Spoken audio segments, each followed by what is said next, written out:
Tantor Audio, a division of Recorded Books, presents Mineral King by Russ Linton. Narrated by Tyler Darby. Prologue. The bucket on the mini excavator clawed into bedrock with a hellish screech. Hassan, the man at the controls, wanted this job done, but he couldn't look into the hole he'd dug, or at the pale body waiting to be dumped inside. He'd seen all this before. There'd be more bodies to bury. The killings never stopped at one. Hassan raised the bucket and swung it over the 4-foot snowbanks on either side of the excavator. Deep drifts as far as the eye could see. He'd dug out a frozen corridor to get to this remote part of the property. As he emptied the bucket, rock and mud tumbled off the pile and skidded back onto the path. "Watch it!" One of the armed men glowering at him spit a harsh warning. "Bury him, not us!" Hassan adjusted his frayed cowboy hat and dug the bucket in for one last load. The little excavator struck bedrock again and bucked. Steel teeth sang jarringly. He quickly righted the machine, wiped his sweaty palms on his jeans. He remembered a time he didn't have much experience with an excavator. He'd said he had. It was the only answer they would accept. 2 sticks, like a 0-turn lawnmower, he told himself then. He'd driven one of those before when he was young, a job at a rich man's estate in San Jose. He'd enjoyed the work, a meditation as he wove between the imported flowers and trees, but the exotic beauty made him homesick, made him wonder why so many came to the north to try and replicate among the pavement and smog what he already had. So he went home, planted crops, not landscapes. His people had owned the land for centuries. The government assured them it would stay theirs for many generations to come. Then men with guns came. Ruthless, merciless men even the government feared. His village took up arms, but they were no match. So he planted the crops these men wanted to grow. With those crops came a dangerous prosperity he'd wrestled with ever since. And that was how he'd ended up back across the border, putting a body in the ground 2,000 miles from a place he swore he'd never leave again. "You finished, puto?" Hassan glanced at the 2 men. Their faces covered, he could only see the self-appointed leader Lobo's spiteful gaze. True hatred. It had always been there, he knew.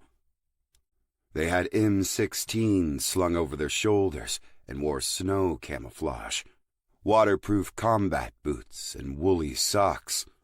Sprawled at their feet was the ghostly pale body. A bitter wind slipped through Hassan's worn cowhide coat and between the buttons of his faded shirt. He nodded. "Dump this trash next," Lobo said, kicking the body. Hassan shut down the excavator.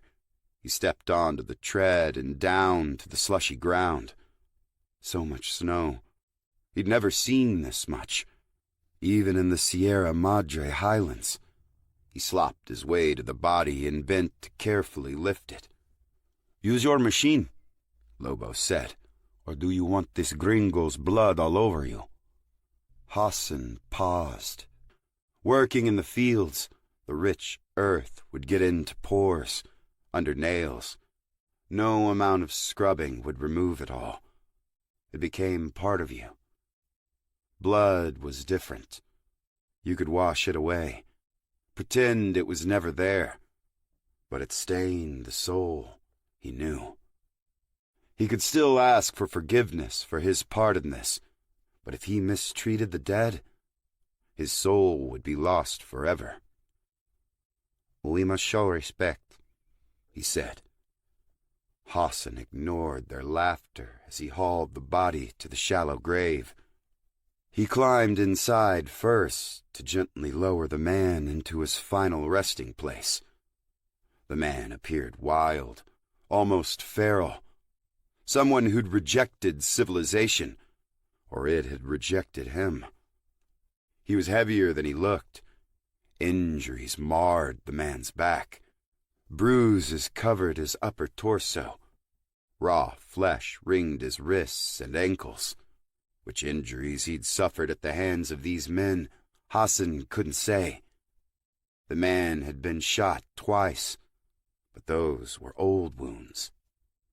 Hassan arranged the lanky frame gently on the uneven ground, tried to find a comfortable position, one that offered dignity, peace. "Hurry the fuck up, Tarascan!" Lobo stepped to the lip of the grave, M16 pointed at Hassan's temple. "You looking to lie down with him?" Hassan stared dispassionately down the barrel. Lobo gave him a knowing smile, a game to him. "No," Hassan said, making sure to bow his head humbly so the other soldier could see. He clambered out of the hole, boots slipping on the side. The man trained his rifle on the body. "One bullet, right between their fucking eyes." The other gunman interrupted. He spoke quickly and quietly, like an urgent whisper, a Costeña accent. "They were here, by the river. Might put El Jefe on alert." Hassan watched both men. The more disciplined soldiers had only recently joined, their loyalties not fully understood, but he wondered how Lobo might react. Lobo turned on the soldier. "I'm your jefe now, huh?" The soldier offered a silent nod. The leader shot Hassan a glance, daring him to challenge the statement. Neither seemed to know who the true boss was. That was for the best, it seemed. In their game, one would always rise to the top, only for another to cut him down. A bloody harvest with no end. The cruelest, the most ruthless, those were always the ones who survived. Or the craftiest. But this jefe played his part well. Too well. Even so, Lobo heeded the other man's warning.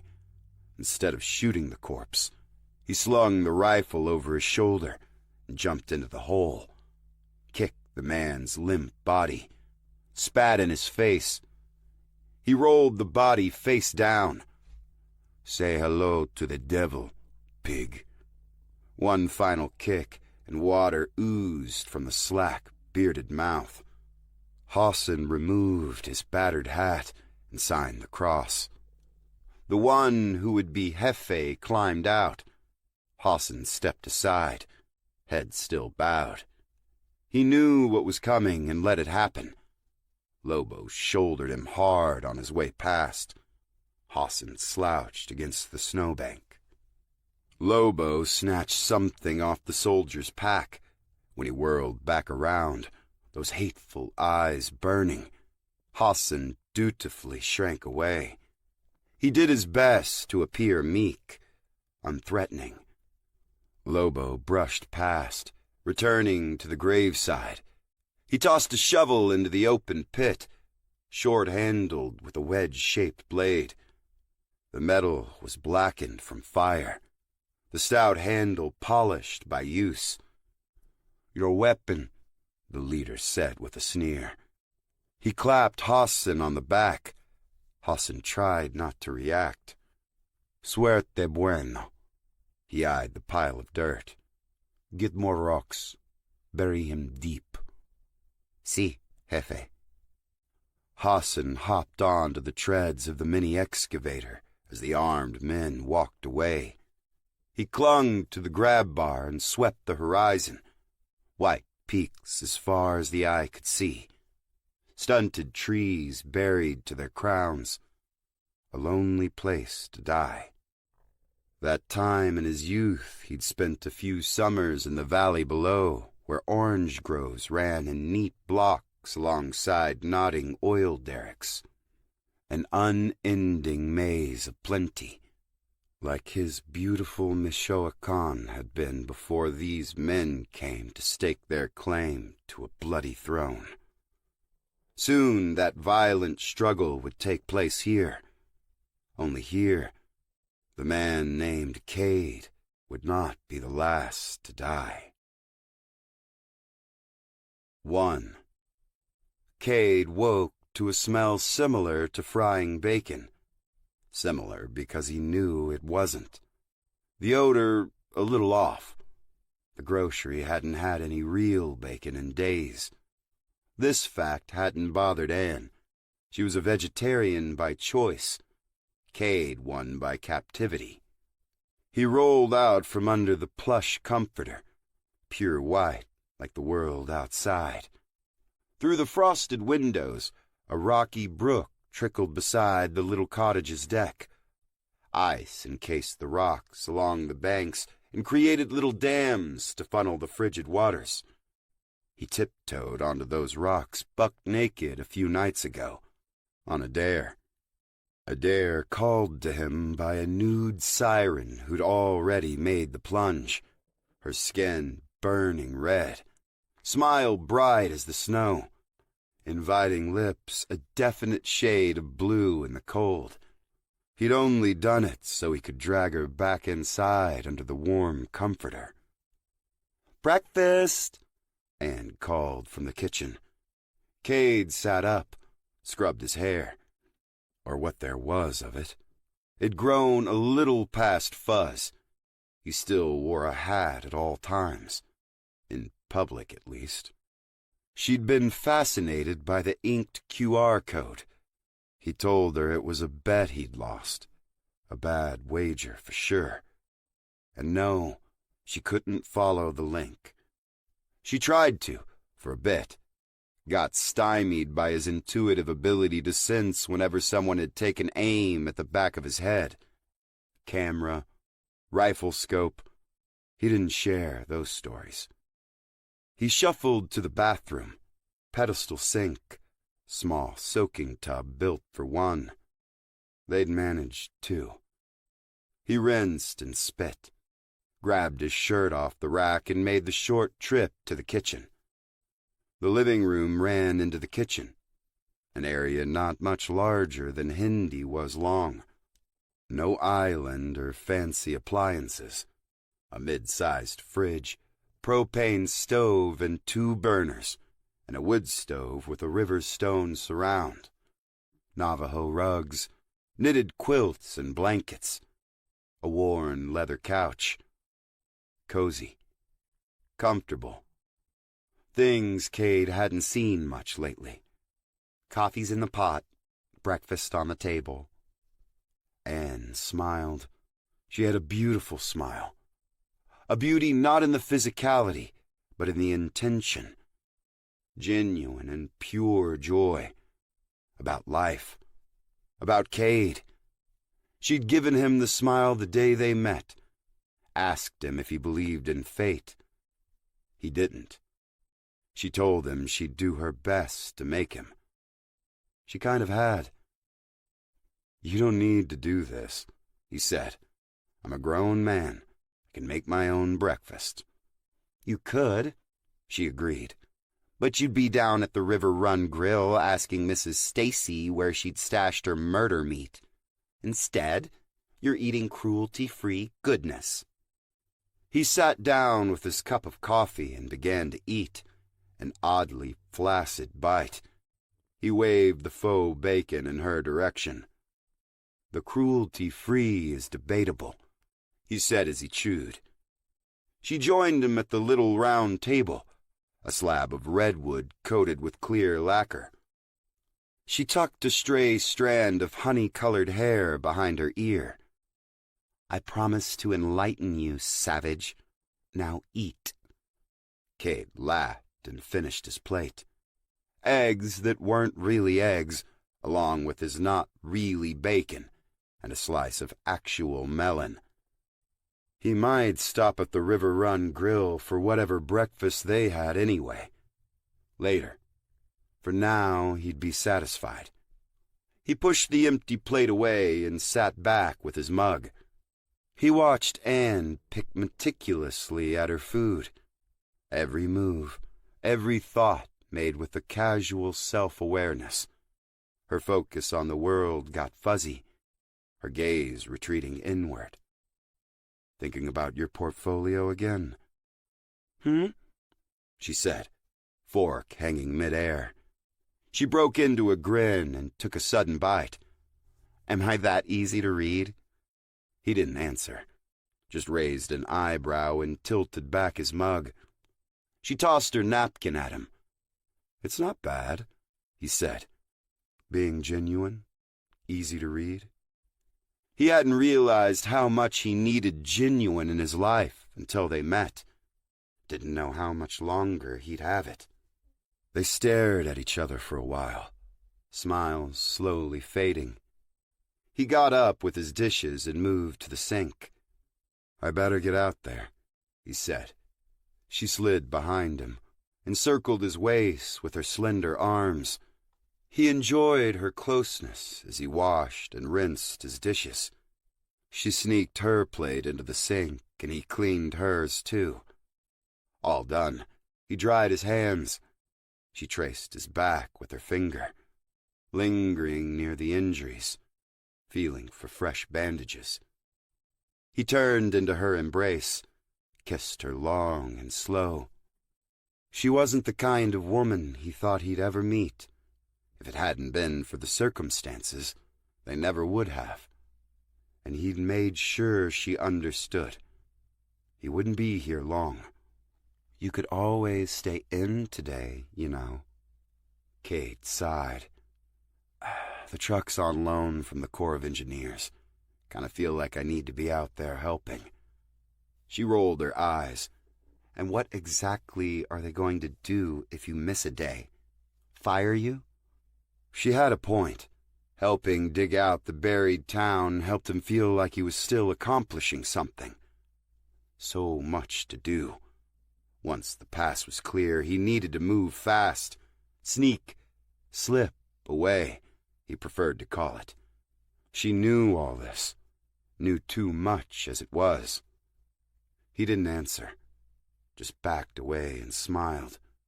Tugged on his snow boots, grabbed the thick parka off the coat rack, and stepped out into the cold.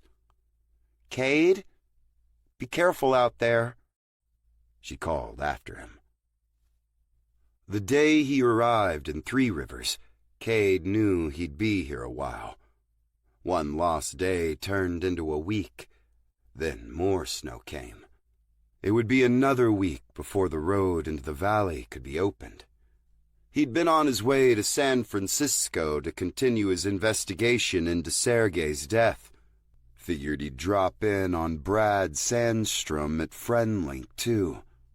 Exhaust every possible lead. Driving into the early winter storm was a gambit to shake the tail he'd picked up in Lake Mead. It worked. Too well. Three Rivers was buried with no open routes to civilization. Cell service had been knocked out as well as power. Population low in the off-season. He wondered how long it would take people on the outside to notice. The volume of snow caught even the most hardened locals off guard. Biblical, one person had said. An answer to a couple decades of prayer for precipitation, all dumped in a single day.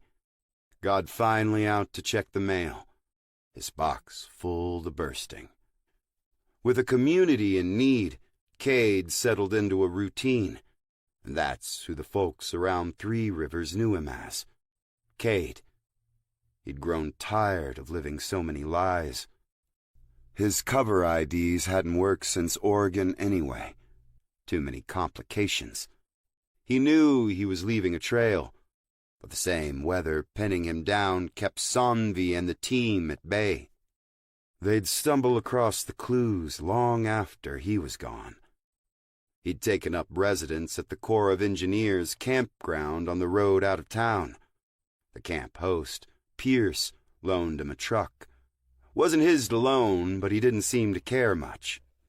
The beat-up Chevy rumbled like a diesel, but wasn't. Just a V8 in serious need of a tune-up. Campground fees didn't cover a new vehicle budget, apparently. So they'd not bothered to surplus the old, battered truck when the floorboard began to rust out and the doors jammed. Instead, they'd mounted a plow blade on the front, assigned it to clear the mile or so campground loop. Never intended the rust bucket to leave the little park again. But every day for the past week, Cade drove the Chevy along Sierra Drive, his beat, keeping the narrow corridor of snow open, patrolling for people in need or streets and driveways yet to be cleared. Snow towered above the truck on the shoulders. Houses and businesses peeked over frozen fortifications.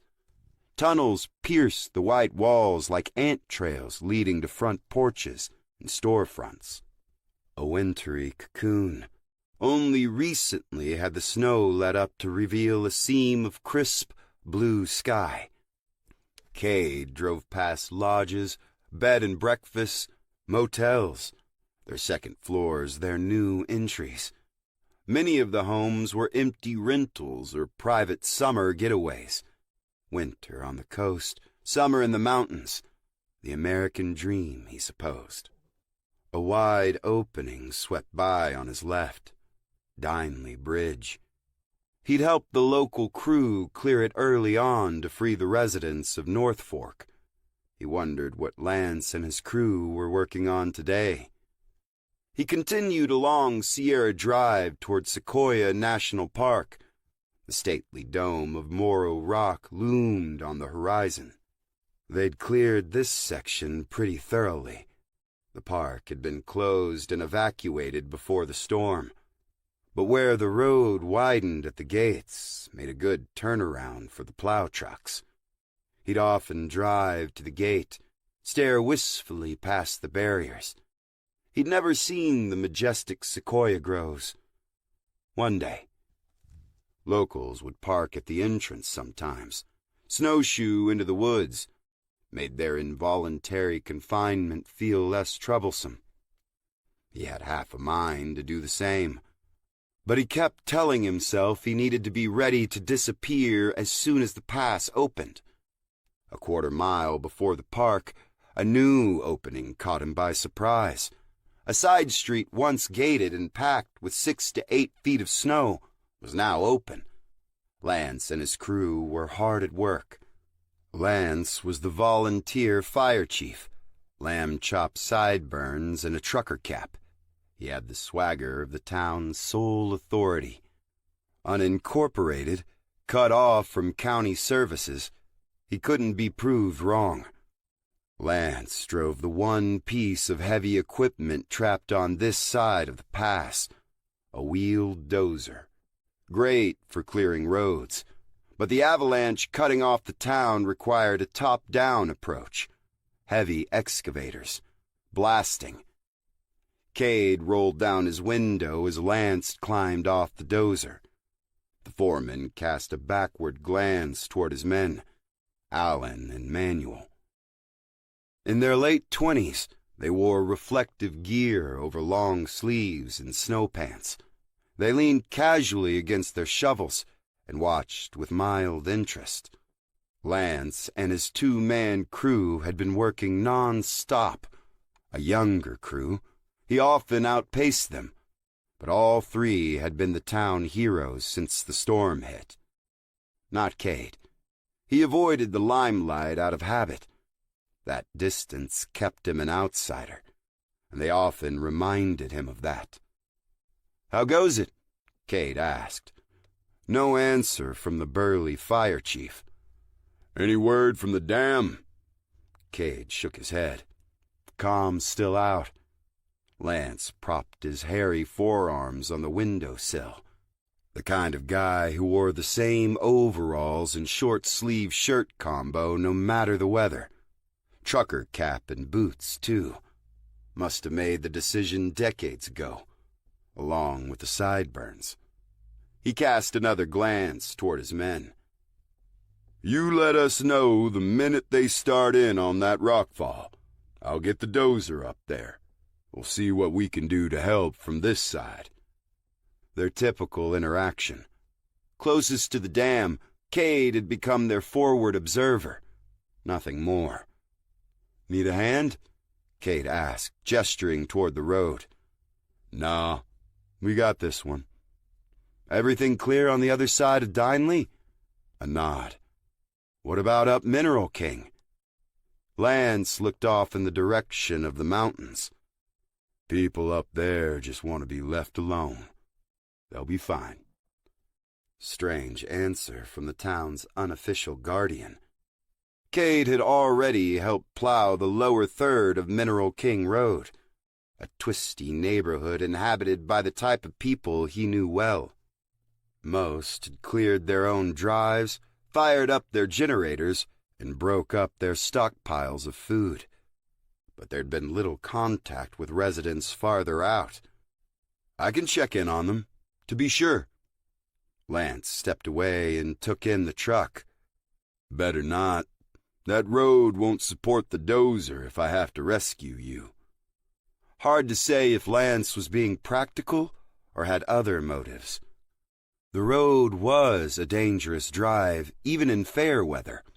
Sharp turns dropped into fantastic gorges, dense with willow and scrub oak. A crack in the earth a person could slide into and never be seen again. If I get stuck, maybe we'll just bury this old beast up there. Lance leveled a gaze from under the brim of his hat. Just as likely we'll have to bury you. The Clevelands are up there. They've been here longer than anyone. They're ready for whatever comes their way. Trust me. Cade nodded, acknowledgement he'd heard the warning, or accepted the risk, either way. So what's up there? Cade pointed to the freshly cleared road. Old park buildings. Might be of use if this stretches out. Temporary housing, that sort of thing. Cade didn't want to question the guy's priorities. Dig out contingency plans or check on the living. Could be a tough call for some. They chatted a little longer. Surface-level stuff. The weather. What more could be said? 10 minutes later, Cade headed up Mineral King. 2. The Clevelands lived on the last hill before civilization melted into the wilds of the 400,000 acres of Sequoia National Park.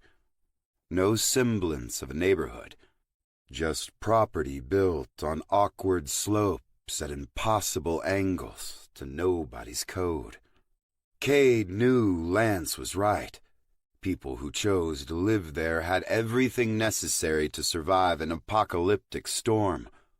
But a person needed more than food and water. He'd been reminded of that this past week. Companionship. Rest from a long, weary journey. A break from the constant struggle to survive. At Lake Mead, he'd wanted to kick back and watch the sunset, beer koozie in hand. The opportunity denied, he'd mentally written off any future chance. Then he'd met Anne.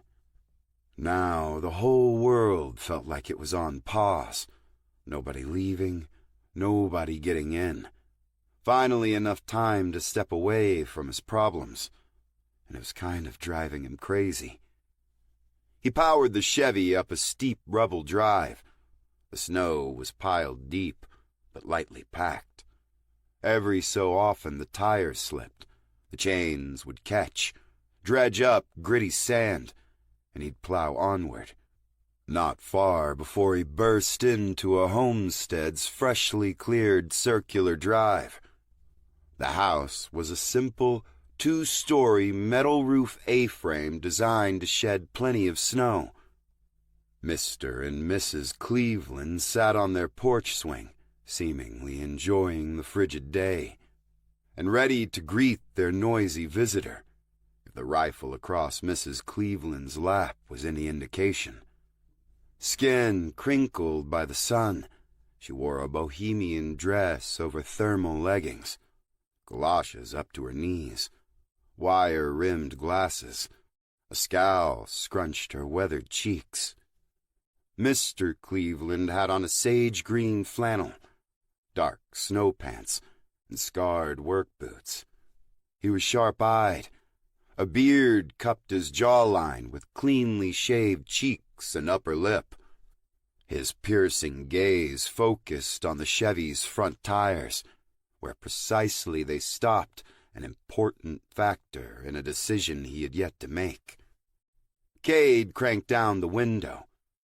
"Sorry, took a wrong turn."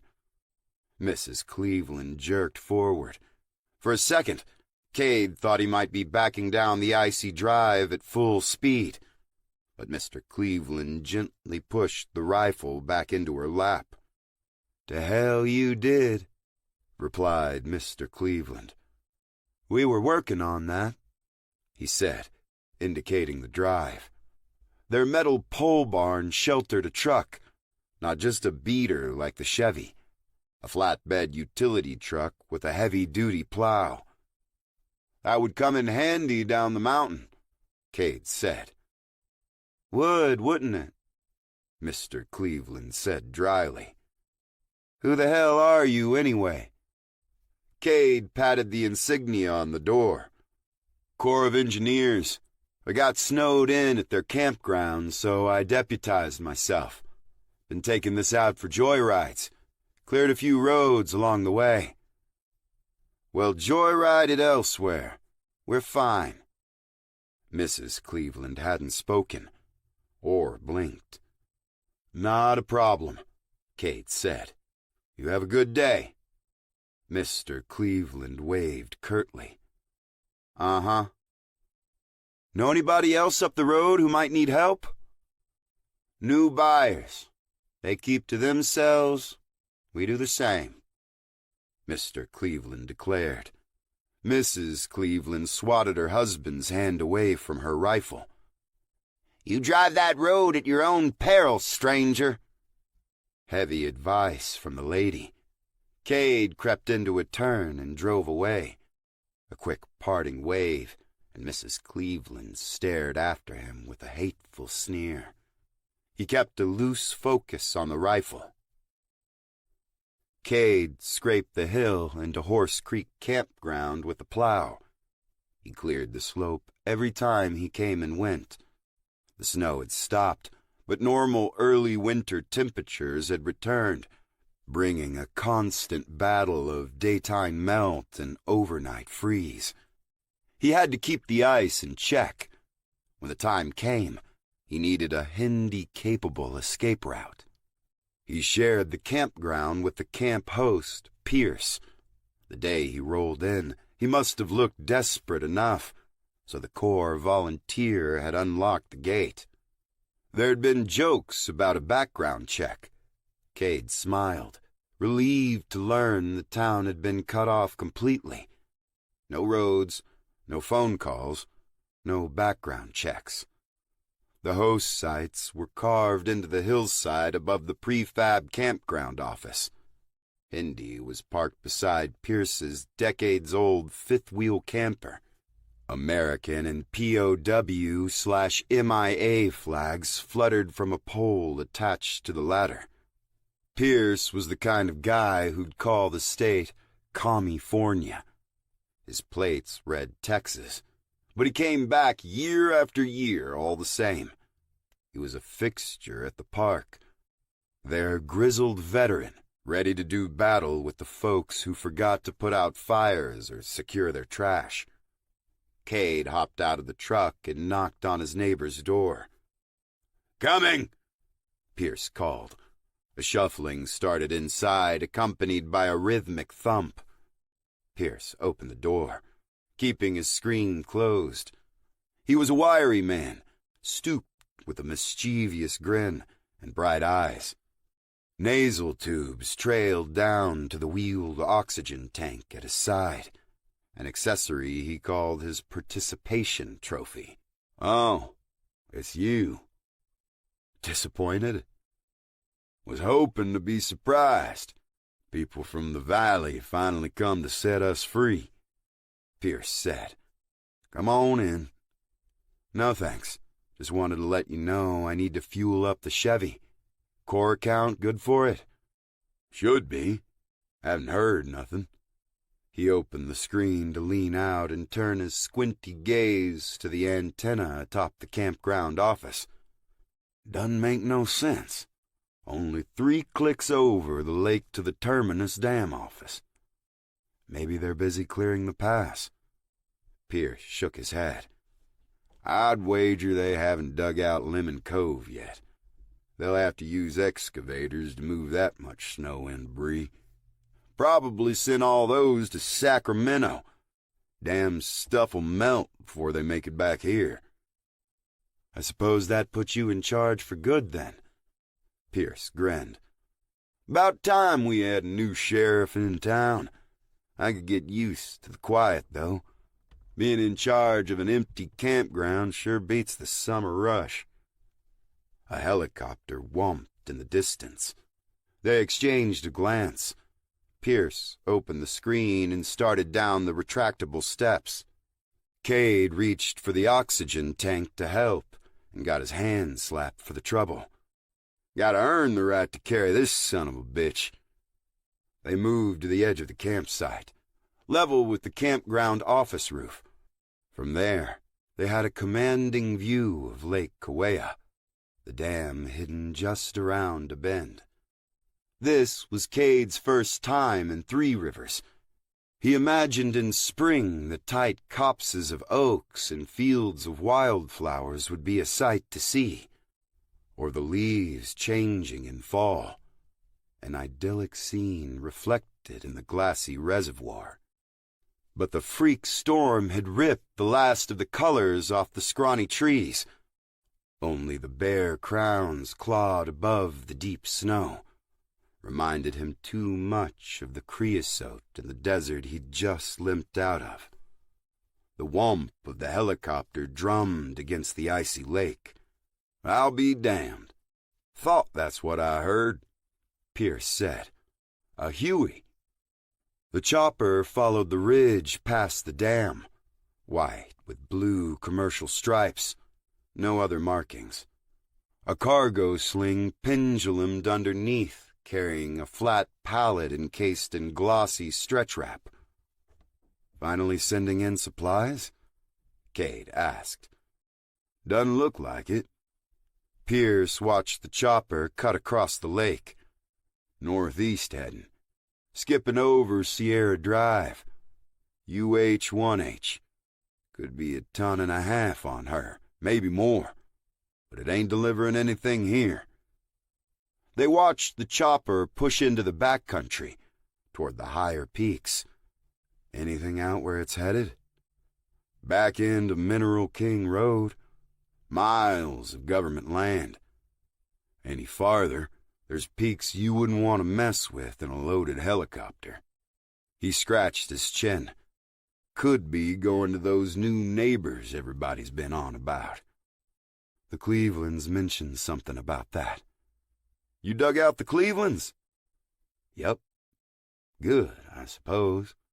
Don't know much about 'em except they're stubborn like me. Some people in town seem to have bad blood with 'em." Cade watched the helicopter disappear into the mountains. Could mean help for the town, or a guaranteed way to throw off his pursuers.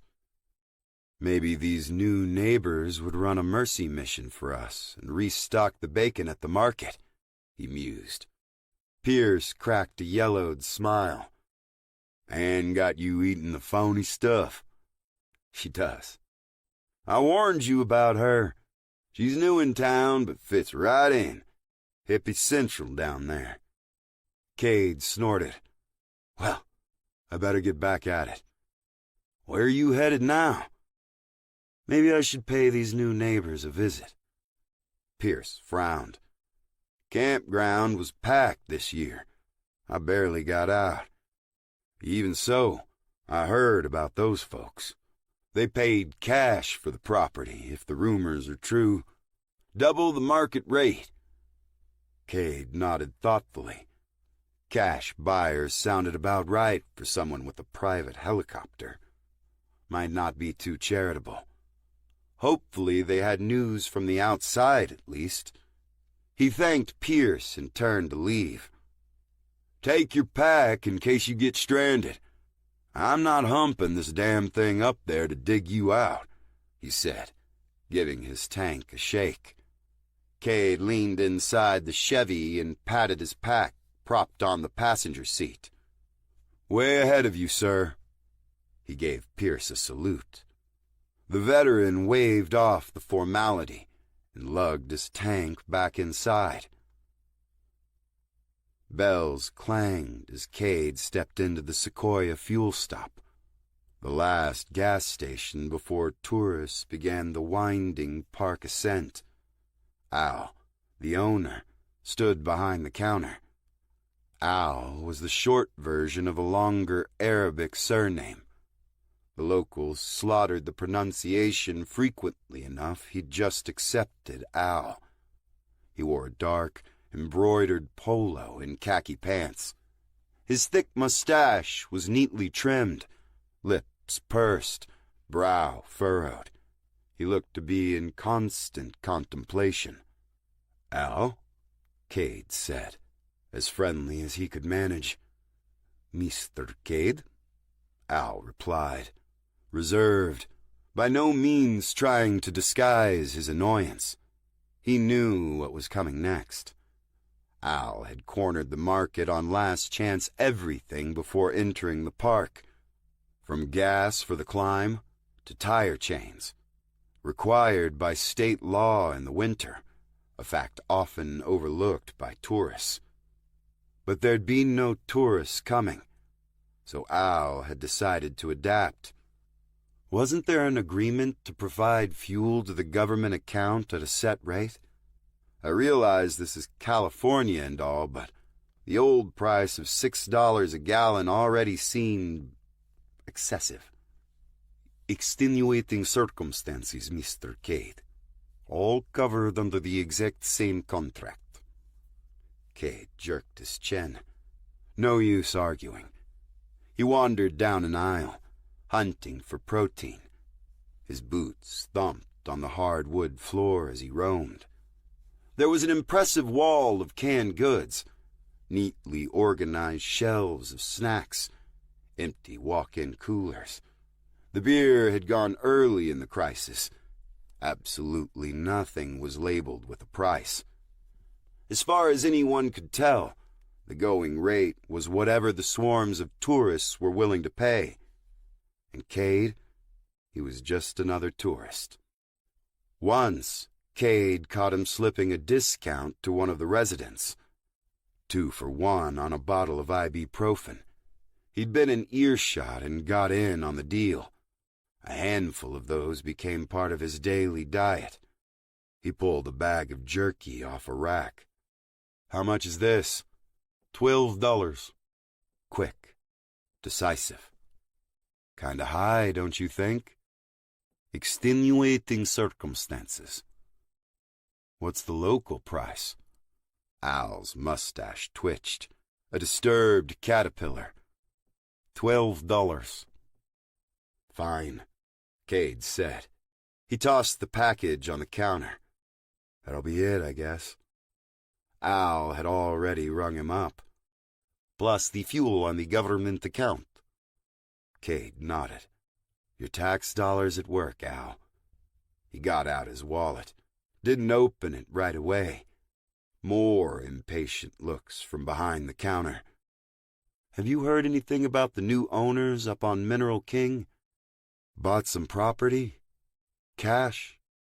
Minding this business is enough for me. Al extended his hand and opened the register. Cade pulled out a 50. Al grimaced as he added it to an already overflowing stack of larger bills in the tray. He counted out the change grudgingly. I could use small bills, he muttered. Cade waved the stack of small bills he'd been handed. "Pretty sure you'll get these back." Al's turn to be curious. "Any news about the road?" Of course, his only purpose here. Forward observer. Cade shook his head. No idea when they'll get to it. Al stared back glumly. A season ended too early. Profits gone. Cade felt bad for him. "Do you want me to do a pass with my plow? Open the lot some more? Save the fuel. Might be your last tank." The thought had occurred to him. With people running generators day and night, the Seoul gas station would eventually run out. Lots of residences had solar, but the high canyon walls limited collection hours. Cade thanked Al and left. He checked the payphone by the door. No tone. Crunched his way across the lot toward the Chevy at the pumps. The small convenience store had snow up to the eaves. Ice dammed the metal overhang, dangled like crooked dinosaur teeth, low enough to block the whole sidewalk except where Al had broken them away from around the door. The hum of generators masked the sound of the river behind the store. Al was right to be worried. Difficult to say how much longer the town could hold out. A helicopter could be decisive. Time to go ask nicely for that mercy mission. First time for everything, Cade muttered. 3. Cade rode an invisible tightrope in the 2-ton truck as he navigated the remote section of Mineral King. Even in perfect conditions, progress would have been slow. Forging blindly into the snow was an exercise in extreme caution. He began to anticipate the buried road's tortuous path. Hairpin turns regularly hooked him along a near parallel line with where he'd just been. A glance over his shoulder, and he'd be looking at the section he'd just cleared across the intervening gap. The road hadn't accumulated snow as deep as elsewhere. The extreme slope sent any excess plummeting into the gorge. Dense powder formed a loose wedge between canyon wall and sheer drop. Crumbling shoulders lurked on the fringes. Every foot traveled exposed new peril. Loose boulders caught on the truck's plow. He'd get out and lever them aside with a rock bar, then back to a crawl.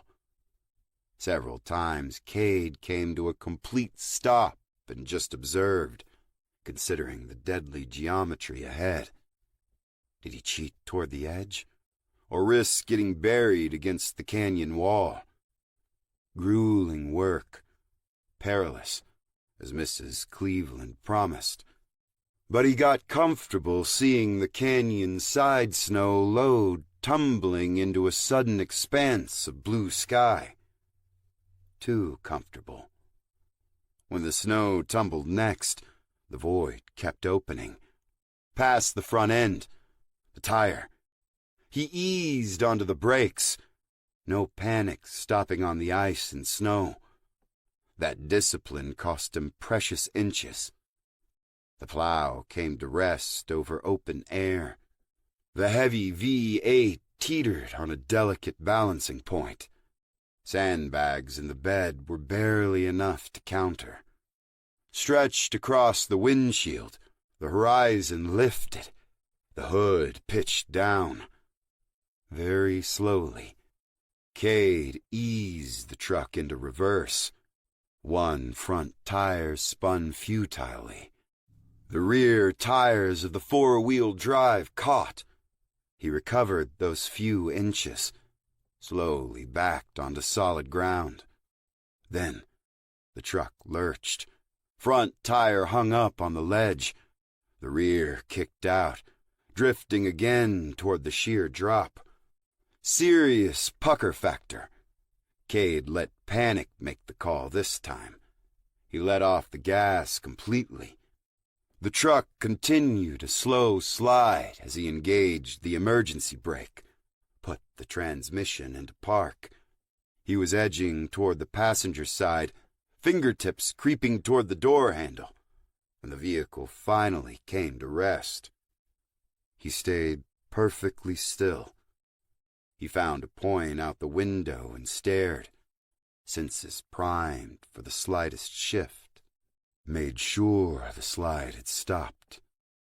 Cade let out a breath, scooted across the bench seat, and gingerly got out of the passenger side.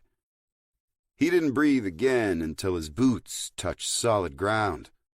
He stood in the cold and stared at the truck. Could have been something poetic in his trail ending here, tumbling into the gorge, never seen again. One way to shake off a manhunt. He dragged the come-along from the truck bed, wenched the Chevy back onto the road using the trunk of a crooked oak he'd dug out of a drift. Used his trusty MPL 50 when he needed to clear around the tires.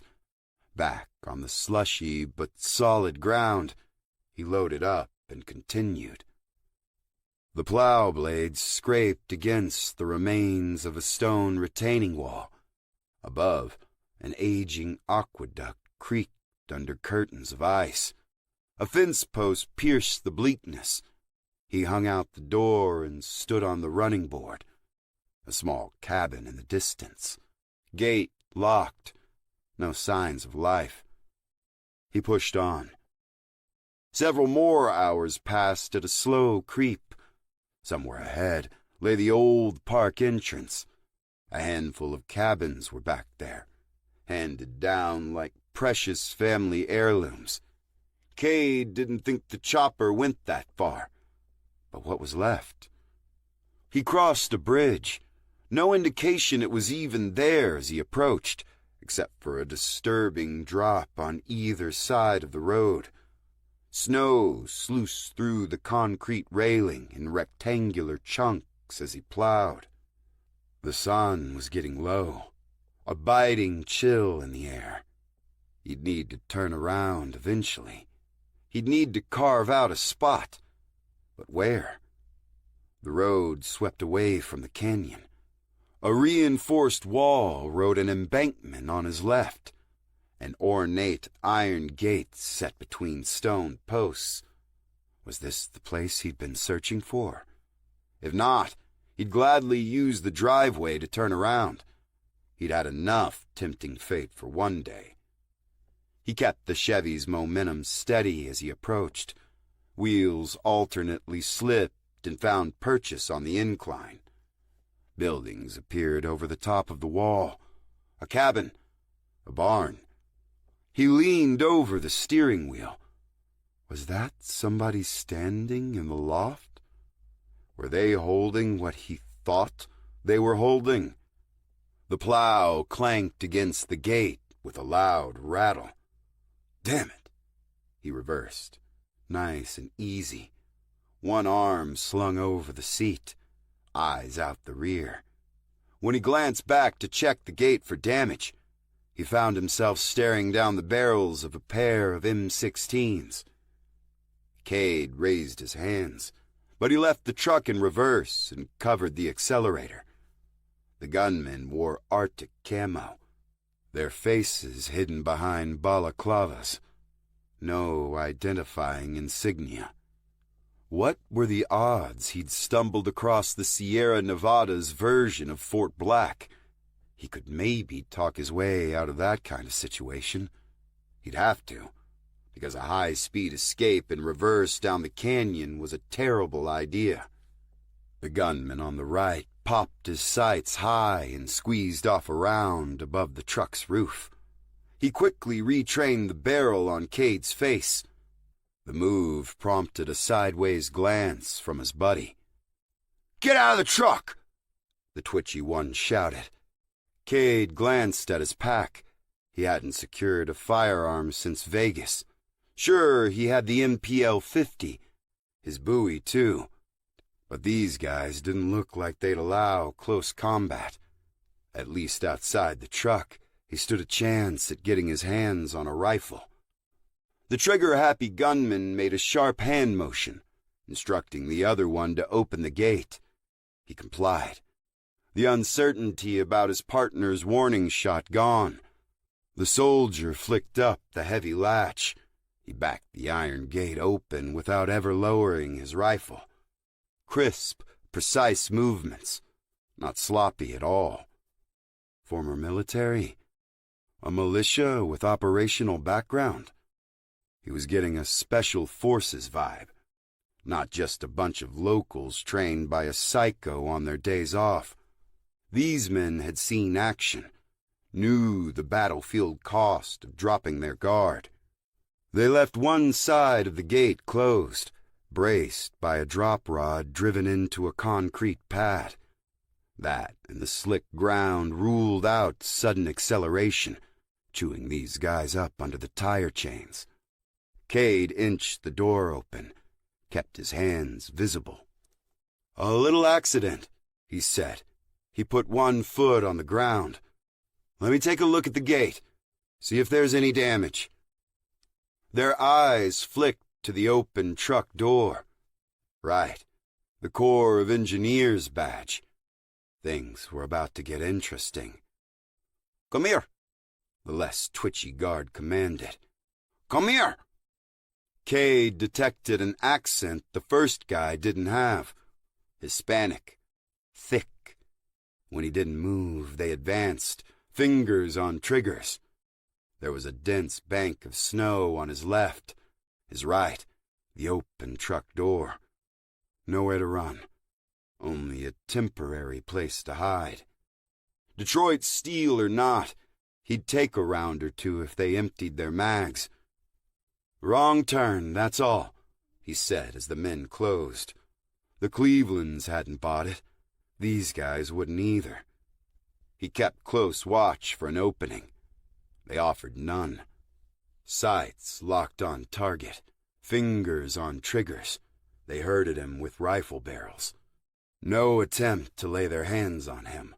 One rammed neatly against his spine, the other aimed at his temple. Not the way he'd envisioned this friendly visit going. The one behind him spoke into a radio. Spanish. The response too muffled to hear. They corralled Cade into the courtyard. Threats and instructions came loud and constant, an attempt to keep him disoriented. Cade accepted any abuse they dished out. He stayed quiet, soaking in the details as they marched him onto the property. Cabin to the left, raw cedar clapboards, metal roof, single story, windows shuttered. A small vineyard stretched across the front lawn, a simple fenced patch with bare grapevines curled out of the snow, heaps of old straw protecting roots long since dead. On the backside, a small garage, same clapboard sheathing as the cabin. Another guard stood on post by a narrower gate set into the wall. Closed. Might allow a single vehicle. The courtyard had room to land a Huey, but he didn't see one. 3 SUVs were parked in the open area. 2 older model brown Suburbans and a newer black Expedition. At the barn, 2 ragged men shuffled supplies inside from a shrink-wrap pallet. The helicopter load. Irrigation tubing. Plastic buckets and jugs. And yep, the guy in the barn loft was holding that. The gunner stepped out of the shadows with an M60, casually fixed the heavy gun to a mount on the railing, swung it Cade's direction. The wall encircled the compound, white stucco on cinder block, plenty high for privacy, sturdy enough to buy time in case of a raid. A fortified position, tough guys with guns, heavy accents, growing equipment. This wasn't a winery. These guys weren't simple farmers. His odds of talking his way out of this mess dropped to 0. These guys were here to move the front lines into enemy territory. A forward operating base in a war with no end, and Cade had already lost too much to this one. 4. Cade sat behind the wheel of his Buick Regal, chomping on a bag of potato chips. They'd come with the sub sandwich, along with something like a quart of caffeine and sugar. It'd been that or gas station sushi. He'd thought he was playing it safe. The churning in his stomach said otherwise. Beautiful day. Sun sat golden on the horizon, gilding the fields. Bugs had yet to get too hungry, so he'd spent the night with the windows down, the drone of crickets nearly lulling him to sleep. He'd started into the big cup of soda then and nursed it until sunrise. Targets out. Sanvi on the eye, calling out from her position. She'd buried herself back in a field off a farm track where she could monitor the only road coming and going from the target's property. Fuck. Cade tossed the bag into the passenger seat atop a few days' worth of takeout bags. He started the Buick up and raced up the gravel road. As much as he enjoyed the scenery, situations like this were the worst. They'd been unable to get air support, and the low-level terrorist financier wasn't worth a full-court press with satellite tasking and camera installs. They'd put in for a tracker, but that got lost somewhere in the case agent's maze of paperwork. So they were stuck trying to be discreet on remote roads where everyone knew everyone and were plenty nosy about each other. Never mind out-of-towners circling their property like vultures. Copy. Cade said into the mic. Got him. Southbound on Vernal Road. He couldn't quite see the truck yet, only a dust plume rising above a sea of wheat. He paralleled the course, far enough back to be in the truck's blind spot, remaining undetected. Suspicious neighbors, sure, but Cade didn't have reason to believe the team had been spotted. Yet, it was only a matter of time. Any word on the tracker, Clark? Sanvi again. Negatory. Clark replied. Brief, perturbed. He knew the drill about excessive radio chatter better than most. Sanvi knew too. She just didn't care. Maybe we just put the damn tracker on without all the approvals? Not looking forward to another night out here.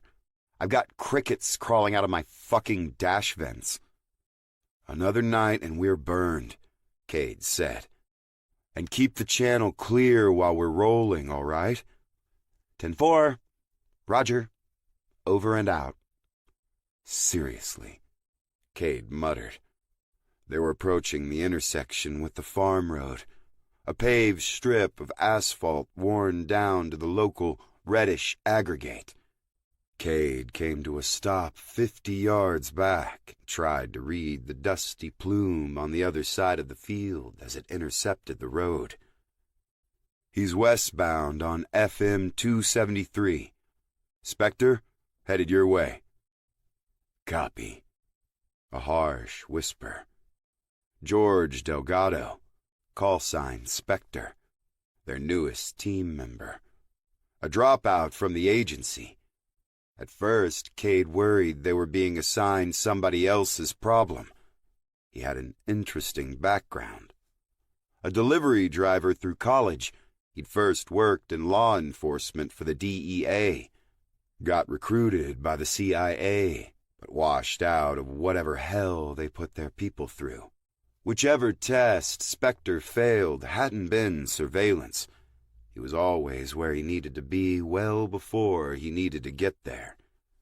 During quiet times, Cade would make the rounds and try to pick out the team, scrutinize their techniques, offer a correction or learn from their brilliance. Delgado? 6 times out of 10, Cade had to ask where he even was. Vehicular, foot, didn't matter. He was a ghost, a specter.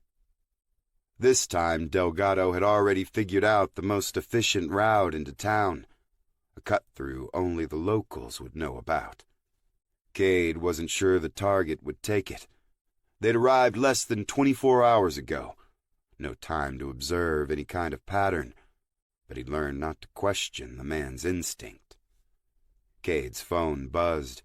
He glanced at the number. The office. Not the resident agency whose case he was currently working, but the big tan building on Pennsylvania Avenue. Probably calling to bitch about his travel request. Again. He let it go to voicemail and sped out onto the farm road. "He's past me," Spectre called out. "Hanging back. I'll be on him once he hits city limits. No sooner." Cade didn't question the call. They were literally dealing with 3 spotlights on Main Street, tops. The rest of the team had their orders. No converging on the quiet streets once they went mobile. Everybody would post up on the outskirts of town, wait for the next move. Cade's phone buzzed again. He chucked it into the floorboard. The only communications he needed right now were with his team. "Approaching Main and Bullard." Kristen. Everybody called her Smudge. Not so long ago, the Bureau had trouble letting go of their film cameras. Things like evidence collection and chain of custody drove the paper pushers nuts. She'd argued at least she couldn't smudge a digital photo. She was quirky, said the weirdest things, but she'd been a photojournalist in the most dangerous global hotspots before coming to his team. When Cade asked her during the interview why she wanted to change careers, she'd said she wanted to capture moments before they were news. Wanted to keep the horrors she'd been photographing for a decade from ever happening. "Copy. Any guests?" "Been jotting down plates since 6 a.m. Sounds like the intel paid off. Everybody stay alert." "Copy." Sanvi again. Seniority placed her as his assistant team lead. Cade wasn't sure he wanted it that way, but nobody else was eager for the job. He'd have turned it down too, had he not been threatened with a promotion to a different squad. Kristen had taken up a position on a rooftop across from the town hall. The old granite building was a remnant of better days on the red brick square. Big, imposing, built to serve a larger population than the stragglers who remained. Kristen's view covered the rear entrance, where a flight of steps led to a basement, and where a cell of the Aryan Brotherhood was supposedly planning an attack on a nearby power station. "Targets entering the building, carrying a laptop case. Sidearm. There's enough hardware in the basement now for a safari." Cade pulled off the road behind a dilapidated grain elevator. Beached wood planks exposed, the corrugated steel siding flaking off in pitted, rusty chunks. His phone vibrated against the floor mat. Again. "Call out those license plates when things settle down." A few moments later, Kirsten rattled off numbers in a phonetic alphabet strictly NATO protocol. She had that in common with Derek, or Clark. The others often gave a hybrid mix of Leo and NATO. Frank instead of Foxtrot. Didn't matter, as long as the plate ran. He jotted each down as Kirsten called them out. Local plates. Texas. One from New York. A Cadillac with tinted windows. She could have led with that. The communications intercepts indicated a visit from a skipper, lazy code for a mafia capo. They'd been using guys like the Aryan Brotherhood and biker gangs to do their dirty work since the 90s when Gotti went to prison. But they'd never offered an assist on domestic terrorism. His phone buzzed again. He glanced at the floorboard, trying to see the screen, but had fallen face down. He didn't bother picking it up. Not yet. "Spectre, Clark, I want you both on the caddy when it leaves. The rest of us will mop up here and join up later." "Copy." "Sheriff's here," Kirsten called. They didn't have any intel on the local law enforcement. Yet another reason to be careful. He'd done surveillance in hostile jurisdictions before, even been assigned to watch corrupt officers. The lack of cooperation on that level made for dicey situations. Out here, they had nobody to call for backup. The nearest federal office was the resident agency 75 miles away. It consisted of a few armed agents in a single-room office overlooking a square a lot like this one, protected by another sheriff who could easily be persuaded the federales had gone rogue. Any backup that arrived on scene might not be aiming to apprehend the locals. "And he's down the steps. Good old boy count 9. The guest came with 2 more. Driver and a ride-along." "Pictures?" Cade asked. "Clear enough for their dermatologist to examine." He didn't have to ask. She knew her job. They all did. "Answer your damn phone." Sanvi on the radio. Must be her calling him. She did this. Often. Some days he didn't mind the chatter. Plenty of downtime while they sat around waiting for the worst to happen. Here, the worst was already in full swing. "Keep the comms open," Cade growled. His phone exploded again, and he snatched it up, her number on the screen. He flicked the connection open. "What?" "WFO has been trying to reach you. Your phone off?" "It will be shortly." "Well, now they're blowing up my digits. If I have to answer some stupid admin question, I'm going to tell them you said to fuck off." "Permission granted." He hung up. Cade waited, staring into the middle distance of the field across the street. Fallow.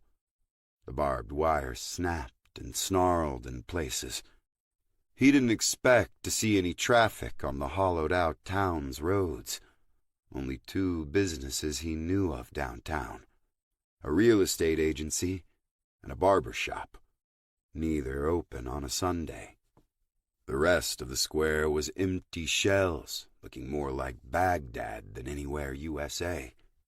He tried to wrap his head around the logistics of a mob boss driving down from New York to consult on some half-baked plan to kill power to the nearby metropolis of Abilene, Texas. Might even earn a second-page Google News search if they actually pulled it off. He'd need to sit down with an analyst in New York to see what they had on this new target, if the NY office would give him the time. The case came up last minute with very little information. Business as usual. It wasn't uncommon for the case agents to keep them in the dark. People in the bureau were smart, the best of the best, often had egos to match. Surveillance, for some, wasn't a collaborative effort. They wanted nothing but raw intel. No feedback from the trained monkeys with cameras. They'd be the ones to determine what direction this took their case, their career.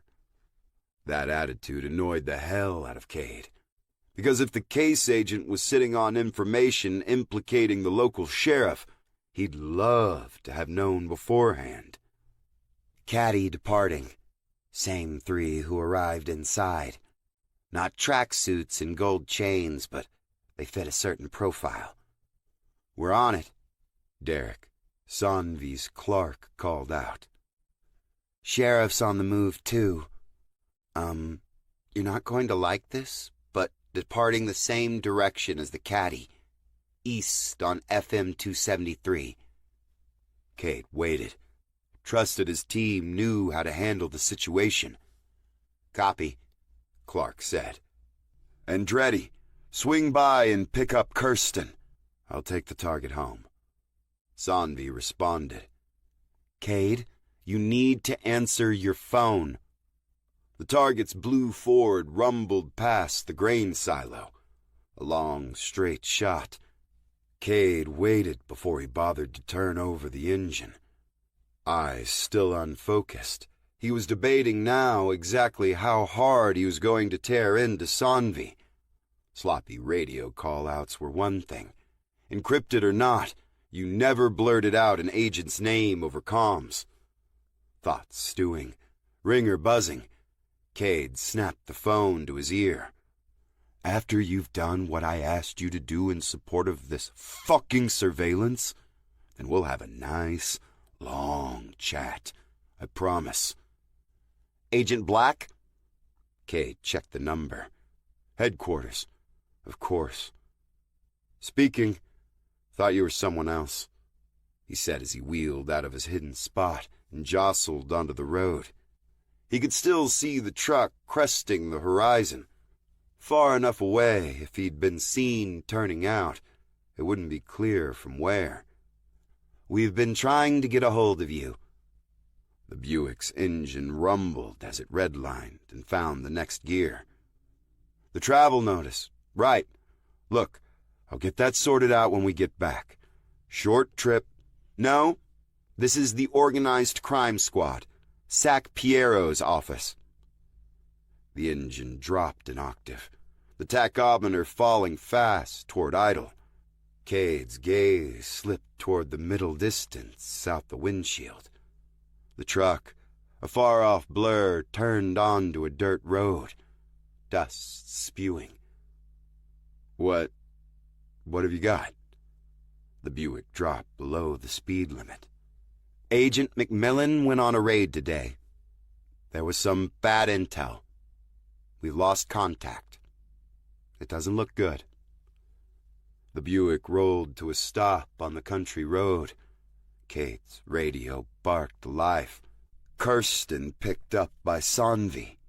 Clark being lit up by the sheriff. Spectre asking if he needed to drop the caddy. The one step ahead surveillance operative had gotten out ahead, lead-tailing, following from a safe distance in front of the target. Sonvi taking over, telling Clark she was en route, the roar of her engine a familiar backdrop to her voice. If Deputy Arian gets hinky, Derek replied, I'm not going to hesitate. The situation escalating. Cade's world spinning. Agent Black? Copy. Here. We just thought you should know. Thanks, he mumbled. I'll be back as soon as possible. Cade lifted his mic. Andretti, he said. Go for Andretti, Sonvi replied. You're in charge. Target last seen north on Vernal, toward home. Copy. The Buick's tires broke loose on the gravel shoulder as he U-turned across the old farm road. A solid chirp when they dug into the red pavement, and he was rocketing toward civilization. No filed travel plans this time. He'd buy the first ticket he could find. A hop to DFW. WFO next. He wouldn't make it in time. Chapter 5. Move! Move! The barrel jamming into his spine was getting old. Cade tamped down the urge to react. They herded him toward the cabin. Good. Inside an enclosed space, he could make a move. One of his escorts jumped in front, shouting. They hadn't even made it to the porch yet. 15 yards from any cover. Great place to get cut down by the machine gun. He tried translating their demands with his sketchy Spanish. Look up, Look up. He kept his head down instead, playing dumb. He didn't understand why they wanted him to, but he wanted them to know he wasn't going to cooperate. Pissed them off enough, maybe one would move closer to force compliance. The less twitchy of the two gave up, but no rash moves. He backed away, beckoning Cade with his free hand. Venga! Venga! A shove from behind sent Cade staggering toward the porch. In the split second he was off balance, the man beckoning him deftly swapped his rifle for a sidearm. Smarter choice to get close or march him inside. Too damn smart. Who were these guys? Cade ducked his head, hands high. "All right," he said. He took the wooden porch steps slowly, kept moving toward the front door, welcoming the chance to get out of the kill box. But they spun him around before he reached the threshold. The guy with the pistol patted him down. Twitchy held several yards away with his rifle, waiting for an excuse to shoot. Another rough shove after the frisk steered Cade toward a wooden bench. "Seat." The request felt too rehearsed, made him uneasy. Cade checked the wooden planks behind the bench for bullet holes. None, but they seemed to want him alive. So he sat. The two gunmen hovered nearby, the one with his sidearm out always just beyond reach. The twitchier guy was getting restless, pacing. He lowered the M16 and held it tight against the shoulder strap. Every so often, he muttered into the radio clipped on his vest. "Sí, entiendo. Sí, jefe." Twitchy raised a hand toward the gunman by the small garage. He got a nod in reply. At the barn, the machine gunners shouted at the workers, and they double-timed unloading the helicopter drop. Cade sensed a definite difference in the ranks here, both temperament and training. They all hadn't graduated from the same cartel academy. He watched the back gate to the compound. The dirt road had been cleared like the rest of the grounds and wound off around a hill that blocked his view of the back property. Difficult to say how big the place was. Not so difficult to say there was a sniper on the hill. The boulders at the top formed a makeshift fortification. An observer up there would have been able to watch him snake his way along the treacherous road, would have a clear bead on him right now. The cold enveloped Cade quickly as he waited. He left his coat behind in the truck, but didn't mind. Sub-Zero felt like home. No reason they needed to know that. "I forgot my coat. Can you tell me how long we're going to be here?" No answer. Cade faked a shiver. "Can we at least wait inside?" The guard with the professional demeanor leaned into his radio. "Ojos." Cade caught the response this time. 10-4. No trace of an accent. Not a foreign one, anyway. Midwestern. The twitchy guard grinned evilly. "Don't move." Sniper on the hill for sure. His escort took up positions on either side of the porch steps. Twitchy even felt comfortable enough to turn his back, staring at the back gate with anticipation. The machine gunner stood ready to shred the porch as an extra bit of insurance. The guard by the garage jogged over to open the back gate. Two snowmobiles roared into the courtyard, leading a luxury UTV, a Polaris side-by-side with tinted windows. Snow camo soldiers circled menacingly on the snowmobiles. They plowed to a stop, dismounting and crouching behind the machines, weapons ready. The Polaris parked between them. The driver didn't wear a balaclava or a coat. He'd come from somewhere nice and warm up the road, Cade guessed. No plans to be outside long. every intention of getting exactly what he wanted from their guest. The four-seater had two more heads in the back, fully enclosed, tinted windows. Only their silhouettes were visible. "Stand up," the driver commanded. He wasn't like any of the grunts. Wavy hair that'd never seen a helmet, aside from a sculpted shell of styling gel. Gold chain instead of dog tags. He walked with a swagger nobody bothered to drill out of him. A beastly karambit knife hung on his hip, the hooked blade big as a fist. He had a cruel gaze, a witness to pain, suffering. Carried himself like he'd been the cause. I said, "Stand. Get your ass down here." The M60 gunner hunched over the weapon. His earlier escort and snowmobile riders zeroed in, and everybody made sure to leave a clean line of sight to the hill. Kate stood.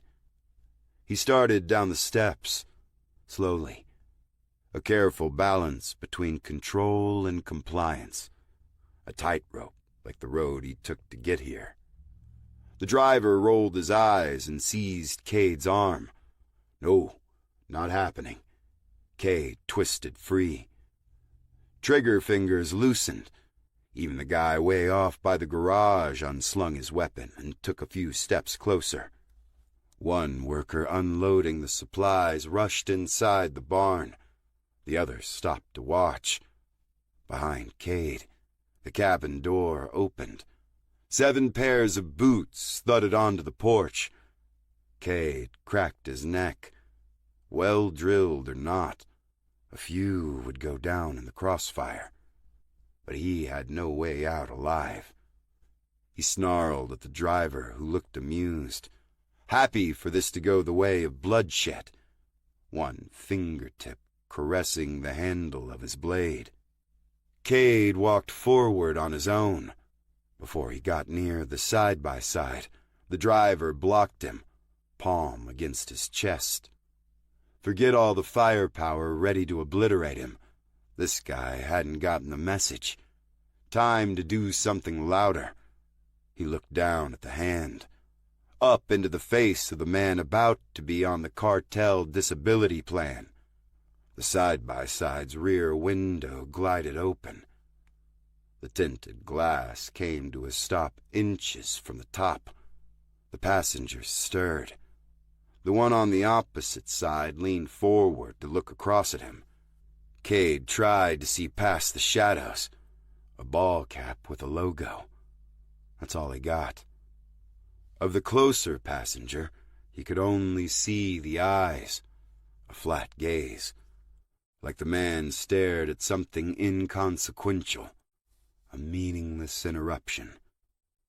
"Bueno," the man said. His voice was a deep, commanding rumble, one Cade held his breath to listen to, had held his breath to hear on a scratchy audio recording, a mysterious voice in the shadows for which he'd never seen the face, but the tone, the inflection, a perfect match. The window rolled up. The driver dropped his palm and backed away, smiled as he backpedaled around the Polaris. Didn't drop his gaze until he signaled Cade's original escort and motioned toward the main gate. The guards rushed forward, grabbed Cade by the arms. He let them, eyes fixed on the back seat of the Polaris as they dragged him to his truck, trying to see past the tent, into the shadow. That voice followed him down the treacherous road, stayed with him around each curve, each death-defying crawl on the edge of oblivion. He'd know it anywhere. "What's wrong? You haven't touched your tofurkey," and playfully twirled the fork with a bland-looking cube speared to it. "Or have I finally broken you?" Cade tried to smile. "Not hungry. Feeling cooped up, I guess." She stabbed a bite off his plate and quickly devoured it. I swear, as soon as the market gets a big old rack of ribs, we'll have a barbecue. You've been a good sport. No reason I can't reciprocate. He glanced up. If the market gets another delivery, that'll mean the pass is open. Anne's face fell. She stared into her wine glass as she took a drink. Early in the day for a drink or dinner. Another thing they had in common. A fuzziness about the appropriate time for anything. His came from a schedule he never controlled. Hers, an artist's odd hours, he figured. Never trapped into punching a clock.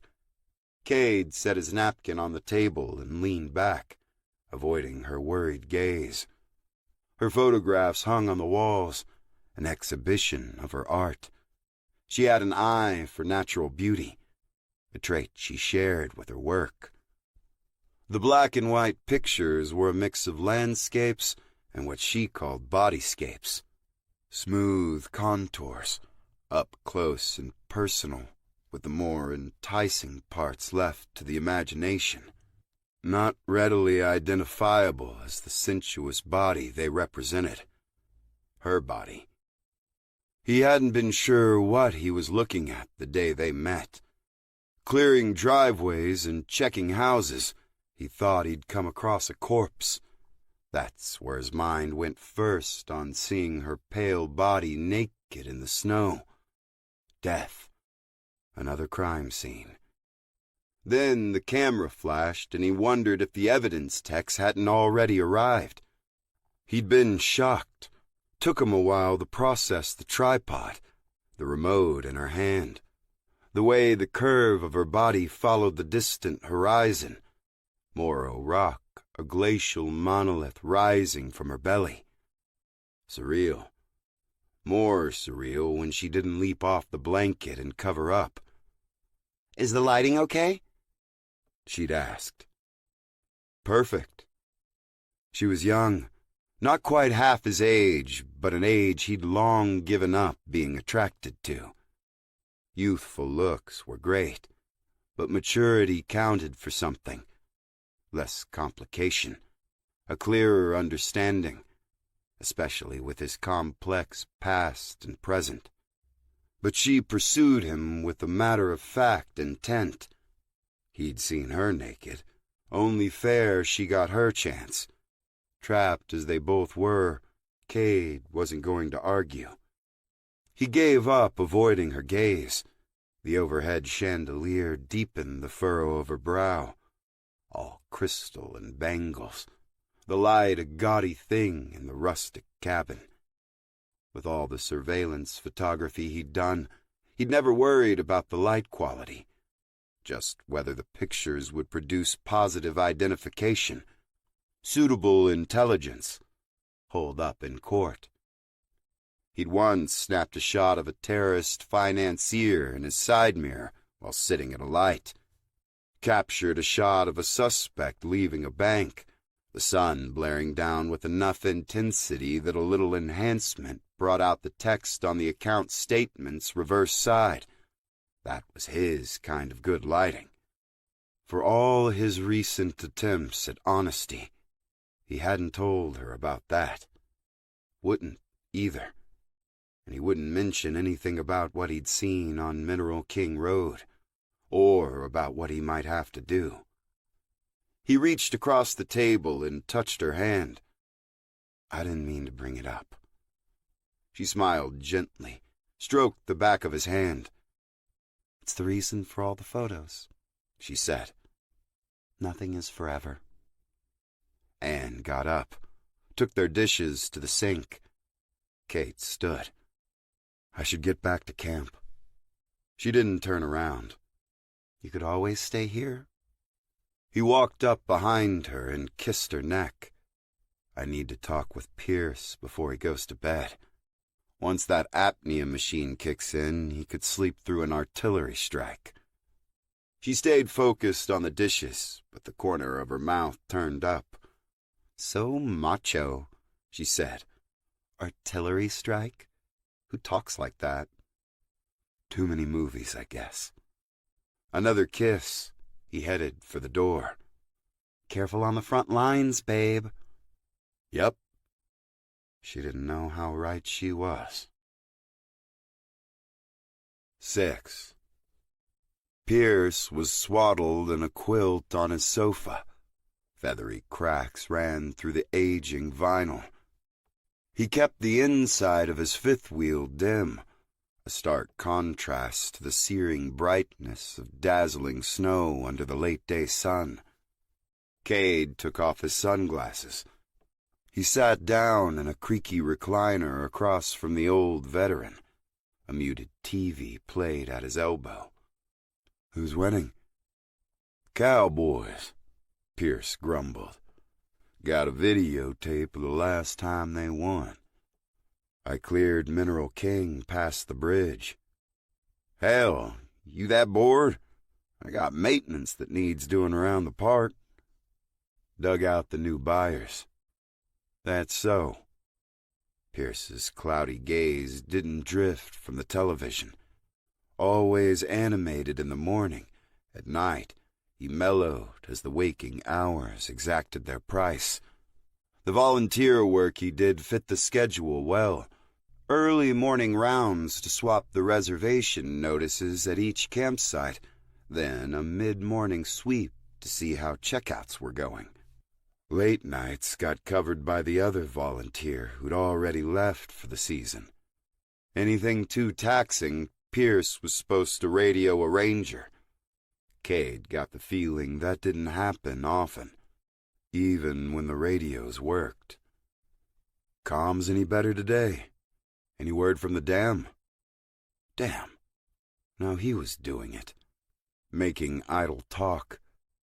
Cade didn't quite know how to warn Pierce about the danger outside of town.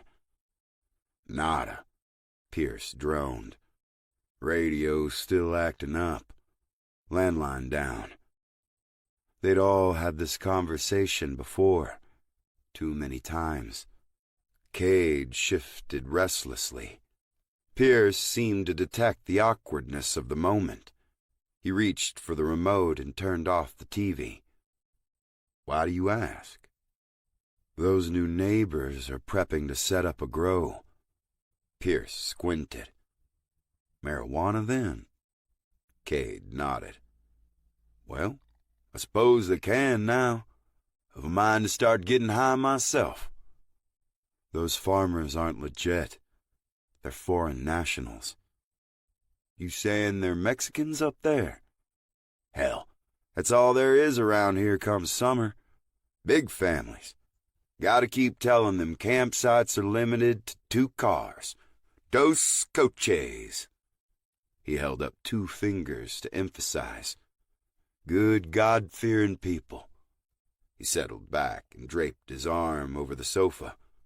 But I grew up in El Paso in the 70s. Moved back there after the war, and I spent plenty of time in Juarez figuring myself out. I think I follow what you're saying. Cade figured Pierce would, but he wasn't in a position to explain what he suspected and why. Classified intel briefings and cartel operations. Too many refused transfer requests to the drug task force. The FBI brass rightly assuming he'd make it about revenge. Come on, Pierce said, breaking Cade's brooding silence. Let me show you something. Pierce struggled to his feet. Cade waited patiently as he tugged on a pair of duck boots, handed him the winter coat hanging just inside the door. The vet didn't complain this time as Cade lugged his tank down the steps of his fifth wheel. Pierce led him to the little golf cart he used to zip around the campground, and they were off, careening down the hill at an unsafe speed, with or without the rutted, icy patches. They drove to the farthest campground loop, parked the cart, and climbed up an incline. Cade carried the heavy oxygen tank high. Drifts quickly devoured their knees. He was wondering why he'd been dragged out here, when Pierce stopped at a frozen mound and began brushing away the snow. The old vet's movements stuttered. Breath fogged from his nostrils. The tank had started to frost. Cade cradled the tank underneath his arm, helped clear the snow down to a transparent glaze of ice over the rock. Encased in the other side was a scrawl of graffiti. Plata o plomo. Silver or lead. A threat. A demand for payment. But had the men on Mineral King Road been the taggers or the target? Or was this unrelated to the new buyers? Local thugs or wannabe gangsters? "There's more of this mess over at Slick Rock," Pierce said. "Got one of those punks at it once. Chased him into a porta-potty on my steed there. Backed up to the door until the ranger showed. Just a dumb kid. Said he only did it because he liked the park. Claiming the territory or whatever for his people." He hacked and cleared his throat. "Most everybody who comes here, no matter where they're from, are good people. Most. But some are trouble. And those keep showing up in bigger and bigger numbers." Cade eyed him. "You got a gun?" Pierce smiled. His chuckle disintegrated into a coughing fit. Didn't sound good. Cade patted his back, and Pierce cursed his fussing. "Who's asking? No firearms allowed in the park. And Callie's tough on guns, too." He started picking his way down the slope. "But you saw the license plate. Can't say I'm from around here." They got back to the cart, and Pierce sat down with a heavy exhale. Cade balanced the tank on the floorboard as he waited to race off back to their warm rigs. Pierce turned the key and stared dead ahead. "You expectin' trouble?" "Seems to follow me." The Texan did indeed have guns, just not the type to storm a paramilitary cartel compound with, at least not in this century. First, he showed off a .38 Special he kept in his truck's glove box, snub-nosed. He used it for concealed carry, long before I should have. Cade refused to take the gun on principle. Looked well-maintained and well-used. An adequate weapon for Pierce, and a familiar one. If the fight spilled out of the canyon, he'd need it. But Cade marveled at the model 1895 lever-action Winchester Pierce stored under the couch. A beautiful relic. Chambered in .405 Winchester. Each trigger pull a small fortune. She's antique, see? Less legal fuss because it's a miracle she still fires. And she's true. A little finesse to account for the drop, but she'll do you. "When's the last time you fired it?" Cade asked, sighting down the barrel. Pierce fidgeted. "Been a few years." Cade held the weapon lengthwise and admired the worn walnut stock, the nickel-steel patina, polished to a silvery sheen in places, and a rich caramel where time was allowed to accumulate. "I know a guy up in Oregon you might like to meet." Cade handed the rifle back. "But I couldn't take this." Pierce waved him off.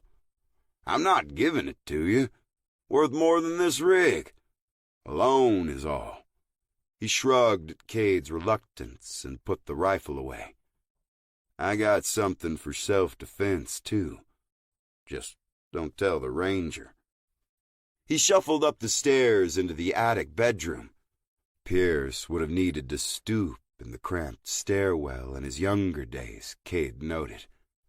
He watched from outside the bedroom as the vet eased down first to one knee, then the other, using his tank as a crutch. Like a lead-slinging magician, he pulled out another firearm from a compartment under his bed. Cade raised an eyebrow. "She's legal. In Texas. And this here being my house, and Texas my domicile, way I figure it, you're in Lone Star territory." He came down the steps with a shotgun. Blunt, rounded grip, no stock. But the most noticeable feature, the short barrel length. All told, the weapon might be a hair over the federal minimum requirement, legal by fractions of an inch, and still outright banned in some states, like California. Cade accepted the shotgun, checked the action. Smooth, loaded, no visible wear. "You ever shoot this one?" "Couple times. Hell on these old wrists. Kind of an impulse buy. I got rid of my collection when I sold the house. Wanted to live a simple life. Pioneer a bit in this here trailer. Winchester was all I needed for that. But you know how it is. Went to a gun show, saw something I thought I had to have." Cade didn't quite know. He wasn't a collector. He trained and got comfortable with a few reliable weapons, and stuck to those whenever possible. Fewer surprises that way. But he'd watched a motley collection of firearms parade through Fort Black. Still, he'd never used a shotgun like this, or any sawed-off. But a concealable, compact shotgun might just be perfect for the occasion. Ammo. Pierce started for the steps again, then gave up. Turned and pointed. "Box of shells under the bed. 25 rounds. Wasn't figuring on needing more than a couple at a time." "It's a start," Cade said as he retrieved the box. "Any luck, I won't need to shoot anybody." And there it was. He started lying again. Cade finished watching the sunset from Hindy's passenger seat. Steadily dimming, the pale orb slipped behind the snowy hills without a hint of color. He had a trail map across the dash, a beer in the cup holder, empty cans in the floorboard. Not enough left in Hindy's fridge to drown that deep, commanding voice in his head. Bueno. He loosely scanned the trail map. Illegal grows had been popping up along the west coast, on public lands, inside sprawling rural counties, or on reservations, remote places with inadequate law enforcement for the vast jurisdiction they covered. By spreading their operations across unmanageable territories, mixing in with legitimate and illegitimate growers, cartels were quickly creating a stateside, decentralized network impossible to stamp out with one big raid. The Bureau, the DEA, park rangers, Fish and Wildlife, they'd all found illegal grows on public lands. Even where water was scarce, historic drought or not, they'd find natural springs dug up, streams diverted, water and land poisoned with pesticides, herbicides, killing everything and everyone dependent on them. The problem wasn't just careless farming. Unsolved murders and missing persons spiked all across the Emerald Triangle every growing season, too. They'd spike here soon enough. Where the cartels went, death followed. Few people understood exactly how much of the domestic market those thugs already controlled. Even fewer risked their lives to stop them, or gave their lives, like Clarence McMillan. Cade slammed his fist against the dash. A sudden explosion of rage he couldn't contain. If he didn't do something, more would die, and it would be his fault. He'd just blazed a trail for what had to be a cartel operation, but the whole town in danger. The last thing he wanted was to bring a drug war to the sleepy little town. He closed his eyes, took a deep breath. McMillan would want him to do this the right way. He needed a clear head, solid intel. Why the hell were they here in the middle of winter? Exactly how big of a force was he dealing with? How many more soldiers passed the front of the property? By the accents, some were U.S. citizens. He knew cartels had strong connections in San Jose. They were less than 200 miles from there. No border checkpoints, no walls. Easy to assemble a small army of local enforcers. And he needed to verify who was pulling the strings. That distinctive voice was all anyone had. It'd been too many years since he'd seen the body cam footage. He needed actual proof. He'd do that much to honor McMillan. Compared to most cartel bosses, Ramirez kept a low profile. Strict observation of security protocols had kept him alive and off law enforcement's radar for decades. McMillan had been on his trail when he died. Too close. Close enough to incidentally capture the only known audio recording of Ramirez's voice. It had to be the same voice. Cade grew more certain as it replayed in his head, over and over. And if he was right, there'd be hell to pay on Mineral King. He glared at the trail map. No good routes to the compound. Snow. Dangerous icy cliffs. Steep ravines. All an exercise in embracing the suck. Cade finished his beer and tossed the can to the floorboard. He let the dark settle around him, kept the hills in focus. A stark wave against the frost-glazed starry sky. The beer sank into his gut, tickled his brain. He followed the curves outside the window. Smooth, sensuous. Wasn't all cold and uninviting out there. He traced the lines with his eyes, followed the swell with a finger. A sudden slope of the shoulder, gentle curve of her neck.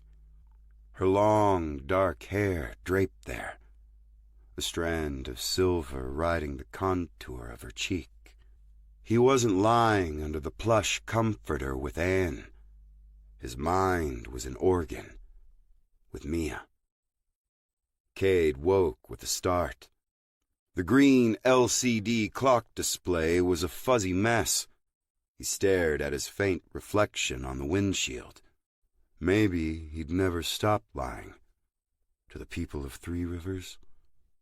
To himself. 7. Cade left the campground mid-morning. He'd overslept. Too many weird dreams. For the 100th time, he swore off his diet of caffeine and alcohol. Easiest way to confirm the identity of the new property owner would be tracing the sale. But the cartel would have obscured the facts, used false names and dizzying chains of accounts. But somebody along the chain knew something. He'd start with the person who listed the property. The office for Three Rivers Realty was at the back of a gravel lot. Cade drove past the prefab building with its faux log cabin siding daily. He and the work crew had cleared the lot early on to create a matching turnaround on the south end of Sierra Drive. The neon open sign was never lit. Also closed the nearby coffee shack. Damn shame. He was down to reusing grounds at Hendy. A stop at the local market fast becoming a priority. He was almost afraid to go. Last time he went, the shelves were looking bare. He parked the Chevy out front. The real estate office was dark. No backup generator. No reason to waste the fuel. A checkerboard of property flyers covered the windows. He secured the shotgun under the seat and got out. He blocked the glare with his hand and peered inside. Reception desk. Back room with a conference table. Sparsely furnished. A little space just for signing papers. The real office, the beauty surrounding them. It'd been the same in Montana. The land sold itself. But the peaks there rose sudden and imposing out of wind-driven plains or river flats. The Sierras transitioned gradually from rolling foothills. Their bald monoliths bubbled from the uneven horizon. Storied giants ringed their slopes, a bucket list thing to see, if only that bucket weren't full to overflowing already.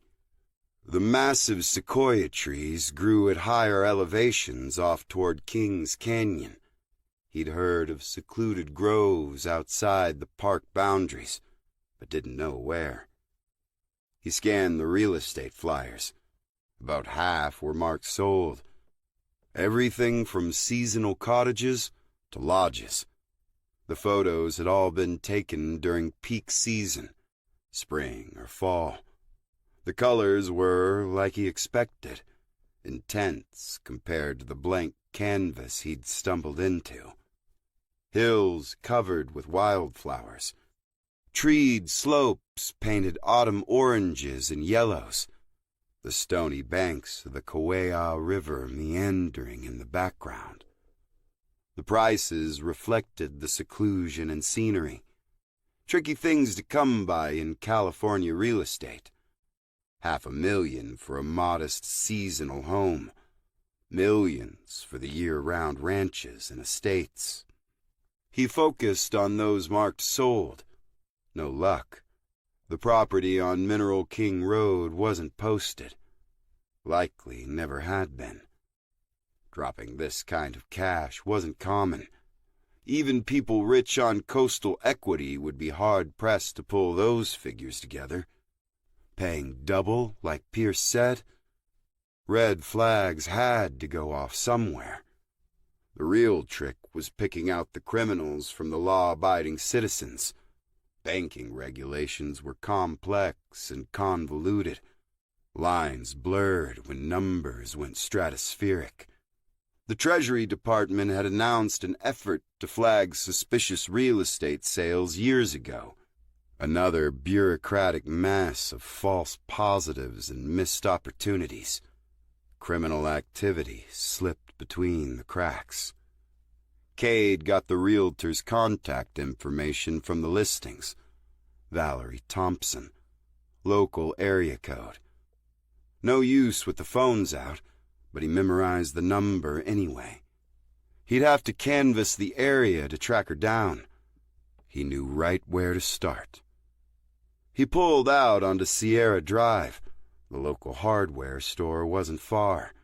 The owner, Jacob, knew everybody in the county, it seemed. Cade had already become a regular. Hindi, after all, was always in need of parts. But mostly he'd made regular trips to top off the propane tank. The old furnace and the drafty rig burned through the stuff fast. He coasted into the parking lot at a cautious crawl. Only a few customers.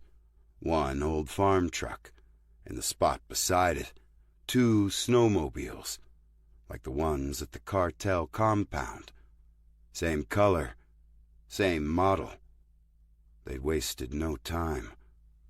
Smart move was to park across the street, wait for them to come out. He didn't have that luxury. They needed to know they didn't have free run of the place. Cade parked in the corner space, away from the sliding glass door and windows. He tucked the shotgun under his winter coat, went inside. Typical layout. Registers up front with aisles of merchandise behind. Tools, electrical, plumbing. all visible from the front door. Fluorescent lights hummed overhead. A snow shovel display sat right beside the door. Cade grabbed one.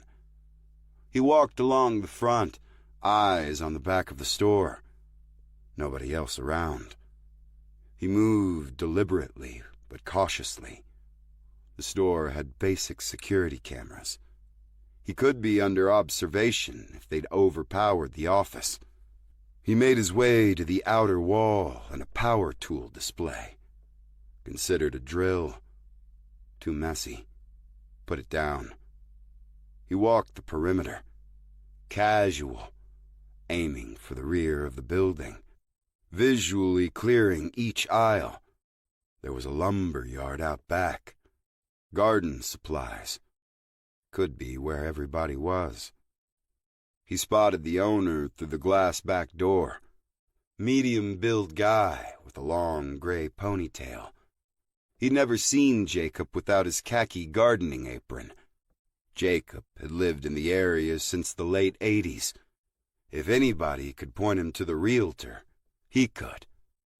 Normally a laid-back guy with an easy smile, Jacob didn't look happy today. At all. Might have had something to do with the cartel foot soldiers in his face. They had rifles slung over their shoulders. One waved a stack of bills. Clouds of breath jousted between the two parties as they argued. Cade rested the snow shovel on his shoulder. Hickory handle. Aluminum blade. He'd skipped the plastic ones. Might be entering a you break it, you buy it situation. He placed a hand on the door. Watching. Waiting.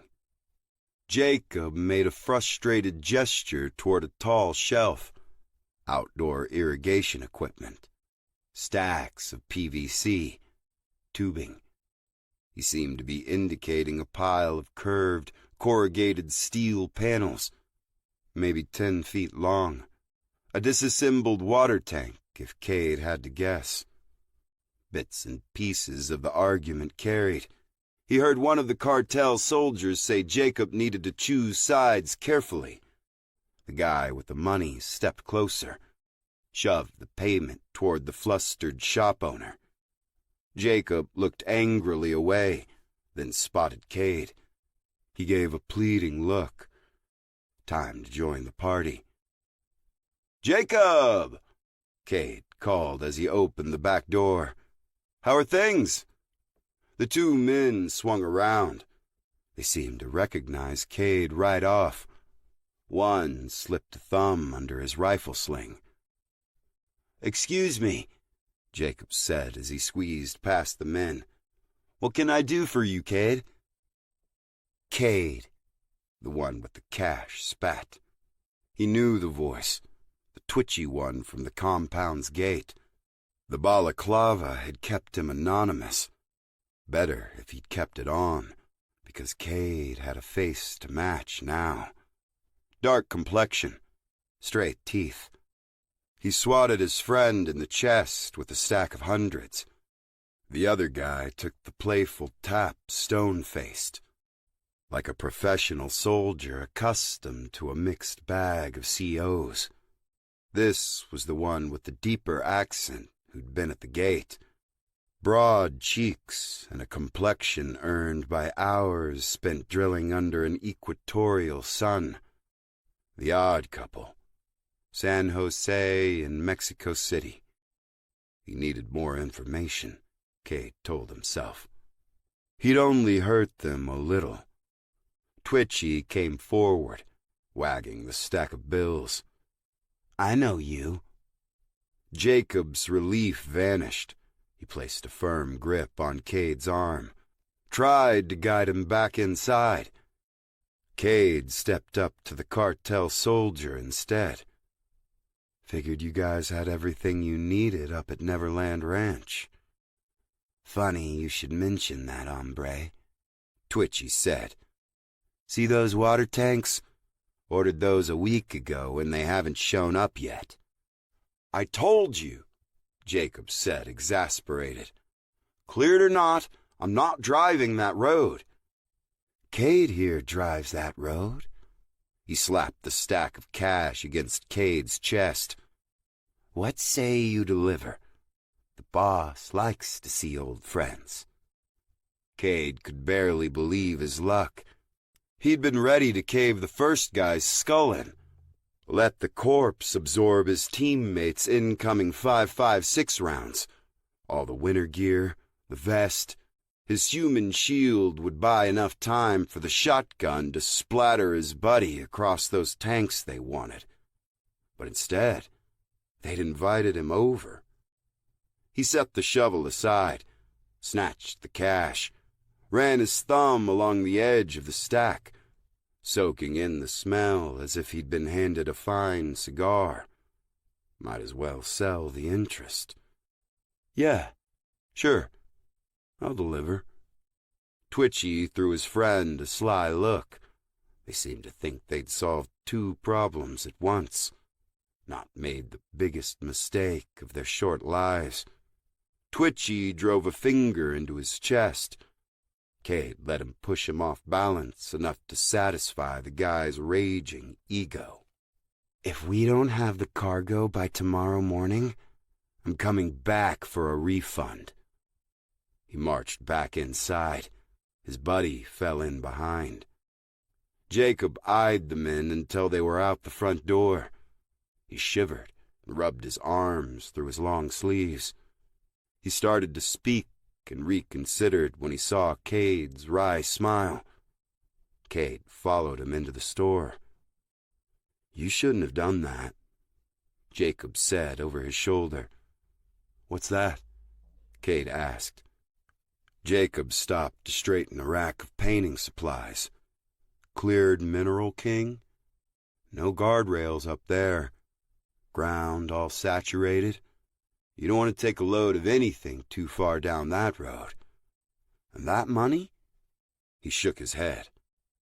Didn't you sell them the tanks? They ordered online before the storm hit. Had they walked in waving their rifles and that cash, I'd have sent them away. I don't deal with folks like that. Ever. Legal or not.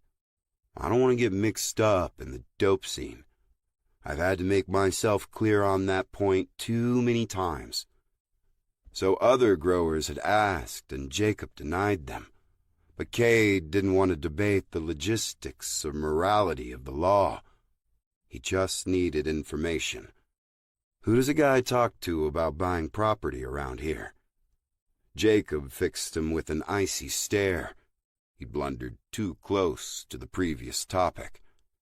Don't tell me you've got ideas to get into business with the fools up there, too. What kind of business? Where'd you say you're from? Montana. He took that into consideration. A reminder Cade wasn't from around here. Unfamiliar with the history. He might actually be naive to the whole business. Nobody on Mineral King's watering cattle. You need to watch yourself. You deliver those tanks and you'll cause nothing but trouble. Kind of my intent. Jacob started to walk away. About that realtor? The man stared at his shoes, mumbling as he went. He came to a decision and turned so abruptly, Cade almost walked into him. Valerie. She lives on North Fork. Pretty little blue house on the riverfront. Can't miss it. I'll be back for those tanks later.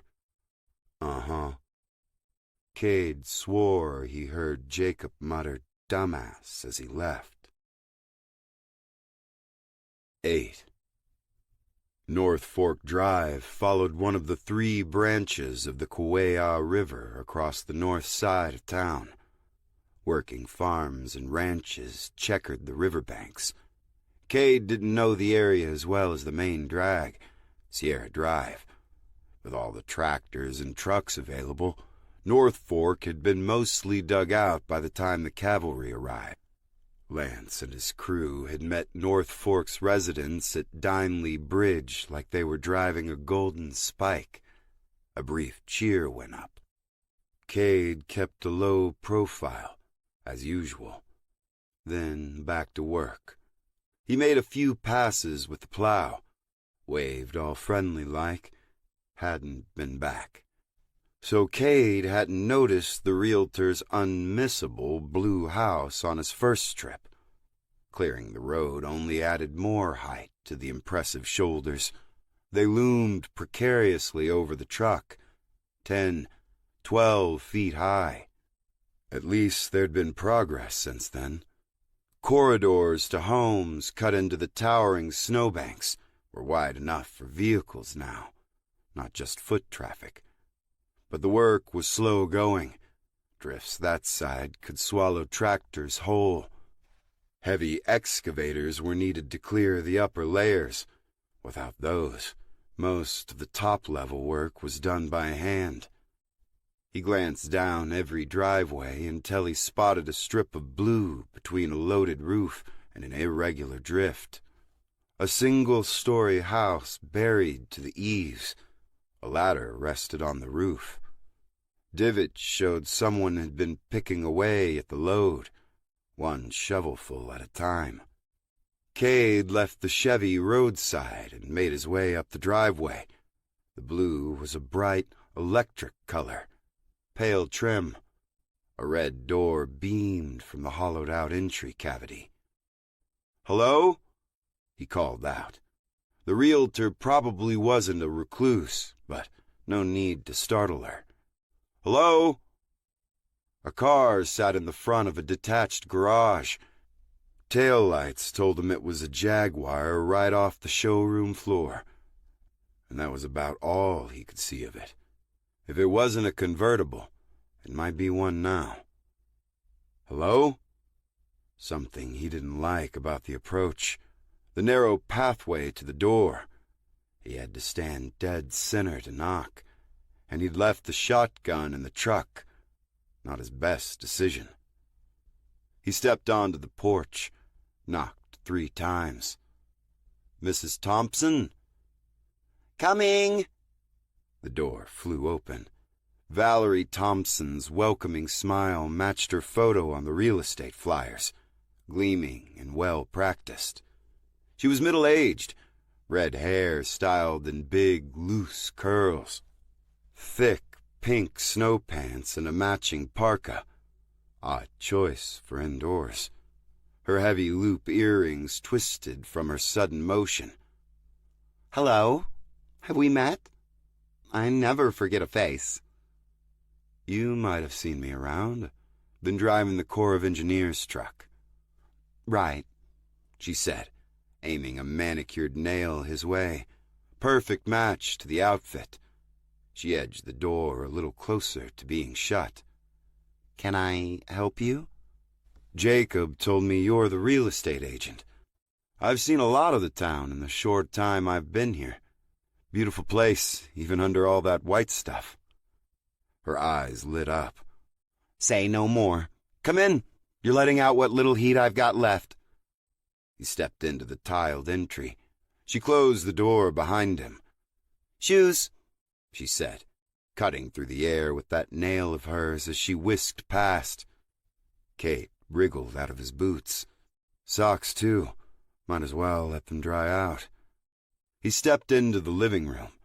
Neutral colors accented with more muted blues. The furniture had been piled near a floor-to-ceiling natural stone fireplace. Water dripped into a bucket in the middle of the room. No lights on. A fire burned in an oversized hearth. Valerie padded into an open kitchen behind an island the size of her Jag. The refrigerator and dishwasher had been concealed to blend with the antique white cabinetry. "Can I get you something to drink? Tea is all I have because I'm afraid to open my refrigerator."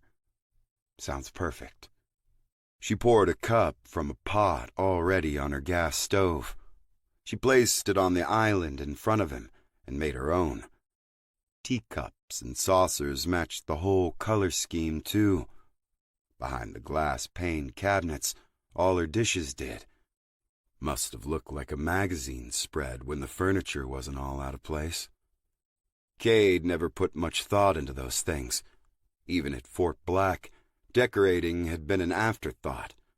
His mom would put out wildflowers in vases each spring, color to the otherwise dreary rooms. Agent McMillan's home had been more put together. Before the divorce, anyway. After, he quickly slid into the same absent bachelor's existence Cade had practiced for years. "Beautiful home," Cade said. She turned, swirling her spoon in her cup. "Thanks. Let's hope it doesn't end up like my car." She sighed, her eye on the bucket in the living room. "A couple of boys from the neighborhood were shoveling the roof. I thought you might be them coming back to finish the job." "Sorry to drop in on you like this.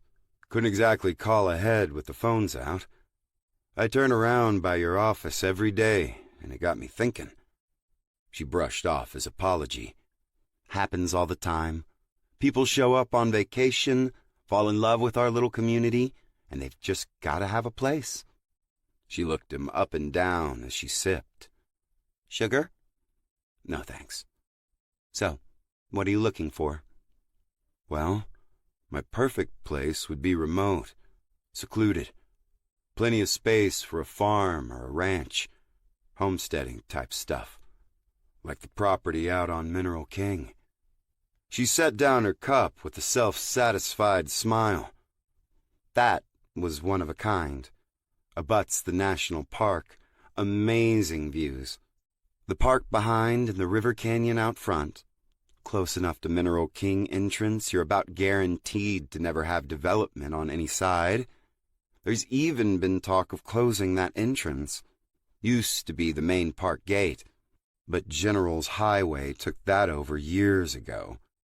She stopped to sip, and her eyes stayed on him, staring deeply into his soul, or his bank account.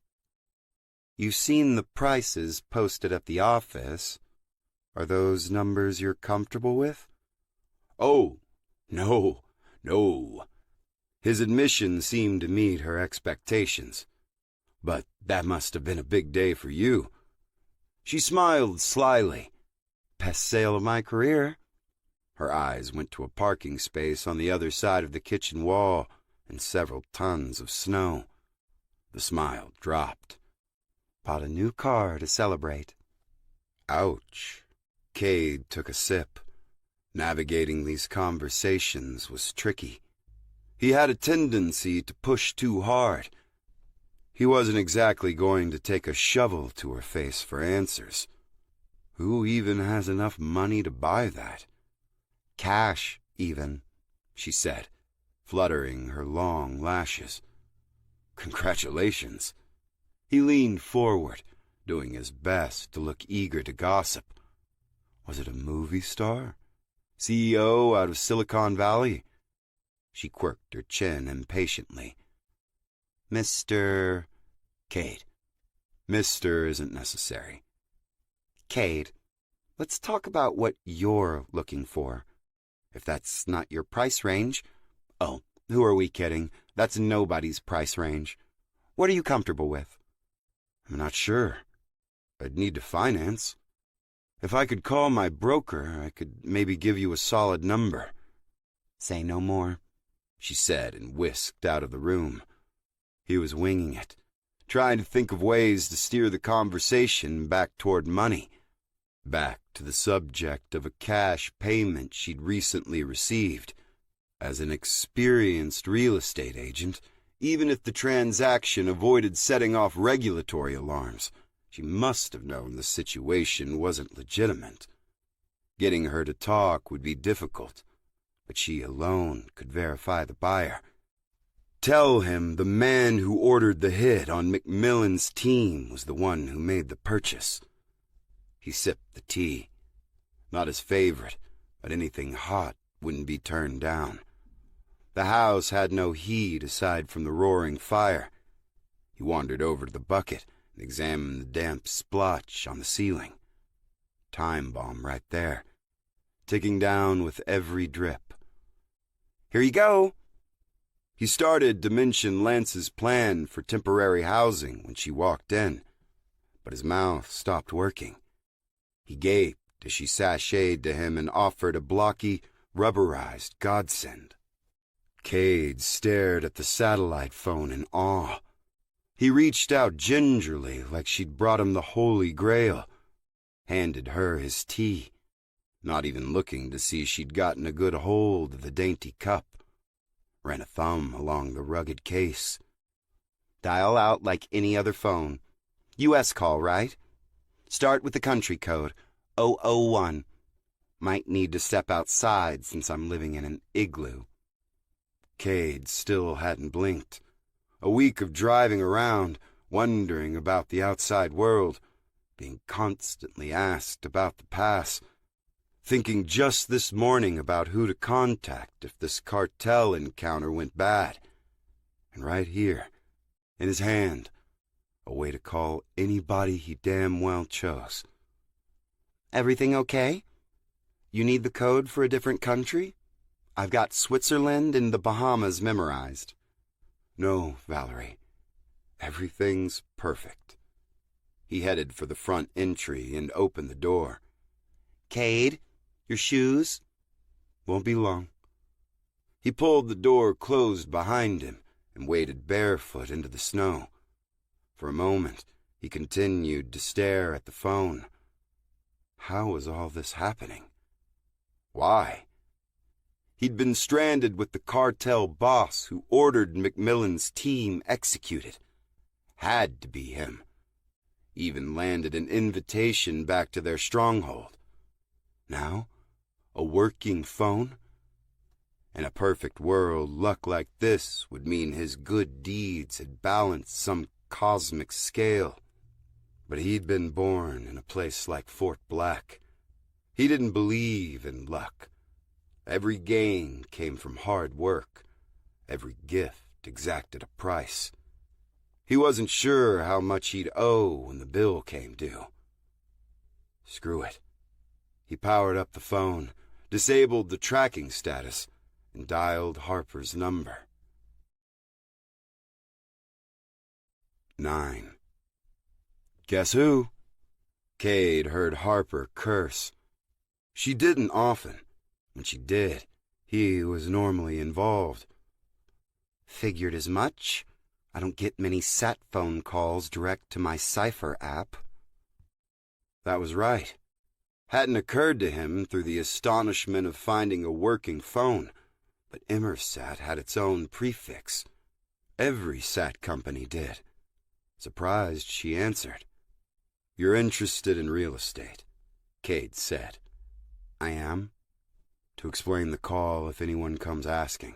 Listen, I've got a situation. No.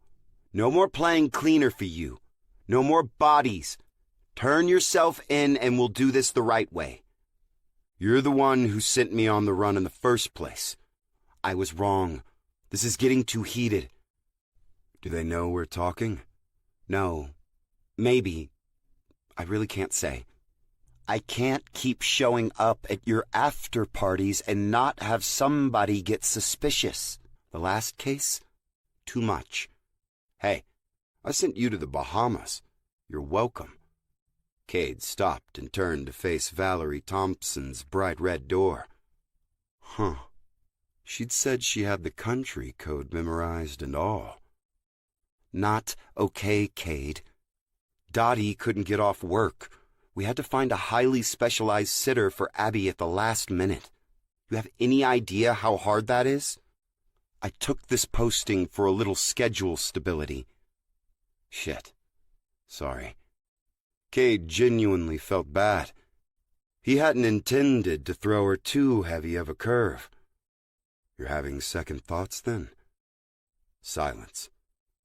I want to help you, but whatever's going on is big, not just some attempt to take you down. What happened in the Bahamas? Your tech friend was dead. Somebody tried to make it look like suicide. Autoerotic asphyxiation. Somebody who knew Gary really well. You sure about the murder? Positive. Ligature marks were more consistent with a lateral strangulation, not an upward stress. All about the angles, Cade supposed. Gary had played too many. A mob hit would have been either covered up or as public and messy as possible. To send a clear message or to hide the evidence. But Cade believed Gary's mob contacts died with Cal, a loner from a dwindling generation. Who did that leave? So a cover-up by whoever's framing me. What's your next step on the case? It's not my case. Come again? I was on the ground at the victim's private island when I got a call to hand the whole thing over to Washington. What squad? Wasn't a squad. We talking top brass? Counterintelligence SAC? NSB director? Lots of filing cabinets and offices for the case to be lost in at 935 Pennsylvania. She didn't answer. The director? Outside the bureau entirely, Deputy Attorney General's office took a special interest. They classified it as SCI under the DNI's office. Took everything. I can't even look at the notes I jotted down. Cade, this is big. Bigger than we can handle by ourselves. They were talking upper cabinet members here. Guys who sat next to the president. Joint chiefs, the top echelons of the intelligence community. The news didn't surprise him. He'd suspected a deeper problem. He'd not thought much outside the bureau, though, and hadn't completely ruled out an elaborate attempt solely aimed at discrediting him. Fort Black was a dark stain on the bureau's history. Hiram and his ilk had sympathizers even still. Then there was Cade's acceptance into the cadre of elite agents in the first place. But there was also the possible involvement of a guy with near limitless resources. The kind of money Sandstrom had would buy all kinds of favors, political and otherwise. Cade had yet to understand what to make of the Friendlink connection, if any. He understood why Harper would be having second thoughts. When she first tipped him off, he suspected she'd gotten a glimpse of a bigger picture. And now, as she hesitated on the phone, he could tell she'd never known. But she made the call anyway and risked her career.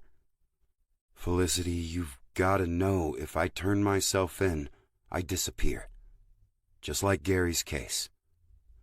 He heard her mouth open, a light breath, a start to words she didn't need to say. Then silence again. He wanted to grill her about what she'd found. Any links between Gary, Jericho, and the social media magnate he could use. But all that would have to wait. I do have the crypto account data still, she chimed in. My assistant was working on it when they came for the files. Public knowledge, all on the blockchain, right? Nothing classified. I can maybe track down Sergei's transactions. Might turn something up. You're amazing, Harper.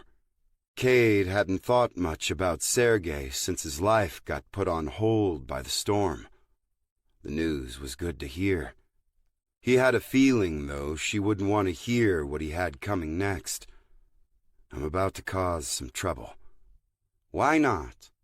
Harper said, exasperated. I ran into an old friend, Rafael Ramirez.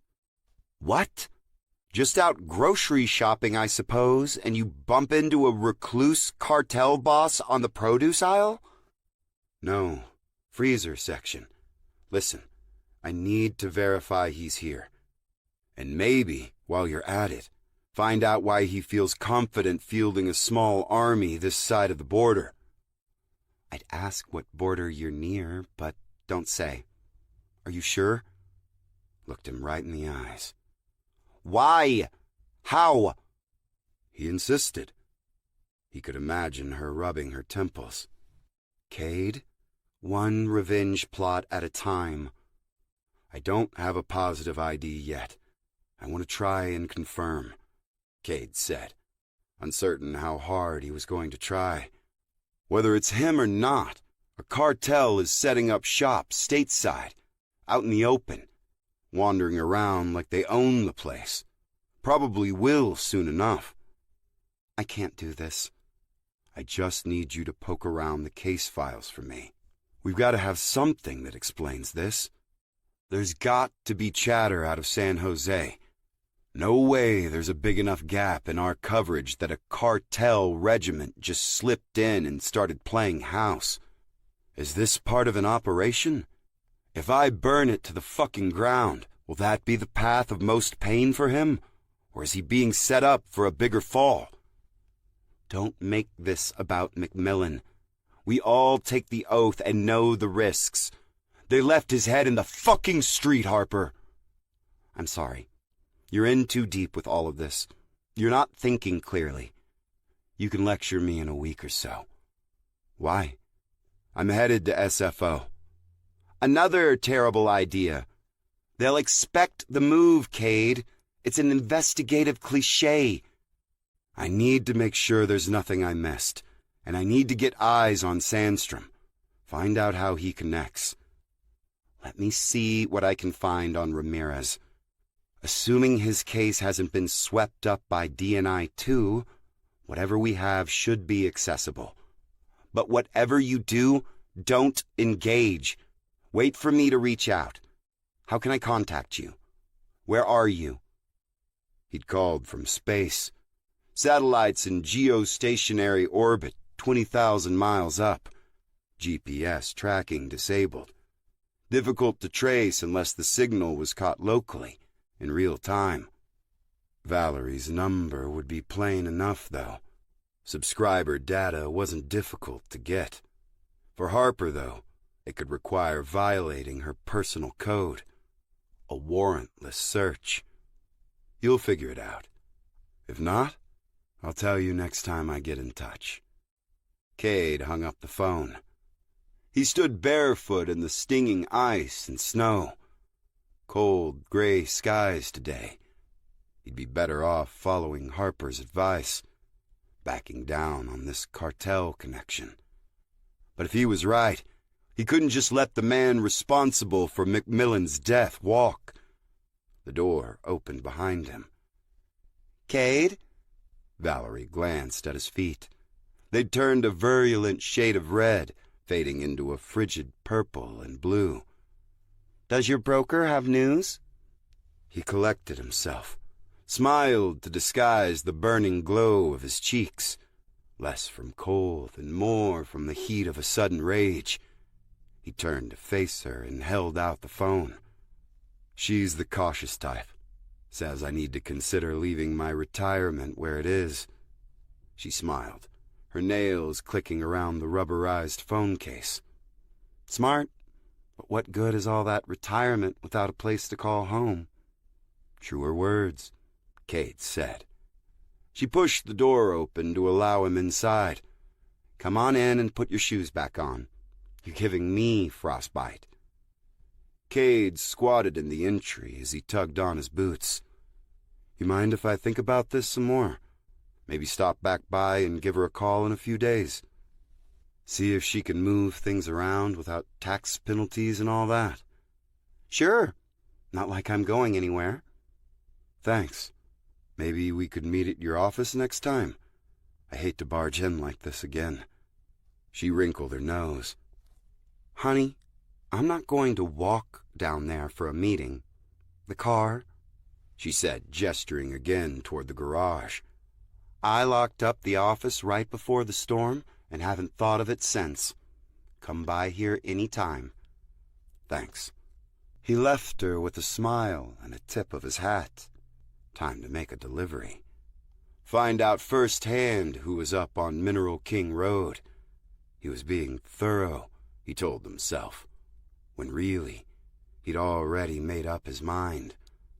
McMillan's killer would soon pay. The unassembled water storage tanks fit awkwardly in the Chevy's bed.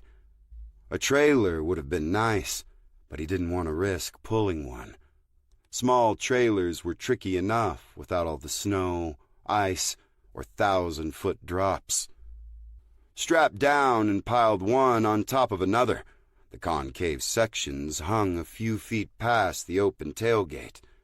The upward-sloping edge rested on the cab's roof. He tried to pad it underneath so the constant shimmying wouldn't scuff too much paint. As he pulled away, he caught Jacob trudging back inside, shaking his head.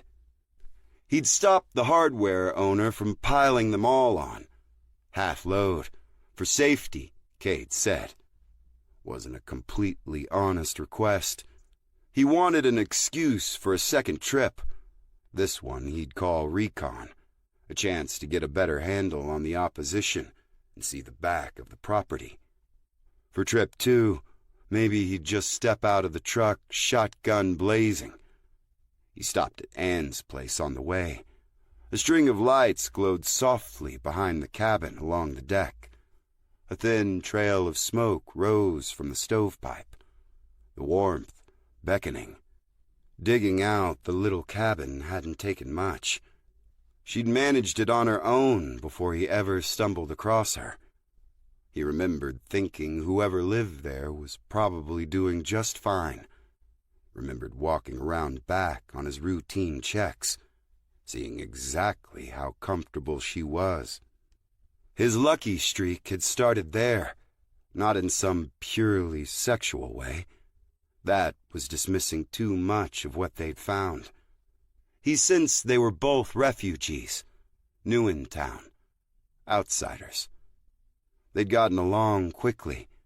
She'd not been fazed by his injuries like most, found them a part of who he was, a new subject matter for her to explore. She'd asked about taking pictures, and he'd declined. He debated going inside. At least Harper knew where he was headed, even if she was a couple 100 miles away. If he never came back, she'd know the name of the party responsible for his disappearance. And they'd be going their separate ways sooner or later. The door opened as he placed his foot on the porch. She was outlined by the glow of the fire, glass of red wine in her hand, her ivory silk robe barely clinging.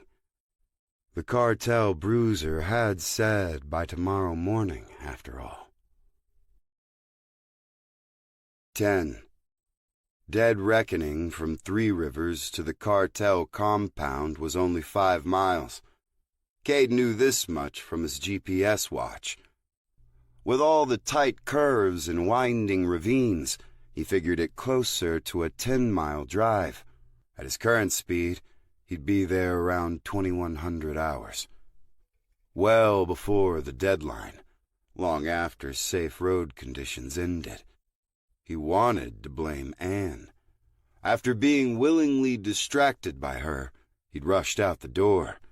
Too little time to figure out where to stow the shotgun. He anticipated a full search, wasn't sure how thorough they'd be. He'd brought his pack, stuffed the shotgun in his hydration pouch, almost the same length. The rigid frame easily concealed the bulge. He found that clearing Mineral King Road had been the easy part. Being surrounded by the deep snowbanks concealed the true danger. This time, he was keenly aware of the edge. At night, sudden gaps tumbled into pitch blackness. Daytime melt undercut the road. He had to use the plow blades in spots.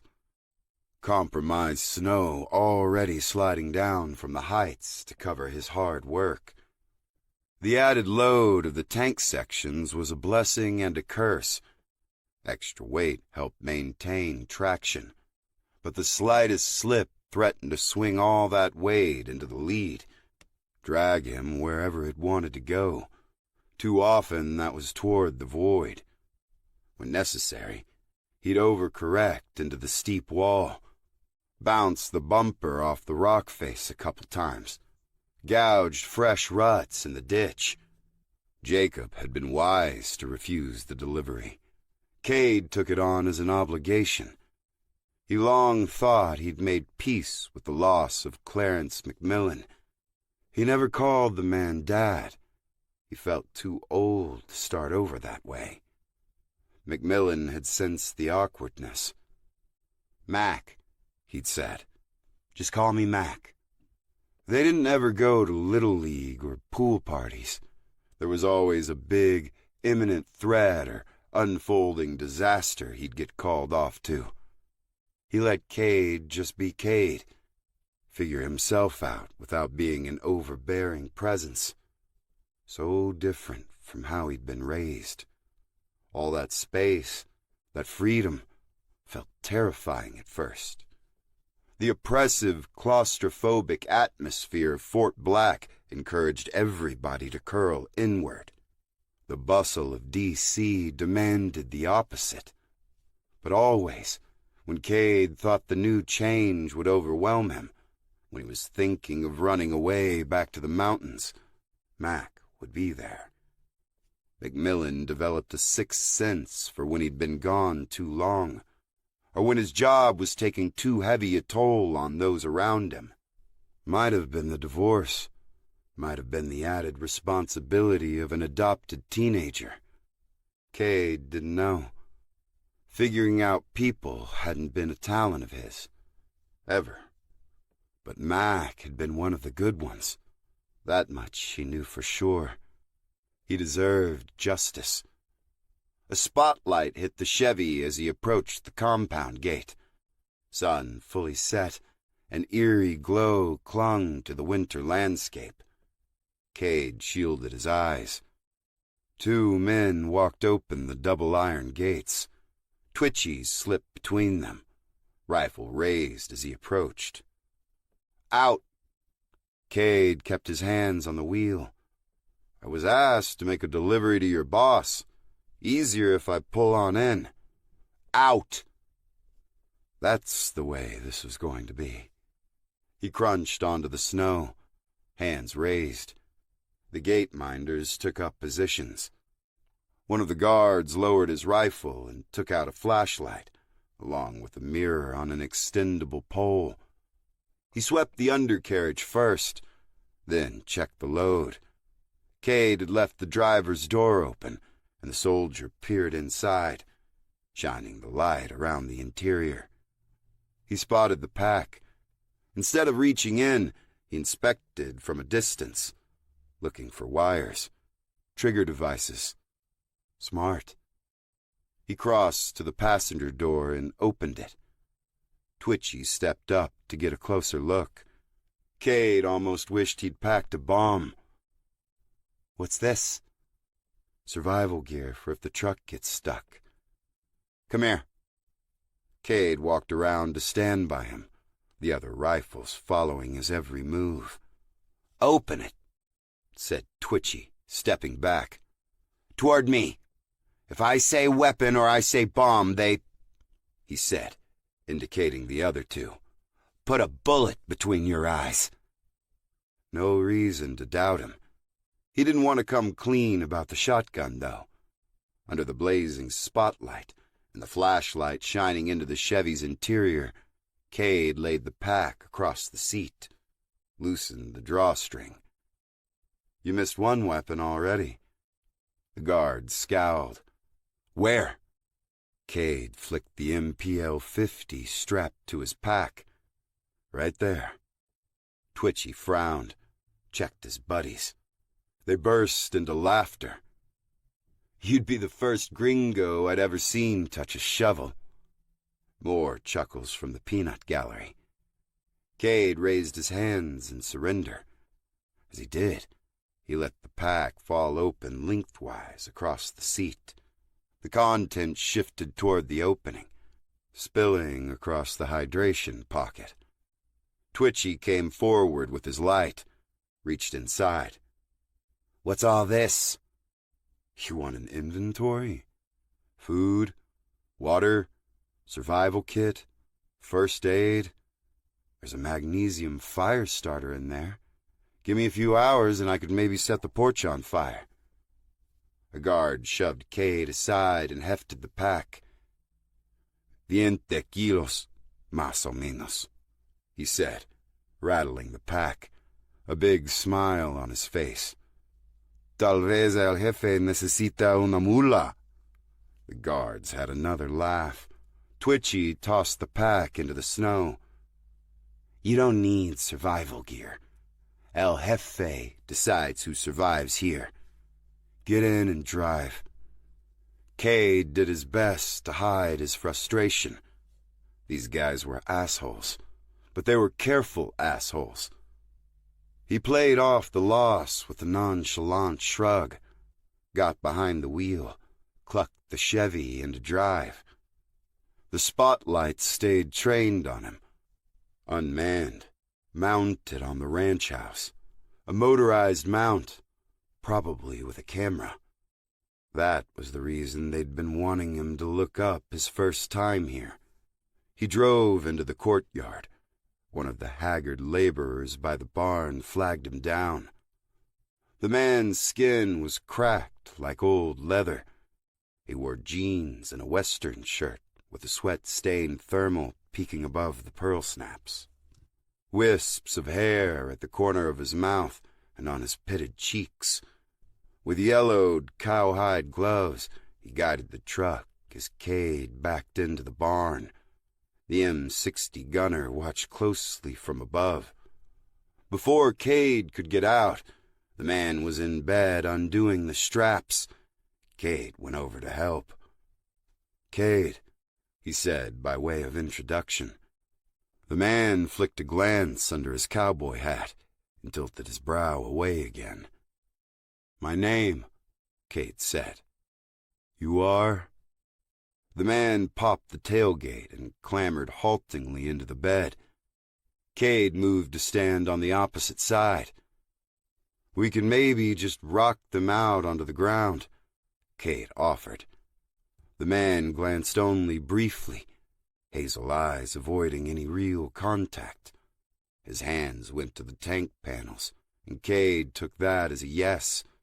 They started to shift the load toward the back. Outside, Cade heard the grumble of the Polaris side-by-side. It slushed to a stop out front. The same driver as last time got out. Pretty boy with the hooked knife. He was alone. He came forward, hands on hips, eyeing the stack. Where's the rest? Wouldn't fit, Cade said. Needed to be 2 loads. The guy pursed his lips. You are giving until morning. Cade did his best to look frightened. It wasn't working. The narco soldier's hand slid to the handle of his blade. Are we clear? Crystal, boss.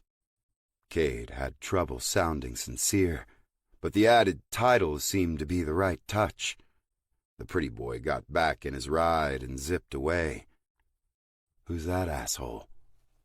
Another uneasy glance. I don't want trouble, the worker said. He spoke English haltingly, his accent thick, difficult to understand. Cade had to respect that. He didn't know this guy's story, likely from a place where working for the cartel was a matter of deciding to live or die. Cade left him alone as they unloaded the rest of the tank sections. As he did, he took careful inventory of what the barn held. Old stalls held racks full of PVC pipe and half a dozen coils of flexible tubing on industrial-sized spools. One was stuffed with opaque plastic tubs, jugs of chemicals, all labeled in Spanish, but many bearing the universal skull and crossbones. Banned weed and pest killer. A tractor occupied one corner. They were stacking the tanks to leave plenty of room for more vehicles. Stairs led up to the small loft. The rest of the barn opened to the rafters. When they were done unloading, Cade sat down on the open tailgate and wiped his sleeve across his brow. Got any water? They dumped my pack outside. The man shuffled to a folding table with a small camp stove. He grabbed a cup, went out, and came back with a scoop of snow. Set it on the burner. No hose? Hell, I'd drink from a trough if that's all you got. Only water at main house. No water down here. Cade let that sink in while he waited. That explained the small, withered vineyard out front. Wasn't just dried up for the winter, but abandoned a while ago. Even all this snow wouldn't erase a historic drought. Could give them a temporary source, not ideal for a large-scale grow.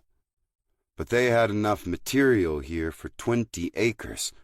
A back-country operation on public land seemed most likely. Streams and springs dug up and diverted. Pesticides and herbicides sprayed freely. Sounded small, but it wasn't. They'd wreck ecosystems, cutting off a spring. A game warden once described how the poison they used killed small animals, and was toxic enough he'd found larger predators and scavengers dead around the corpses. California condors had been killed that way. Federal crime. A year in prison and a 6-figure fine. And who paid for it? Guys like this farmer here. Never the ones in charge. Cade walked to the open door and scanned the courtyard. It was fully dark now. He could barely see the suggestion of hills. How many marijuana grows did they already have out there? You done? Pretty Boy's voice blared over a loudspeaker by the camera on top of the cabin. I want the rest of my delivery. The worker came forward with a steaming cup of melted snow. They call him Lobo. You don't want to make him angry. He likes to be boss. Thanks. I guess I better get back. See you in a few hours. He got into the Chevy and drove underneath the stark spotlight to the gate. The M60 in the loft covered him the entire way. Men emerged from the cabin and drove the SUVs into the barn, out of the cold. Could be 18 men total, all heavily armed. He drove through the commotion slowly, gathered his pack as they locked and barred the gate behind him. Maybe making Lobo angry was just what he needed to do. Survival was in the boss's hands here, or so he'd been told. Before any execution, you earned an audience with the king. That might be his best way into the heart of the compound.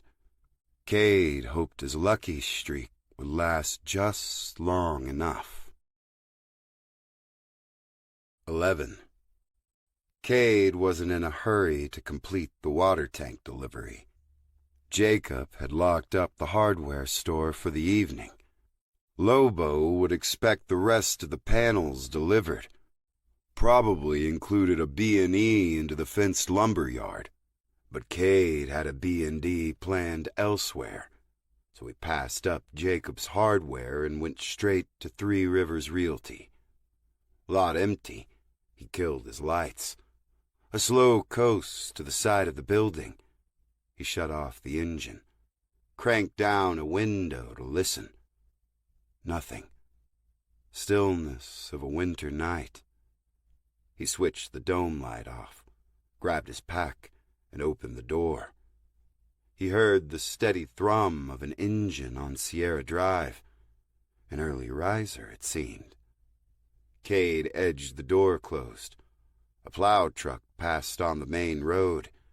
Not one of Lance's crew. He'd only seen one flatbed like it in the small community. The Clevelands. Plow blade raised. They weren't out helping keep the roads clear. They continued in the direction of the dam and the campground. Not much else that way. A few private drives and old logging tracks, now forest roads. Cade contemplated following for no reason other than curiosity, but he had bigger problems than a cranky recluse. The emergency exit in the back of the real estate agency didn't look used. With an empty field to his back and the Chevy hidden from the road, Cade had plenty of time to work. He fished out his lockpicks, the ones a certain diving instructor, Alyssa, had graciously given back to him. He rolled them between his fingers thoughtfully. Stealing Alyssa's diving gear would have seen him dead. Going it alone in Lake Mead, a fatal mistake. What choice did he have here? He inserted a jagged rake-style pick and started to work. Cade was no locksmith. The Bureau had guys for that. But boredom on a surveillance meant time to occupy idle hands. Kirsten knitted. She'd done it since her first war correspondent assignment on the front lines of the Rwandan Civil War. Spectre took photos of sunrises and sunsets, because their shifts always overlapped those. Derek had one of those basic grip strengtheners. The metal spring with opposing handles fit his personality. The guy was tightly wound. Sanvi? He didn't want to know what Sanvi did in her car when nobody was watching. Probably took selfies, uploaded them to a FriendLink account. Cade picked locks. It started with the chain lock inside the trunk of his Bureau-assigned vehicle.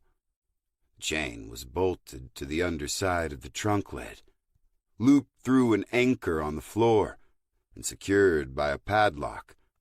A space for agents to temporarily secure firearms, evidence, or equipment in a pinch.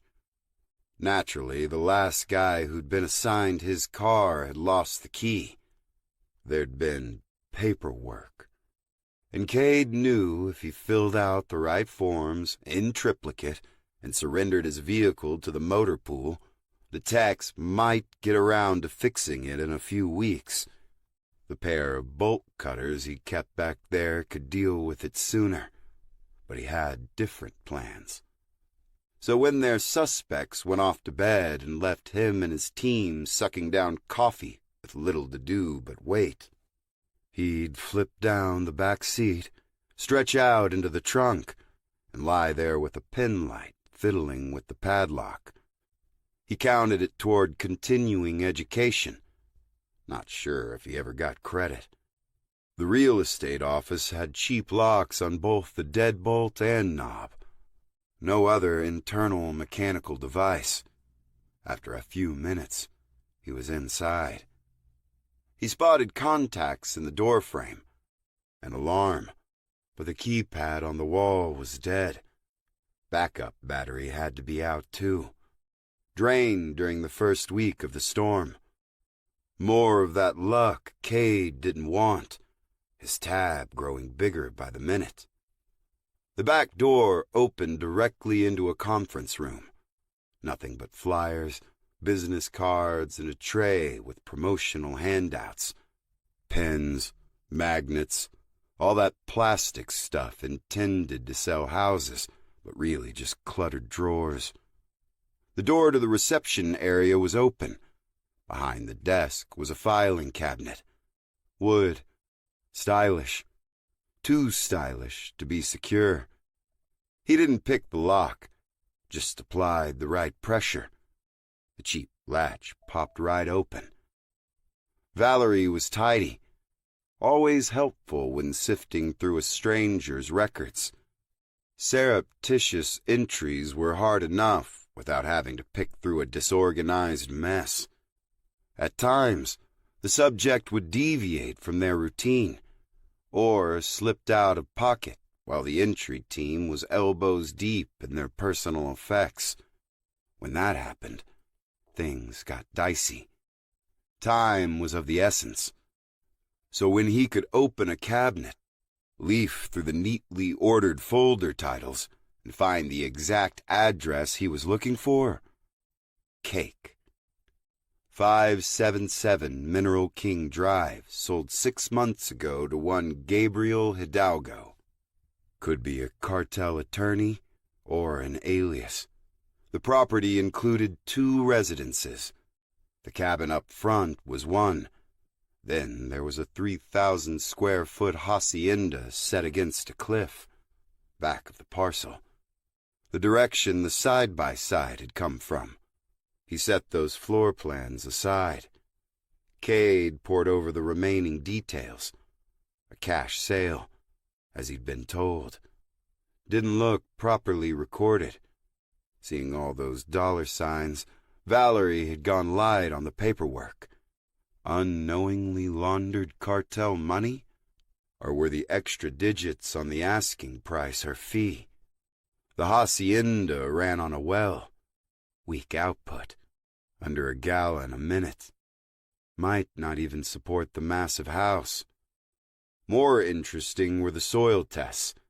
Highly alkaline, dense, normal at that scrubby, rocky elevation.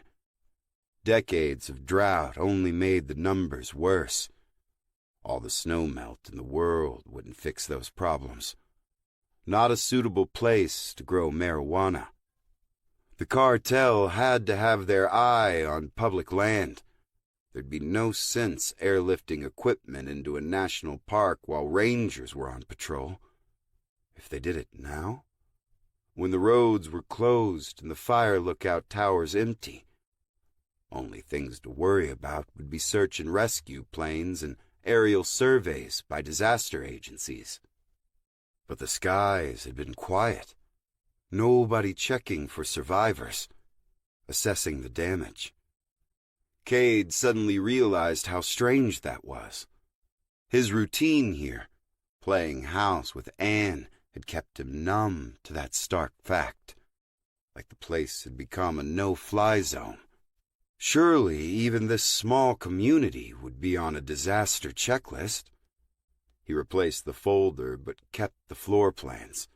On a whim, he sifted through the files for the adjacent properties, searched for any cash sales or familiar names. Scattered plots had come up for sale off and on. Not many takers that far up Mineral King. A questionable road, lack of water. Couldn't do much more than build a cabin and pray for rain. Nothing ever for sale on the Cleveland side. Not even close. Huh. Could be they own the whole other side of the canyon. He returned the folders and popped the drawer back into place. The floor plans got rolled up and slipped into a pocket. He locked the door behind him and drove away. He hadn't learned much, but the lack of information told him enough. Valerie had bigger problems than a total jag. She'd become an accomplice. Didn't seem the type who understood the true risk. He'd have to add her to his snow patrol, help her clear that roof of hers, make a friend, see whose side she was really on. The next morning, Cade locked up Hindi and drove to Anne's. He needed groceries. She probably did too. He wanted one last normal morning before he rolled up to the compound, late for his delivery. He didn't see things being normal afterward. They'd been grocery shopping together since they met. She'd ended up here without a car. Somehow, didn't even own one. Her life in the Bay Area enabled by cabs, ride shares, and those autonomous cars when they weren't glitching. Before, she'd made the short walk to the local market. But as their confinement dragged on, she said she found leaving her little cabin less and less appealing. She kept the inside superheated, the wood stove a contained inferno. But he'd drag her out in the cold today, get her refrigerator stocked in case he didn't come back from his late delivery. Dumb thing to worry about, grocery shopping being his final act, but he'd come to accept a certain amount of practical absurdity over the years. Anne met him at the door more put together than last time. She wore jeans and a thick sweater, wool hat and gloves, no sheer silk. Cade felt a pang of disappointment. There were more appealing final acts. "You read my mind," she said about the trip to the store. "Luckily, you didn't read mine." She ran a finger down his arm as she passed. "You're an open book, Cade." She left him standing on her porch as she got into the Chevy. They drove up the road to the local market, a small grocery squeezed into the space the size of a fast food restaurant. They'd managed to cram every essential on the shelves, beer and wine included. One small cart could navigate the narrow aisles at a time. Arrows dictated the direction of travel. "This or sandpaper?" Anne held up the last remaining roll of toilet paper. All the big, poofy rolls disappeared early on. Management resorted to setting out their store bathroom supply, one individually wrapped roll at a time. Cade swiped it from her. "This stuff is perfect for Hindy's black tank. Dissolves even before use." Her nose crinkled in disgust. "I don't want to know." The store's shelves were getting bare. Holes where popular items went. An entire shelf of water and bottled drinks wiped out. "They finally came for those off-brand toaster pastries," he said. "The ones that taste like cardboard." "I wouldn't know. Never tried them." Anne glided past the meat counter, examining what was left. A few steaks starting to brown. Same with the ground meat. She shook her head disapprovingly. "Looks like I'll make a vegan of you yet." Cade grabbed the least funky-looking cut. "You may continue to try." They wandered the aisles, taking whatever looked remotely edible. The market hadn't started disaster pricing like Al, but the normal prices had been high enough to stretch his limited funds. He was doing the math in his head when a high-pitched whine sounded outside. Snowmobiles. Locals had them. Lots of people did.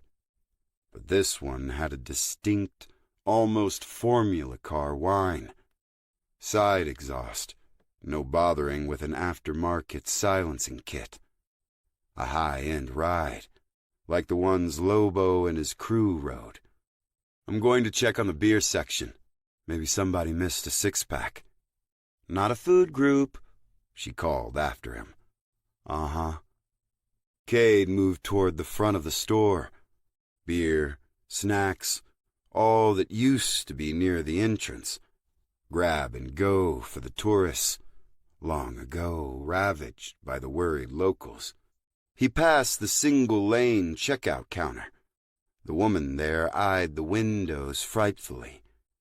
Lobo and his backup strode past the window in their Arctic camo, rifles over their shoulders.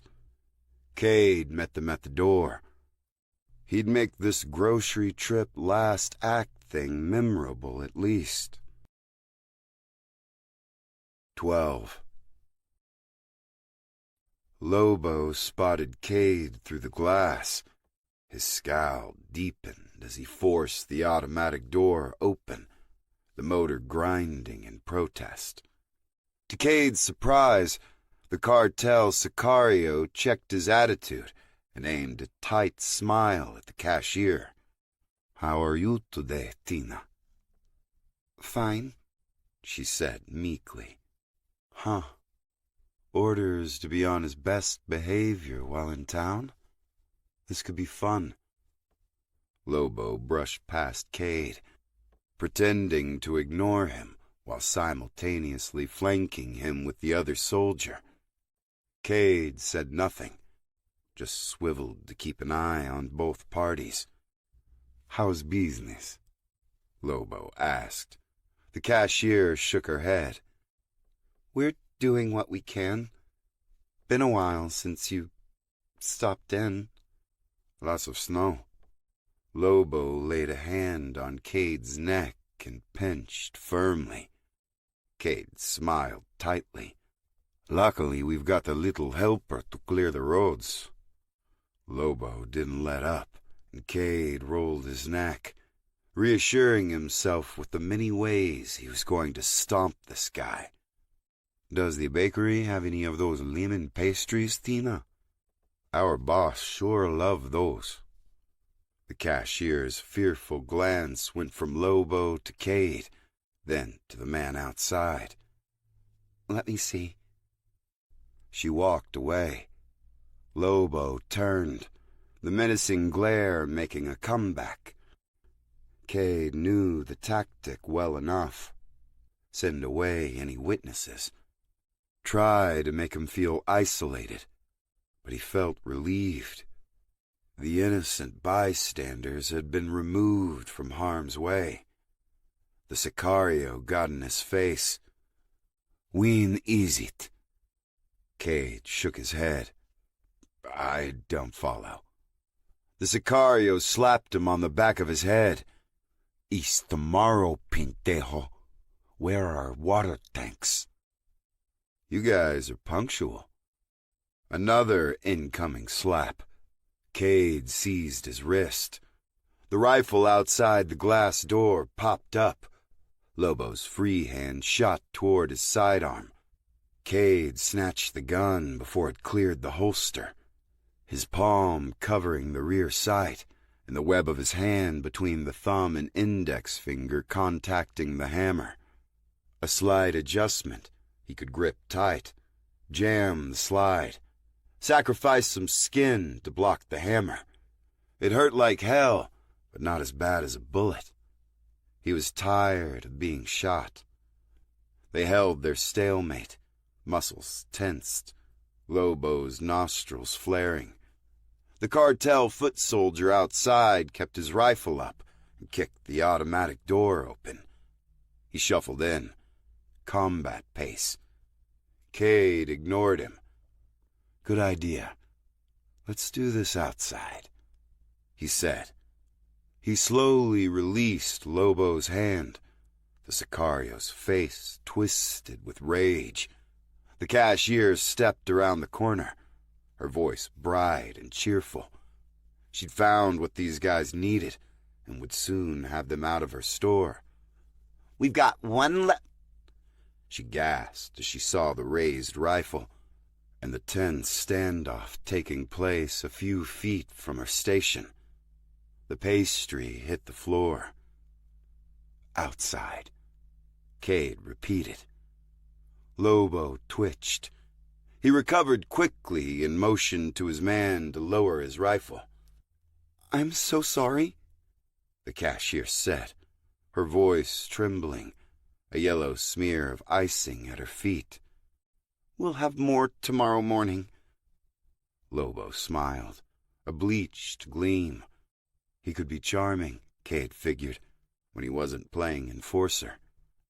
He stepped away from Cade and dug out a wallet. Not a problem, Tina. I hope we haven't bothered you today. He stuck out a wad of cash, more than enough to cover a shelf full of pastries. The cashier stared a long while before taking the money with a trembling hand. As soon as Lobo turned away from her, his smile dropped. He stalked toward Cade and grabbed his elbow.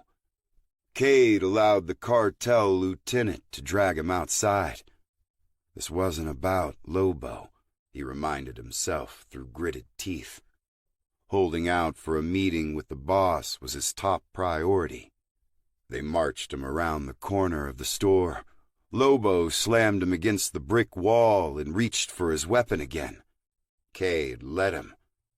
Not the sidearm this time. With a flourish, a knife spun into Lobo's palm. A curved, serrated blade with an arched finger grip handle. A large open ring bulged from the butt of the handle. the purchase for the spins and twists used in the karambits knife's deadly dance. I should gut you right here, but you won't. These thugs had to be on a tight leash. Orders from the Jefe not to cause trouble in town. Anything that might jeopardize those plans would be dealt with harshly. Cade understood that. He even understood that once he was alone inside their compound again, they might not show the same restraint. Here in town, they thought they had a foothold to maintain. So what kind of authority did these assholes have, and why? There you are. Their attention flickered toward the voice.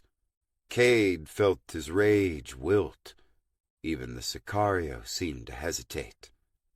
Anne cradled a bag of groceries on the sidewalk. You said you went looking for beer, not drinking buddies. Lobo shot a confused look from her to Cade. He stepped back, almost shyly, and the knife spun back into its sheath. His man stood down even faster.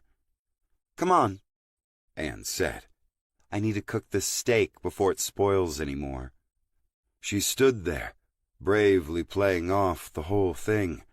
The guns, a confrontation boiling on the edge of extreme violence.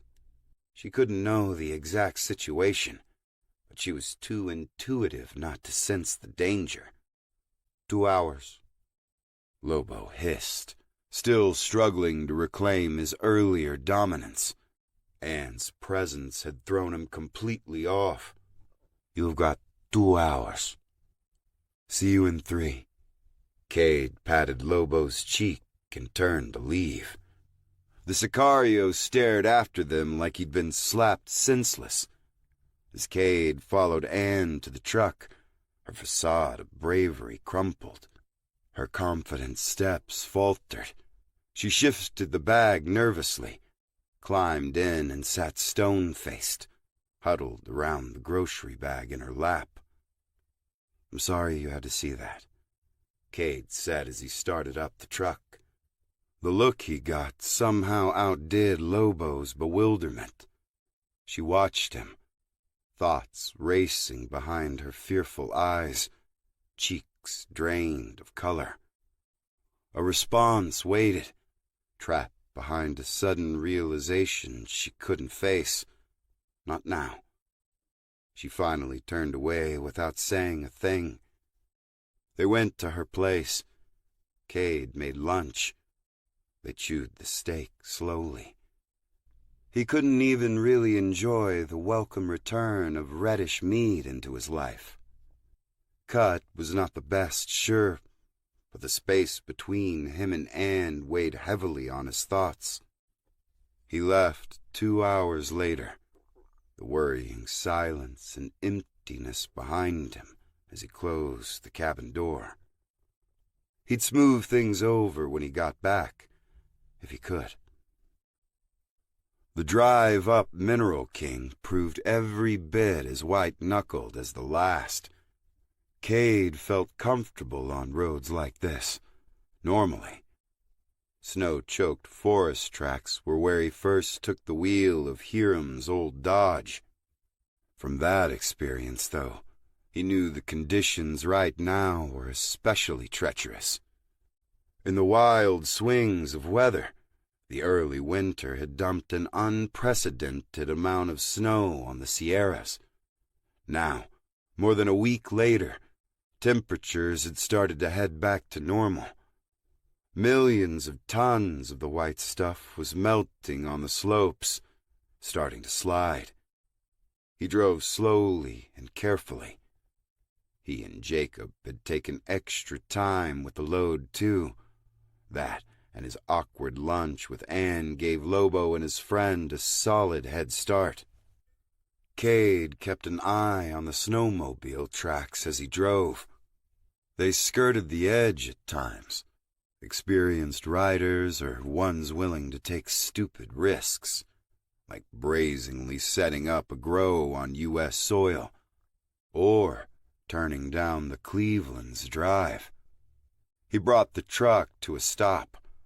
The snowmobile tracks came back out, continued toward the cartel compound. They'd already left. Had Mrs. Cleveland's rifle been enough? As stubborn as they were, he didn't like their odds. Cade made the turn. They'd finished clearing the snow around the A-frame house and the pole barn. Another private road they'd opened ran off into the mountains. They'd even dug out a quarter-acre section by the house. The hoops of a greenhouse stuck up there. Metal ribs of an unearthed carcass, bent and twisted by the snow that covered them. Cade parked. He got out the shotgun and stalked cautiously toward the house. The porch swing drifted gently in the breeze. Their old plow truck was parked under the pole barn. He touched the hood. Cold. Snowblower out in the open. Recently used. No sign of the Clevelands. He went toward the front deck of the A-frame. Smoke drifted from the chimney. A long woodshed set off to the side. Enough wood to burn for 2 winters, if needed.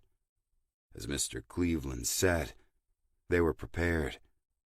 But had they been ready to meet their new neighbors? The upstairs window jerked open. Curtains fluttered into the dry air. Mrs. Cleveland's face appeared, then ducked back inside. When she came back, she led with her rifle. A 5-shot hunting rifle. Only needed 1 to hit. And she didn't look shy about pulling the trigger. Cade had a fraction of a second to consider his actions. Shoot first, or assume she'd been rattled by the cartel boys and try to show her he meant no harm. He raised his hands, his barrel aimed at the sky. Just checking you're okay. She sank deeper behind the sights. A little charity, reluctance to shoot the little old lady, was going to cost him. He got ready to let his barrel fall. Mr. Cleveland stepped out the front door. "Fern, now, we talked about this." "He's got a gun." "And so do you. We're all tied up on that matter." Mr. Cleveland turned to Cade. "You mind putting that in your truck?" He minded. He'd been shot at too many times not to recognize a willing trigger finger pointed his way. He could drop her, but damn, it felt wrong. Turn his back on her? Not sure about that either. He walked backward and placed the shotgun in the truck. Another peace offering. One he might not recover from if they didn't accept. Mr. Cleveland watched closely to make sure the weapon had been stowed. Then his attention went to the Chevy's load. A dark gaze settled across his brow. "Jacob tell you to bring those up here?" The question threw Cade. "It's a delivery for the new neighbors. You've met them, I take it. I noticed the snowmobile tracks." Mr. Cleveland's smooth cheeks flushed. Wasn't from the cold. His wife kept the rifle lowered, but her finger wandered toward the trigger. "We're all fine here," he said, the answer to Cade's question lost in his fixation on the tanks. "So for the last time, get the hell off my property." Mr. Cleveland started to close the door behind him. "Exactly what are your property lines?" Cade shouted. Mr. Cleveland slammed the door. At the same moment, Mrs. Cleveland stormed away from the window. Cade heard shouting inside. The door burst open, Mrs. Cleveland launching out like a rabid badger, her rifle swinging stiffly at her side. "You here to snoop around? That's why you've been talking with Valerie? You and Jacob with those Mexicans up the hill now, too? My God, I never figured Jacob for a goon." She didn't have the rifle pointed at him anymore, at least, but she was in his face, shouting, eyes bulging, lip curling. He could handle her better now if she decided to raise the gun, so he tossed another question into her fury. What did Lobo want? Did he threaten you? Fern Cleveland's lips twisted into a malicious smile. We've been running off gangsters like you for 50 years, and I got another 30 in me. Best you take your ass back to wherever you came from. Mr. Cleveland sidled back out, not exactly in a rush to call off his attack dog. When he reached her, his words were soothing, but the glare he gave Cade held only contempt. Whatever had gone down with Lobo, they weren't in the mood to talk. Might explain why Fern was ready to start unloading. More likely, this was her natural state. If the cartel had stopped in to win hearts and minds, they had a tough task with the Clevelands. Cade raised both hands and backed away. Sorry I asked. I'll leave you two alone. The old-timer led a seething Mrs. Cleveland inside. The frame rattled as the door banged closed. Cade drove away, even less certain about what the hell was happening on Mineral King Road. 13. The guards opened the compound gates wide. No search, no harassment. Just a guy on each gate and the third motioning him through. The only sights trained on him far away on the hilltop. Safest to assume those never lowered. They'd moved the 3 SUVs into the courtyard again. He backed up onto the open barn doors, and Hassan guided him in. Same sweaty shirt, same well-worn gloves. Cade got out to help. Another worker jogged in from the back, younger, but somehow just as weathered. He dropped the tailgate and scrambled up across from Hassan, leaving Cade nowhere to stand. The younger man was working hard, doing his best to see the elder. Hassan had little to do. Cade added an awkward push from outside the truck bed. Wasn't doing much to help, but felt like something. The 2 men had just tipped the load onto the tailgate when the side-by-side whipped into view. Lobo leaned out the window. Get in. Cade checked the 2 workers. They continued to focus on their task. Whatever happened around them, they'd never observe, never witness.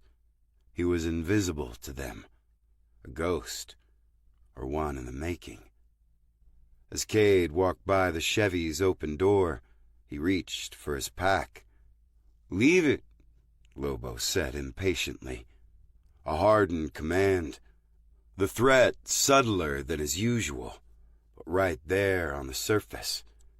Cade closed the truck door, made his way to the side-by-side, and got into the passenger seat. Mission successful on getting the Hefe's attention. The worker, Hassan, looked up as they pulled away. A knowing glance. All he could manage for the guy he'd met only a day ago. Somebody he'd probably figured on never seeing again. Where are we headed? Lobo stayed quiet, stewing. He barely gave the guard at the inner gate enough time to get out of the way as he zipped through.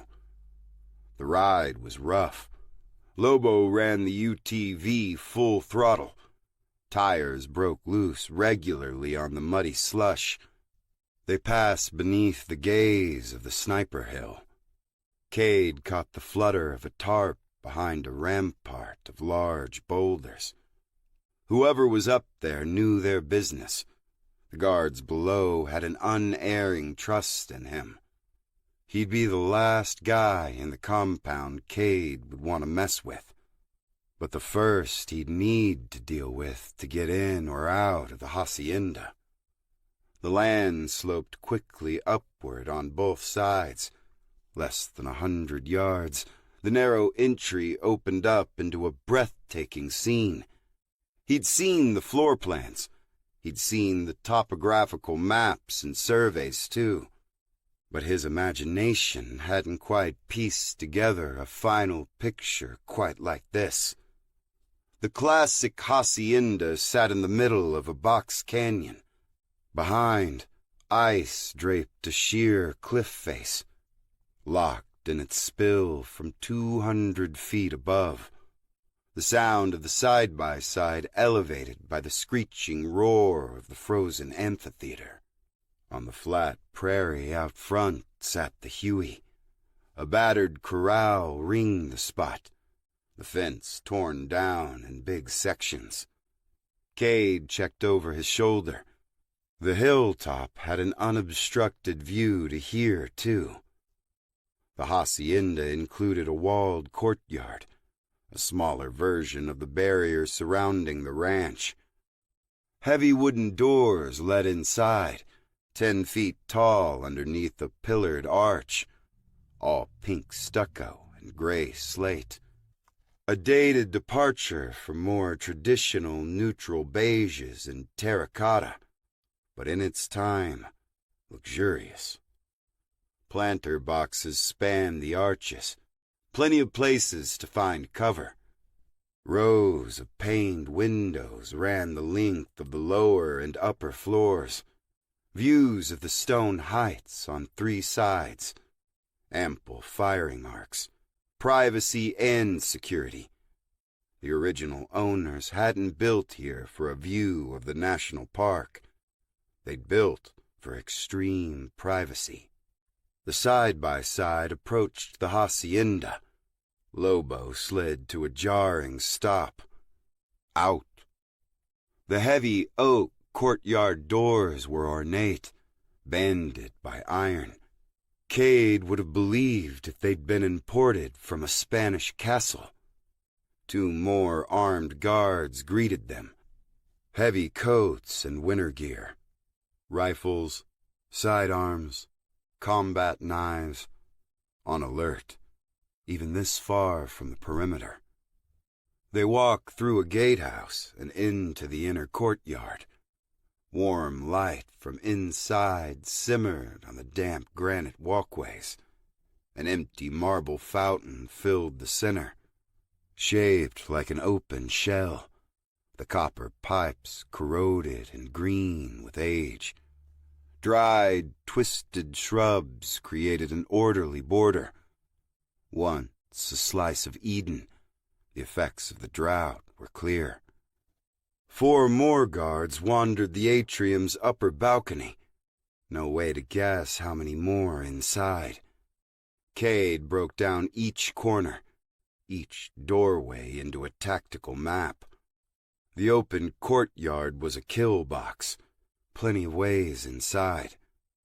Lobo motioned him through a set of French doors on the west wall of the first floor. He stepped into a sunken lounge, rich leather sofas and a marble hearth. The ceiling was open to the second floor. Sit. Lobo pointed to an armchair close to the fireplace. No reason to start trouble. Yet. Whatever was going to happen wouldn't happen until the boss showed. As he waited, Cade glanced at the upper windows. One of the guards on the mezzanine had moved to stand by one. Lobo took up a position by the exit to the courtyard. Cade's plan had worked too well. He had little chance of walking out of here alive. The courtyard was a bad escape route. A closed door across the room led to an internal hallway, if he recalled the floor plans correctly. Maybe his best bet. A wide archway filled the opposite wall. Antique furniture and decorations spilled across an open space. Big, Gothic feel. Chunky stuff. iron and oak. The dining room, according to the floor plans. A kitchen was at the other end. He couldn't see it, but the cellar door was there. Extensive tunnels. The place had been built long enough ago they wanted the help to move about unseen. Probably hadn't considered angry guests looking for revenge. The guard above watched him closely. Getting there would be tricky. Dangerous situation or not, he felt strangely at ease. Being roughed up would have been better. Get his blood flowing. Draw him out of the wintry cocoon. Too much time all wrapped up in his cozy cabin. His problems on hold. He wanted the urgency right on the surface. The gravelly voice was all it took. "Can I get you a drink?" Rafael Ramirez stepped in from the dining room, swirling a glass of wine. Few had seen the man and lived. Photos didn't exist. His men called him El Charro, head of the Michoacan cartel. Ruthless, bloody. He wore tailored jeans with a barrel cuff shirt straight from Saks. Gold cufflinks glistened as he tugged at his jacket. A custom piece he'd probably commissioned from a European designer. Black, short-waisted coat. It mimicked the costume of his nom de guerre, without somehow looking ridiculous. Cade stared long and hard into the man's eyes. Deep pits, drawing him in. Once he stepped off the edge, he didn't know if he could return. Didn't know if he cared. El Charro flashed an amused glance at his sicario. "Why don't you get him a beer?" Cade paused. Ramirez's tone sounded casual. Relaxed, even. "Jefe?" Lobo made his annoyance clear. The boss's smile faded. "Domestic, yes?" Cade didn't want to drink with the man. He wanted to smash the smile off his face, make him eat his teeth. One fewer person in the room could help make that dream come true. "Sure, whatever you got." It took another insistent look from Ramirez for Lobo to leave them alone. Cade glanced up at the guard on the balcony. He'd gone on full alert. Ramirez followed his gaze. "You'll have to forgive my men. They're from rough lives, very suspicious of people's intentions." He sipped his wine and moved to the couch. "Do you have bad intentions, Cade?" "You have no idea." Ramirez smiled. "Bueno." There, the deep, growling voice from the specter on the audio tape. The one recording he'd ever heard of the man. An exact match. Cade was starting to find his rage again. How much more proof did he really need? "You're not a man of many words," the cartel boss continued. "I like that. Talking causes nothing but trouble. Politicians, lawyers, they talk," he said, raising a hand to tap a finger against a thumb like a chattering bird. "Talk, talk. I prefer action." Cade nodded along. A rack of fireplace tools sat 2 feet behind him and to his left. A little far to lunge and ram one into Ramirez's skull before the shooter up top opened fire. He could go in with his bare hands. Lucky enough strike, he might kill him quickly. Ramirez had to be expecting trouble, but Cade didn't see any concealed weapons. A lot of faith in that guy on the balcony. Was he being covered from somewhere else? Cade started to rise. The guard at the upper window backed up and took aim. "See?" Ramirez said. "Very suspicious." Cade settled back into his chair, fingernails digging into the arms. "Why?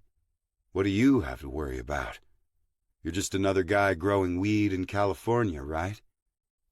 Ramirez placed his wine glass on the coffee table. "Plenty of bad actors in that kind of business. And because your federales won't just agree to stop their silly war, then the banks won't either. This means only investors with plenty of cash can play the game. Understand?" Ramirez seemed comfortable describing his operation, a sign that might mean a death sentence for anybody listening. But Cade still sensed no threat from the man himself, no imminent danger. His talk almost sounded rehearsed, a business pitch, a strategy session in a boardroom. The uncertainty was cooling his rage again. He could hear Mac telling him to be smart, to solve the crime, not satisfy his need for revenge. What were the cartel's intentions in Three Rivers? Starting illegal grows on public land? Or did they want the parcel next door? Not the type of people to patiently wait for the owners to die of natural causes. In fact, the hacienda had been purchased months ago. Cade realized he'd brushed that detail aside in his race to confirm and paint a target. So many details he kept glossing over. Sloppy work. What was he missing? Somehow, Ramirez decided a quiet little piece of the Sierras would be his latest conquest, an unincorporated tract of America, his personal fiefdom. Insanely ballsy, even for a ruthless cartel. And you're the kind of businessman with plenty of cash, no? Cade said. Ramirez smiled broadly. Now he understands. I'm here to save a business I have loved since I was a young man. Get back to my roots. Over the years, I was forced to diversify by an illegitimate war on my business. A business that is now legitimate in this place. And when the federales find out you're here? Ramirez eyed him slyly. Don't they already know? A door closed in the kitchen. Lobo stomped back into the room, thrust a can of beer toward Cade. No glass? The murderous glare Lobo shot Ramirez should have gotten him killed, but the Jefe took no notice. Ramirez rose and took his wine glass to the window. He put out his hand. Give me your radio.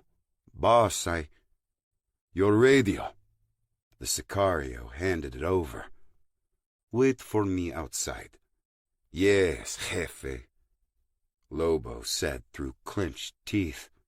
The glass doors rattled closed in his wake. The transition will be hard for some. Many, like Lobo, are citizens. San Diego, El Paso, San Jose. Protected by amendments. First, second, fourth. He turned around, reveling, basking in his own genius.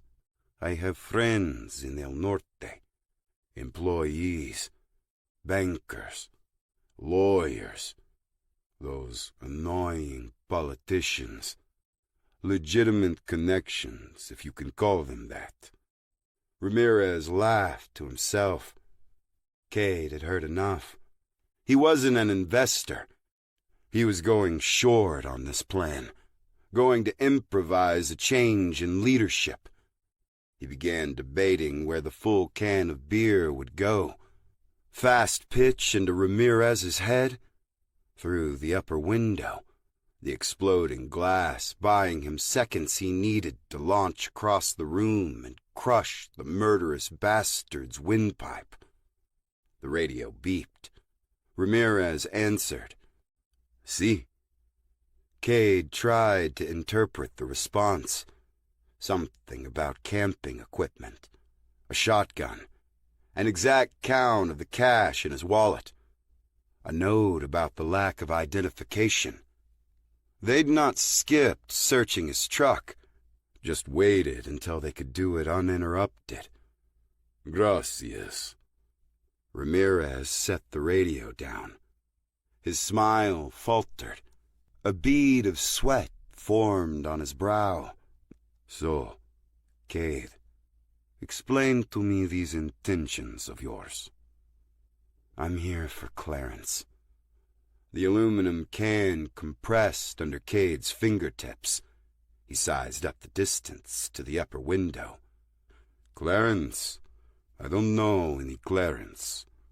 Cade shifted, ready to explode. You will when I'm done with you. On your feet! Hands behind your head! The shout came from the archway. Cade whirled. What he saw stomped out the heated urge for revenge for good, replaced it with cold shock. He slumped back into the chair. The new guy held a pistol on him, aimed at center mass, a fifth-generation Glock 17, a weapon Cade had become highly proficient with. The same firearm found in the holsters of thousands of federal agents across the country. This one in the hands of a middle-aged white guy. A few days' scruff on his face, squinty, bloodshot eyes.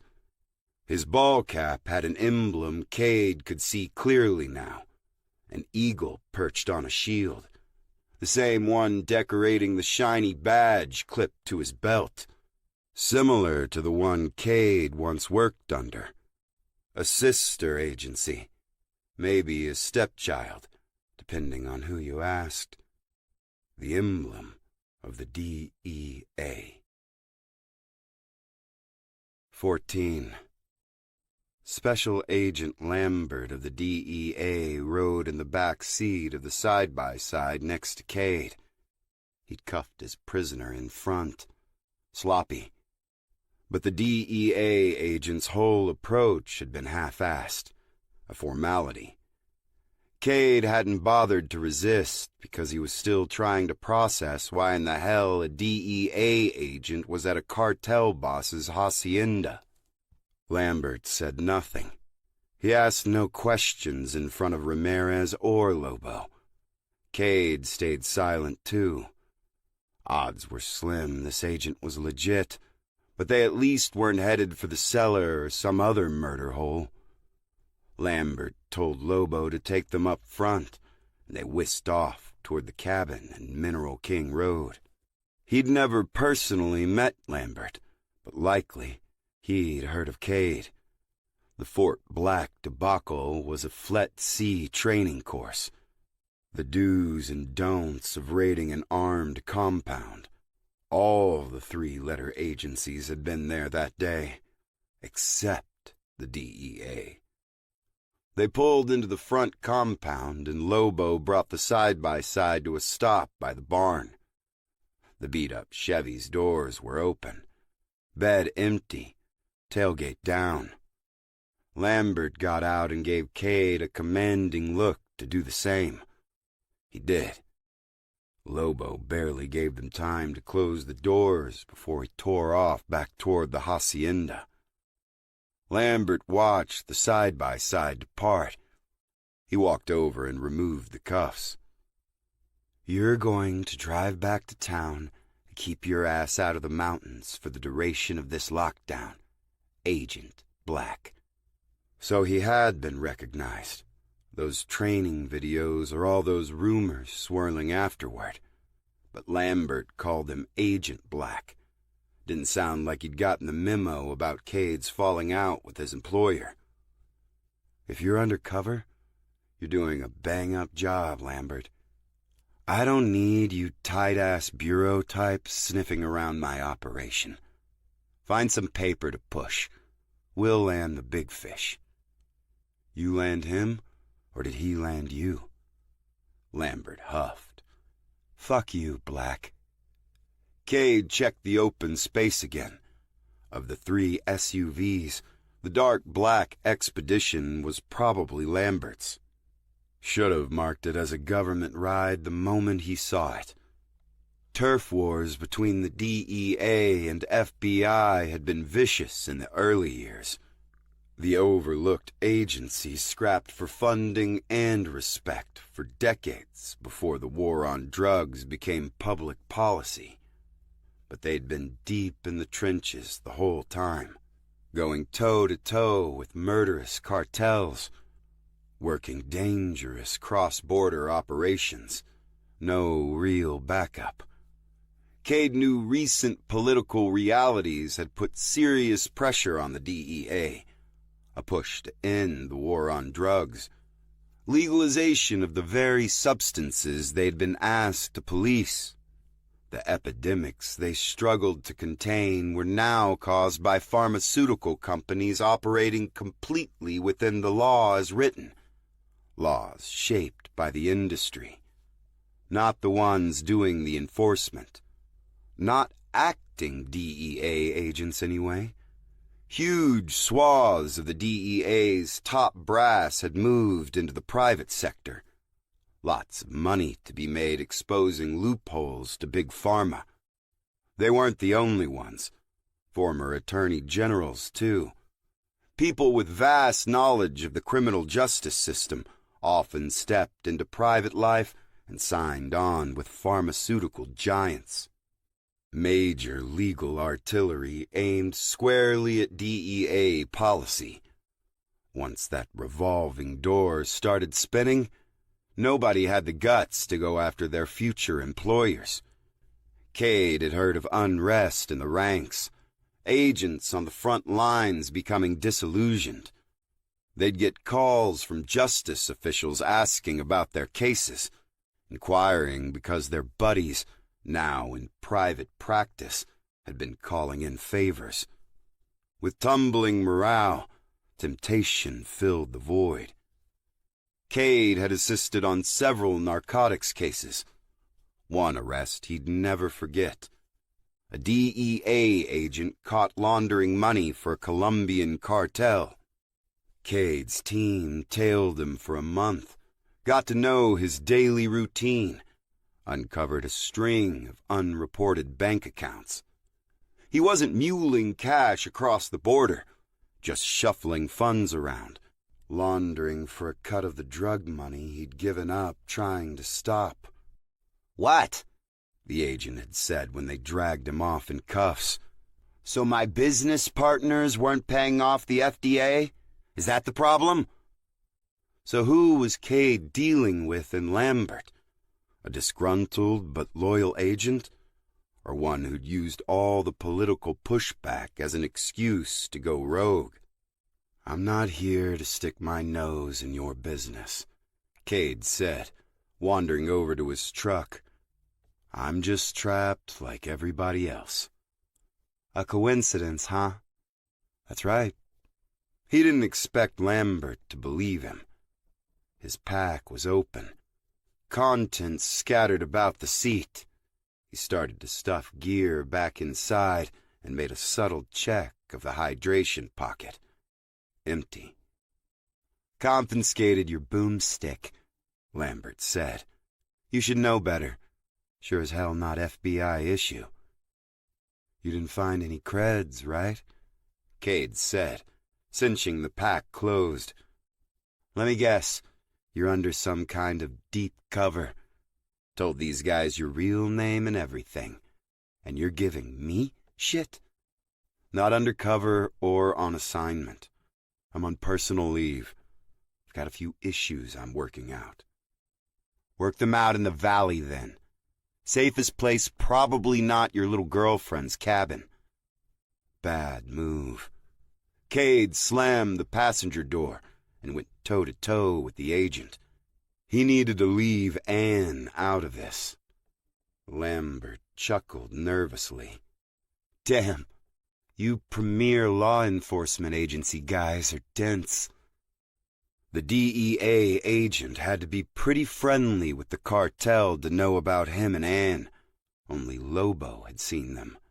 If you're with him, Cade said, stabbing a finger toward the distant hacienda, you picked the wrong side. Lambert crossed his arms. Watch the evening news, Sherlock. Ain't sides in this war anymore. What do they call it? Détente? Cessation of hostilities? He swallowed hard.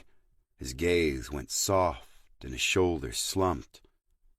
You get used to it. The regret seemed genuine. That didn't move Cade. Feel as bad as you want. There was no excuse for answering to a killer.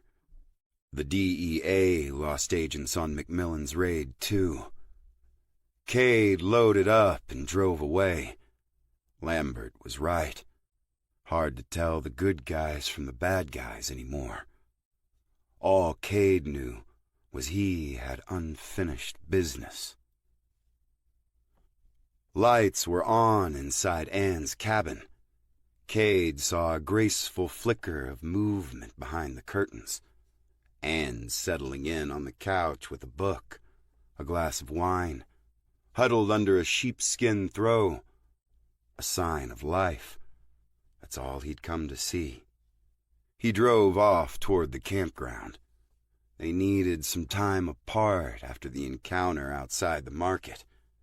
Agent Lambert mentioning her only worried him more. Things always came back to that. Every damn time.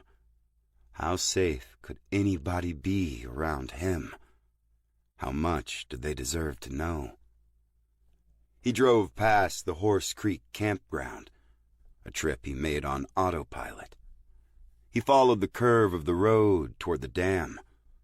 The frozen lake had started to crack, fissures tracing jigsaw lines from bank to bank. On his left, the rolling hills sat under a shimmering mound, damp snow glistening. The road swooped past another part of the recreation area, a boat ramp, an icy parking lot indistinguishable from the lake. Another sloping curve, and he approached Terminus Dam, a 200-foot earthen embankment, a marina under the snow somewhere down there. The visitor's center buried up to the eaves on an adjoining rise. He kept driving. Level with the top of the dam now, he couldn't see it anymore. Sheer rock bluffs hemmed him in, jaws of a blunt-toothed beast. Ahead, those teeth had clamped down, right where the highway's descent into the fertile valley should begin. Dormant orchards of plowed fields swept a 400-mile corridor. 3 rivers had been cut off from it by a plug of fractured rock, dripping mud, and wet snow. Might as well be a continuation of the dam. The only indication it was out of place were the yellow stripes of the road ending abruptly at the base. Cade parked the Chevy, climbed out to sit on the warm hood. This was when all his luck would unravel. The past week had been like a welcome kind of therapy. No fighting, no dodging bullets, no taking them. Just a warm bed and a gracious person to share it with. Honest work. No need for recognition or compensation. Wounds from Oregon and Nevada finally starting to heal. Then, right when he felt ready, he'd been handed a shot at avenging McMillan's death, and he'd let the man responsible slip away. Twice. He slammed his palm against the hood. When would he get a better chance? The last trip might not have been a suicide mission. Lobo pouting in the courtyard. Second-floor shooter distracted. He could have ended that evil bastard, retreated into the compound and found a weapon, made a stand. But nothing felt right. With so much luck, he'd been uneasy. So much downtime, off balance. Let an oppose. Pause the words for a moment and give your mind a gentle rest. Coming up is a soothing melody for your relaxation.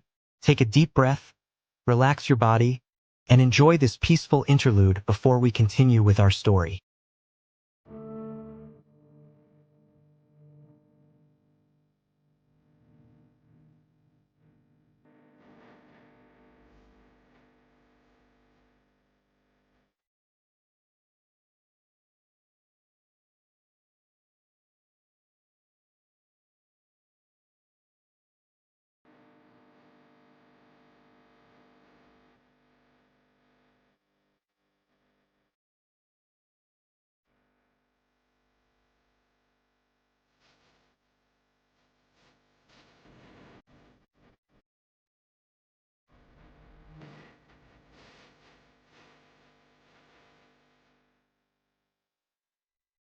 Old Hiram told him never to trust anything he got for free. Only put faith in your own hard work. Even Macmillan would have agreed there. Seeing Lambert exposed how deep his problem ran, was the whole damn system corrupt? Had Hiram Black been onto something?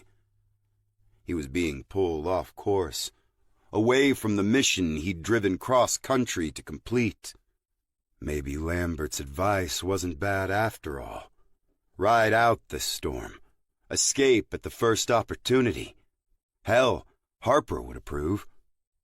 But personal vendettas aside, Ramirez sat at the head of a reign of terror. He'd left a string of decapitated bodies across Mexico. Men, women, children, all slaughtered for doing little more than being in his way. He'd killed elected officials, fought the men and women sworn to protect and serve, silenced anybody who spoke truth to his lies. That bastard planned on setting up shop here, and right now, he was the only one standing in Ramirez's way. No, he couldn't let it happen. One of them wasn't leaving this mountain alive. 15. The conference room on the 3rd floor of FBI headquarters was bland, lifeless. No decorations. Builder-grade industrial carpet. A sleek, glossy table made of veneer and budgetary constraints. The metal louvered windows allowed only a weak light. All waves and particles deflected and refracted, thwarting eavesdropping equipment by countless foes outside. Flyers littered one end of the long table, remnants of a forgotten planning meeting, an event for employees and their families, hats and mugs for sale. There would be a bounce house. The RA handled those kinds of morale-boosting programs. Not RA as in resident agency, the far-flung FBI outposts in rural counties. This was a different acronym in the confusing chain of government speak. Cade had forgotten what it stood for. Recreation, maybe? Feel-good rah-rah stuff he didn't get invited to. He and his team worked exclusively in the field. They held briefings at covert offsites and in hotel rooms, in darkened parking lots and airport lounges. They avoided anywhere with cubicles and proper lighting. Their inboxes had accumulated thousands of unanswered emails, enough to receive pissy notices from the IT department. Empty your mail folders, please. They were absorbing precious digital space meant for the endless stream of evidence and intelligence. A deluge paving the path for justice or recording bitter failure. Cade was waiting in this particular conference room to view a sliver of that inflow. Raw footage from Macmillan's body cam. He didn't know what he'd see. The face of the guy who'd shot him, he hoped. A still image he could hang on the shooting range until he put bullets in the real perpetrator. Or clear signs a horrible, unavoidable mistake had been made. Not by Macmillan. The man was a consummate professional.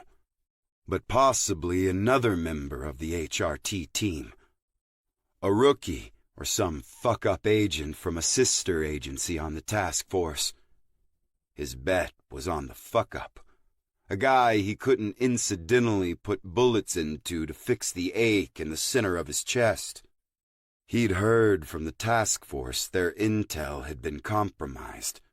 He wanted to know who was responsible. This wouldn't bring Clarence Macmillan back, he knew, but it might just provide a release for the rage quietly brewing at his core. SSA Caldwell came through the door, somberly. He held a tablet, screen toward him. Cade was surprised to see him. Caldwell headed up the FCI squad, not the drug task force. The choice made some sense. FCI worked with all the problem children in surveillance on a regular basis. He was as close to a supervisor as Cade had, been working with him since the start of his career. He could be prickly, but he wasn't outright dismissive or hostile as others had been toward the son of Hiram Black. "Draw the short straw?" Cade asked. Caldwell sat down and smoothed his tie. "I volunteered." "Show me," Cade snapped. He wasn't going to get the whole story, not from Caldwell, who'd been safe behind his desk when the raid went down. "This is not and will never become your case," Caldwell said, placing the tablet flat on the table, screen down. "Trust your fellow agents to make things right." "I want to see it." Caldwell flexed his jaw and considered the tablet.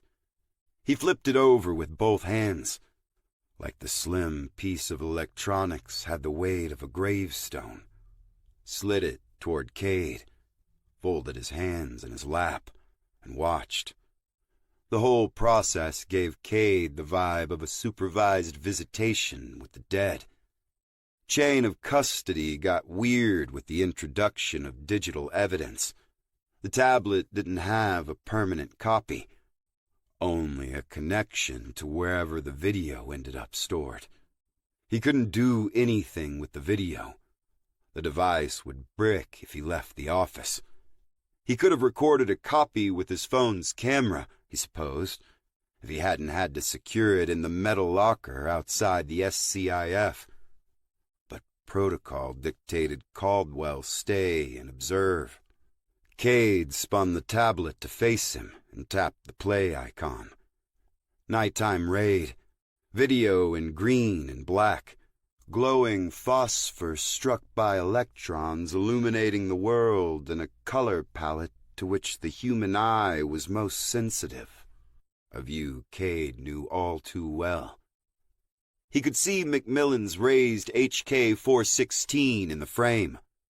The HRT commander had started out his career with the M4A1 carbine.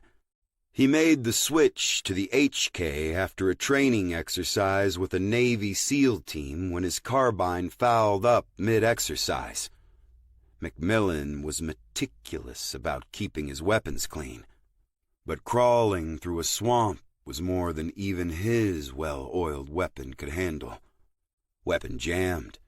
The SEAL team didn't have that problem.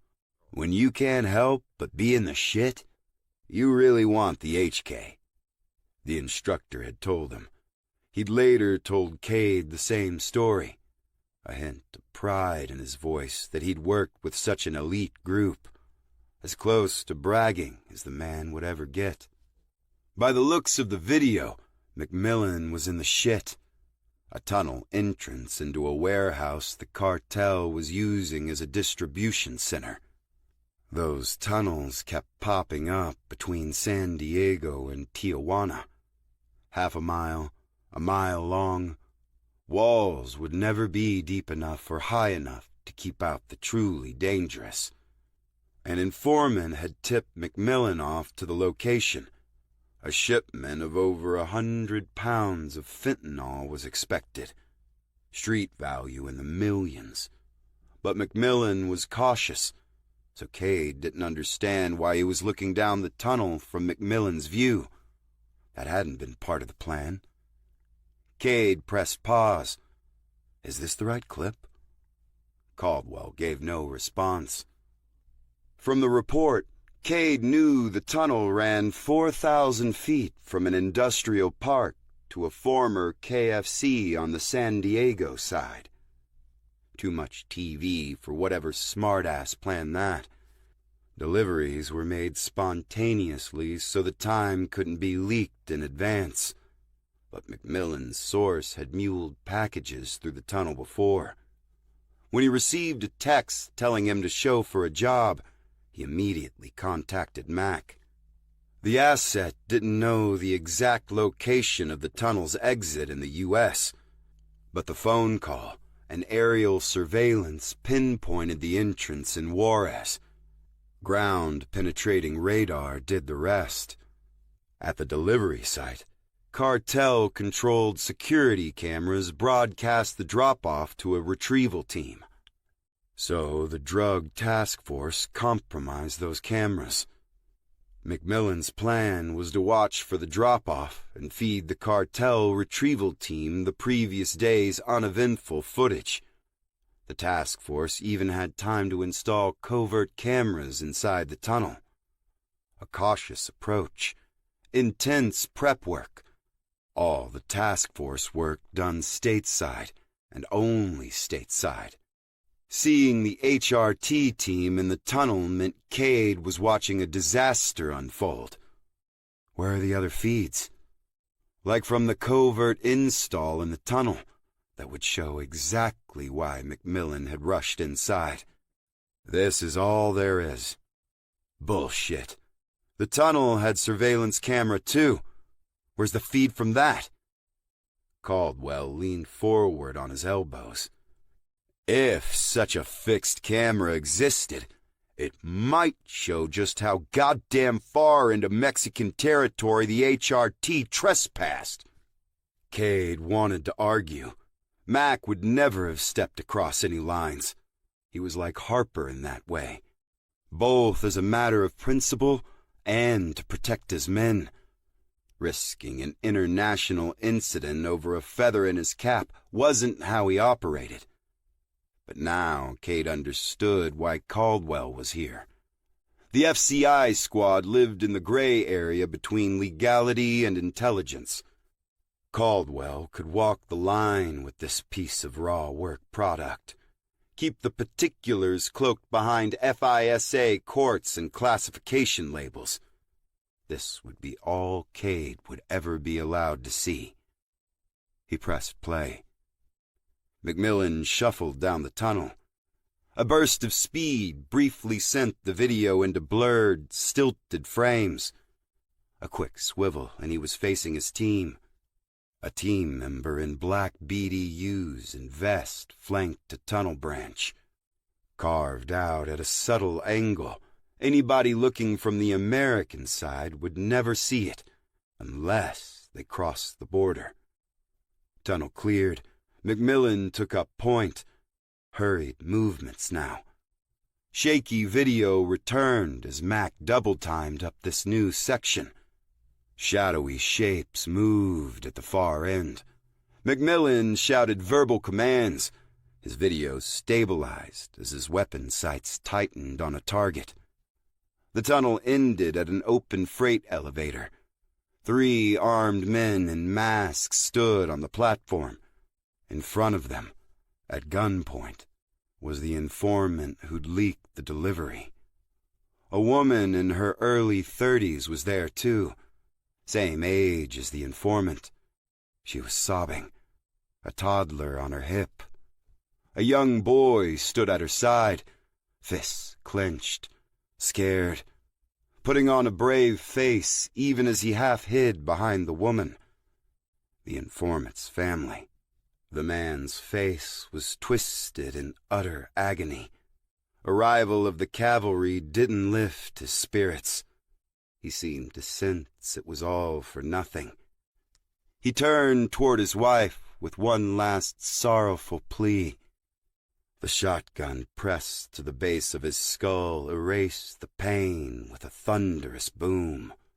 A cruel boot shoved his mutilated body toward Macmillan's team. The woman erupted, her screams an inescapable cascade in the confined space. The child in her arms matched her cries, tiny lips quivering. The boy tucked his face completely behind his mother, trying to erase the scene. The elevator rose. My God. Cade shut off the video. He stared vacantly. Caldwell watched him with a pained expression. He reached across the table. You don't have to watch the rest. Cade wondered if he shouldn't give it back.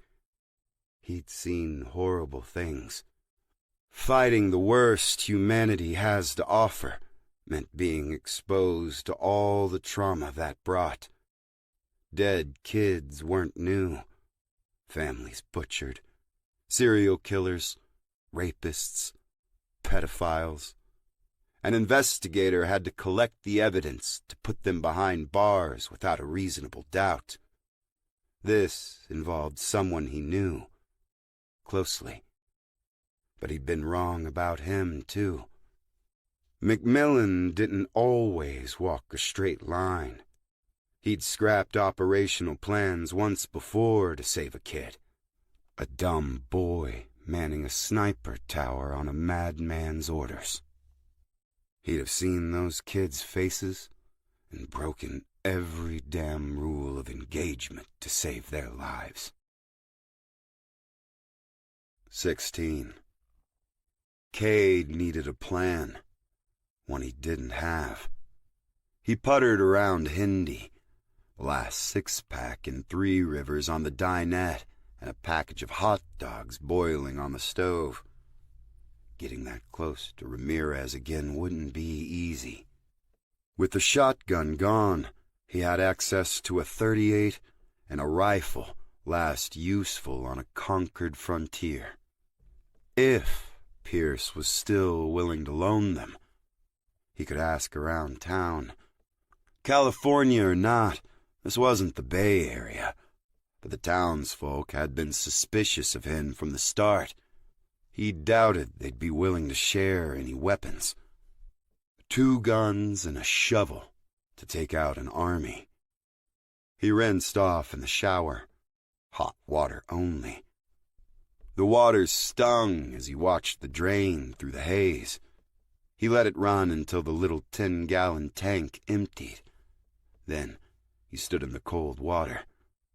The freshwater tank mounted on the undercarriage, never catching warmth from the sun. He could ask Jacob if the hacienda wanted any more deliveries. Doubtful. Why would they be in a hurry?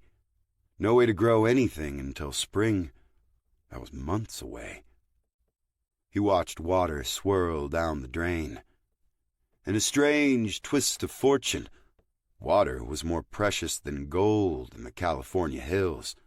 They'd need every drop they could find to maintain a grow. Millions of gallons for anything sizable.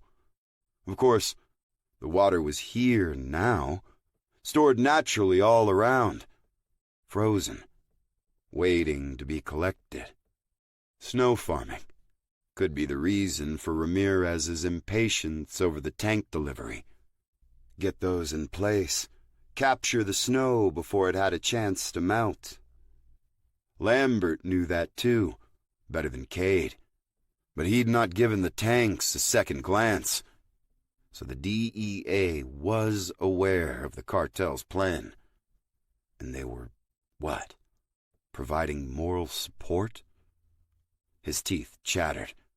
Goosebumps prickled his skin. As furious as he was, he wanted to avoid gunning down federal agents, crooked or not. Ramirez was the target. A hard target. His compound fortified.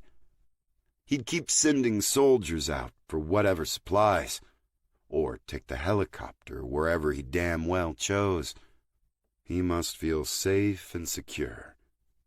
The supplies for the grow operation would be easier to hit, all up front, all neatly stacked in the barn. Cade shut the water off, his heart pounding against the sudden shock of cold. That was the plan. He'd be going on an excursion. He needed to return to the hardware store, get the proper gear. A little guerrilla warfare up in the foothills. Back to his roots. He couldn't take on the whole army, but the barn provided a solid target. If that went well, he'd make a run on the hacienda, cripple his plans, draw Ramirez out. If the cartel boss was actually smart, he'd get in the chopper and skip the country once it was obvious the grow wasn't happening. But guys like Ramirez talked big about honor. Running from a fight made them look weak, invited all kinds of challengers. And Lobo already looked like he was eager to take on his boss. No, the Jefe would stick around to the end. That'd give Cade a chance to permanently eliminate the threat. A little revenge, and he'd save the people of the Three Rivers from the narco-terrorist on their doorstep. Win-win. He toweled off, cleared the dinette, and spread out the trail map and the floor plans. A no-knock warrant, all options on the table. He could get used to working outside the law. Again. He'd worried before if that might not be letting Hiram win. He had to think of this operation differently. Making sure Ramirez lost was worth any price. Cade woke up in Hindy's musty, lumpy embrace. He'd gotten too comfortable sleeping at Ann's place. Cozy, he'd say. He wanted to think he could get cozy when he was ready to claim his pension. Even then, he didn't know what shape that life would take. An old man living up in the mountains, grumbling about taxes and trespassers. No big goals except collecting enough wood for the winter or putting food on the table. Whatever he bagged or raised with his own hands. Coffee today for breakfast. A few eggs even. If water had become more valuable than gold, eggs were precious gems. Too much fuss for somebody or some machine to collect them, put them in a carton, and drive them all over the country. A coop out back would do just fine. He spent a lot of effort protecting civilization when he didn't feel part of it. He got why. Understood he was the odd man out, not the rest of the world. A life of working morning, noon, and night was not a normal person's dream.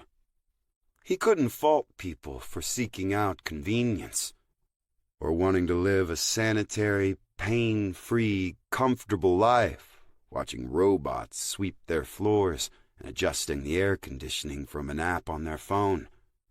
People needed to live that way anymore. A better way of existence for everybody. Kids could be kids, not an addition to a labor pool. People could focus on bigger problems. Improve society instead of fretting about the next trip to the well. He drank his coffee outside. A metal picnic table Pierce had placed between their rigs. The Java fought off the bitter cold, but it was a losing battle. He took big gulps before the heat disappeared. checked his watch.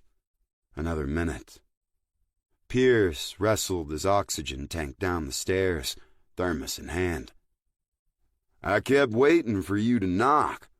Cold as all hell today. He pulled up his metal chair to the picnic table with a squeak. No breakfast with the lady friend? She needed some time to herself. Oh, it's like that, huh? Pierce settled back and adjusted the position of his tank. Cade didn't want to elaborate. He knew what he said next would derail the conversation pretty quick. I need your guns. Pierce took a sip before answering, his bushy eyebrows scrunching. Shotgun not doing it for you? This was the hard part. Tougher than discussing his love life with the aging bachelor. It got confiscated by law enforcement. Pierce jolted backward. Law enforcement? Sheriff snowed out. Ain't so much as a city council. Chamber of Commerce is about it. They bust you for arms dealing? No, there's law enforcement around. Up at the cartel compound. Pierce set down his mug and folded his arms across his chest. Is there now? If anyone asks, I stole the shotgun. Same with the others. If you're willing to loan them. He put his elbows on the table and leaned forward. Cade, why would you walk back up there into that? Let the law handle it when all this mess is gone. The law seemed more interested in keeping me away. Some kind of undercover thing? House arrest? No. Not the #1 guy on the FBI most wanted list. You don't house arrest him. You drop him in a hole in ADX Florence. Never let him see daylight again. Pierce clasped his coffee thermos with both hands, searching for heat. What's it to you? The question caught Cade off guard. How do you know so much and care so much about this guy? Cade looked away. It's personal. They sat in the cold draft between the rigs. Cade stared off into the distance, aware Pierce was scrutinizing him. Once again, he didn't have a good way to explain his motives. He'd shared more here than elsewhere. He'd given up on the failed secrecy and taken full advantage of the information blackout. But every place he went, the longer he stayed, the more likely somebody found out. Whether his pursuers or his past caught up to him, they'd all know, sooner or later. He gazed farther out toward the dome of Morro Rock. Yeah, a few more years before he found that piece. I'm obliged to say no, Pierce said. Not that I don't trust you, but I sure don't know you well enough to send you off into a firefight with God knows what, and my rifle in your hands. Doesn't seem right. He stood up, using the table as support. And with the law involved, no, doesn't seem right at all. Cade acknowledged the refusal with a silent nod. Better for them both. Pierce stumped up each step of his rig, his tank in the lead. Cade listened to him struggle, fought the urge to help. He finished his coffee under the sharp rays of a frigid sun, grabbed his pack, and slid the MPL 50 from the loop. We'll have to keep this one up close and personal. His first stop was Jacob's Hardware. Mid-morning, and even at the height of the storm, the store always had a car or two out front. Hardware had become an essential resource, replacing frozen pipes, boarding over shattered windows, shoring up the damage until full repairs could be made. Jacob did his best to accommodate everybody. Cade even saw him on midnight runs or opening for customers pre-dawn. The registers and card readers down, he took credit, bartered, whatever he'd needed to do to help keep the town running. If there'd been an unsung hero, it was Jacob in his hardware store. Out front today, a crowd of people, flashing lights. A ladder truck and an ambulance lined the curb.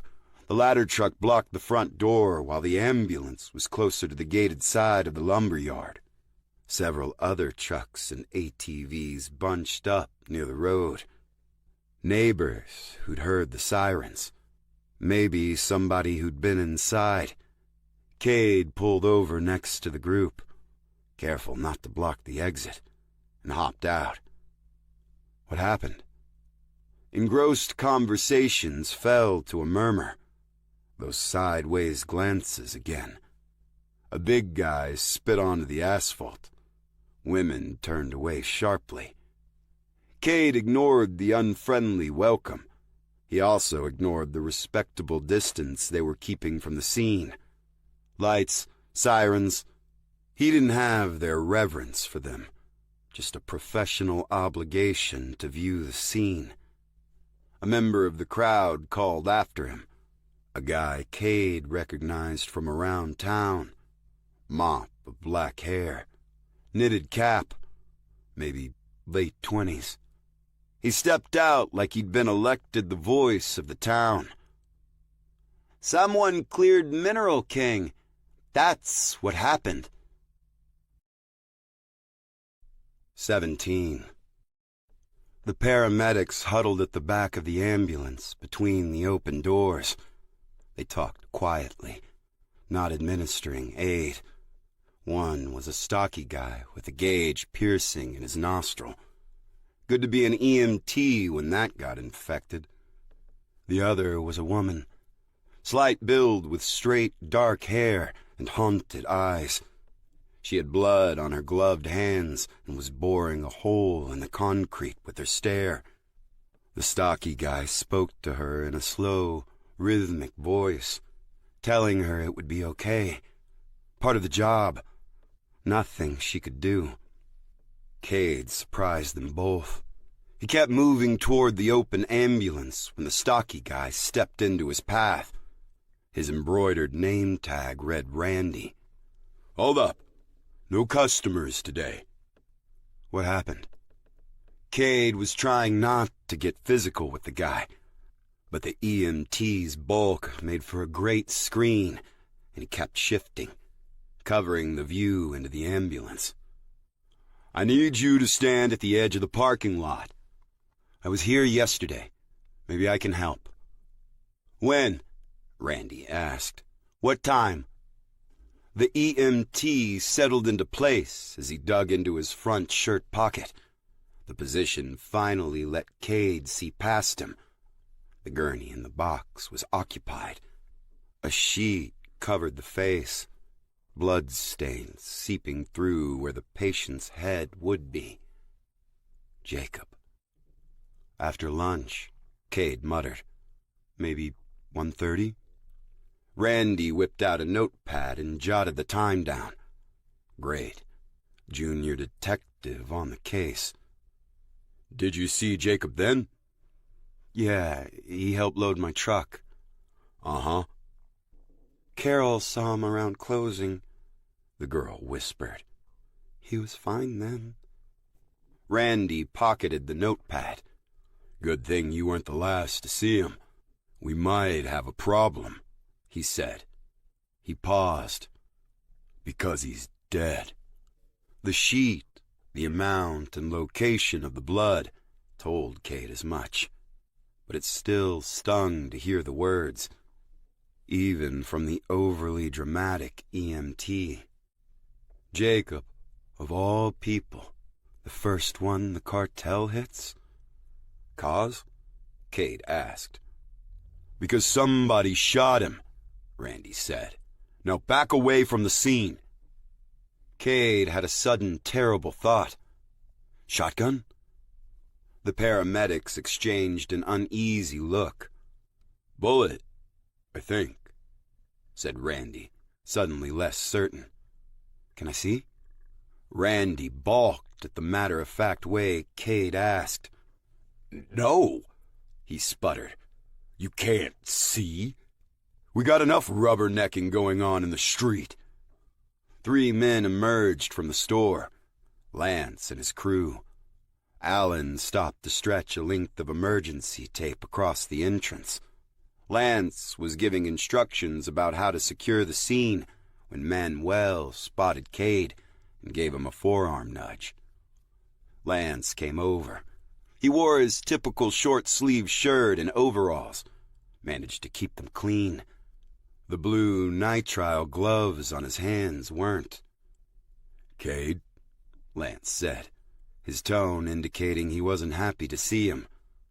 "What are you doing here?" "Seeing what I can do to help." "If you keep trying to help, we'll all get killed. But let me ask again, what are you doing here in Three Rivers?"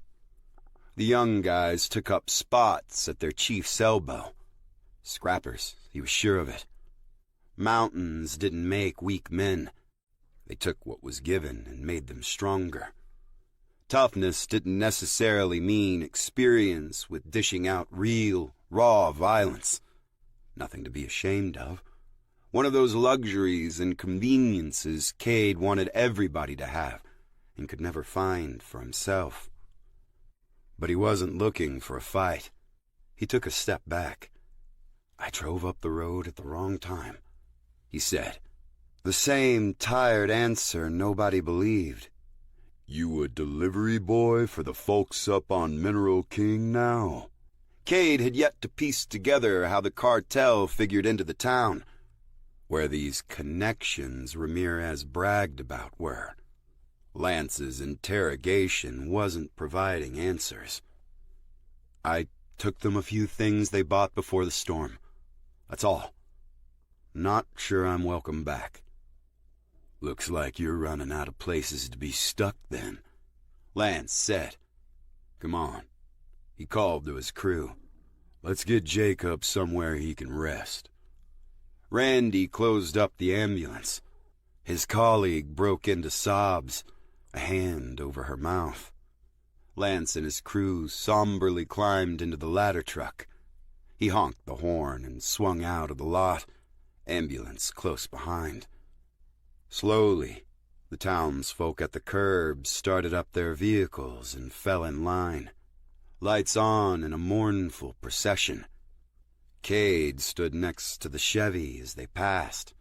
The suspicious glares he thought he'd conquered a week ago were back. He waited until the last vehicle was out of sight. Then he walked right back to the store. The front door behind the crime scene tape was locked. He went around back and vaulted the chain-link fence in a single, scrambling motion. A trail of blood led underneath the locked gate to where the ambulance had parked, a smear from the smooth gurney wheel. He wandered toward the same aisle where the water storage tanks had been kept, where he'd stood 23 hours ago getting Jacob's help. That's where the hardware store owner's body had fallen. One impact spatter. No more movement. The blood smeared in a gruesome Rorschach where the EMTs had turned him over. They'd thought about rendering aid, but the gaping hole in his skull gave enough indication it wasn't necessary. Enough they should have known to leave the body undisturbed. Had they taken pictures? Retrieved the casing? The bullet? Exit wound indicated it traveled out with plenty of velocity. He was dead before the sound reached his ears. But Cade could only guess at the body's orientation. A solid guess, given the spatter. Jacob had been facing the door, shot in the forehead and fell backward. No sign of a struggle. No indication he'd tried to run. Looked his shooter in the eye. Hadn't been distracted or in the middle of work either, unless the EMTs or the fire crew picked up whatever he dropped. Cade couldn't rule that out, but there weren't any tools, any paperwork, any stock disturbed on the neat shelves as he fell. Cameras above the door were dead. Generator was off. Had it been on and the fire crew shut it off? Early enough in the day, Jacob maybe stepped out the door to power it up and got ambushed. The blood spray fanned out in tiny droplets. High velocity for sure. He walked the trajectory and found flecks on a concrete garden gnome 40 feet away. Walked back toward the point of impact and made his way along the same line. A darkened corner by the door, about 20 feet from where the victim fell. Enough distance the shooter might have avoided getting blood on their clothes. But the physics of propellant gases spewing out of a barrel could be unpredictable. A long barrel. Rifle. And the shooter, or the EMTs, had picked up the brass. Randy had been confused when he asked about a shotgun, so Cade had ruled out the EMTs recovering it. No, a cold-blooded pro had collected the evidence. Cade knew where he'd find a whole damn compound of them. He went straight for the camping equipment. Spikes, snowshoes, hiking poles. He spotted a shelf of camping stove fuel canisters and went up front to get a bag. He grabbed a package of road flares, too. He considered the aisles full of solvents, fertilizers, and buckets of ball bearings. If he only had more time. But they'd already started their killings. No way of knowing how long before Ramirez struck again. Jacob Edgar, Clarence McMillan, thousands of others. The killing spree ended here. Cade went to the register and popped open the drawer, peeled off bills from the wad he'd been given for the delivery and stuffed them in the register. He tossed the bags into the bed and climbed into the Chevy. He needed to give Pierce one more chance to tell him no. I said no, Cade. They murdered Jacob. An execution right behind his store. I'm going to stop them. A little firepower would help, but I'm going with or without it. Pierce stomped his foot on the living room floor and glowered. The impact rippled through the hollow space to the entryway where Cade had been told to stand. When he barged in to give Pierce the news, the camp host had been watching another game, bowl of chips in his lap, oxygen mask draped over the tank at his feet. Nice, calm night in. You said they got what they wanted, Pierce said sharply. Why would they do that? They're fucking animals. He disrespected them, refused to make the delivery. I've seen them rip people's tongues out for less. Pierce fixed him with a stare. Seen them? Cade cursed. He might as well be wearing his badge on a chain around his neck. He'd often been told that he had the look. People always asking if he'd been in the service. Law enforcement a close second. Growing up, playing soldier had marked him in ways even he didn't understand. But he could disappear when necessary, track his prey like a big cat, and never have to talk with anyone face to face about his job. Ever. Lately, though, it'd become a damn regular part of conversation. Like always, he'd avoid going into the details. They've got an army. I've got a shovel. I'm pretty good with it, but it's a damn shovel. Pierce sighed. He shut off the TV, wagged his head. He took his time getting up from the recliner, righted his tank, slipped on the mask. He pushed past Cade, grumbling. I gotta check the grounds. Bad people around. Murderers. Liars. That one he saved for Cade. Thieves. I'll be back in 5.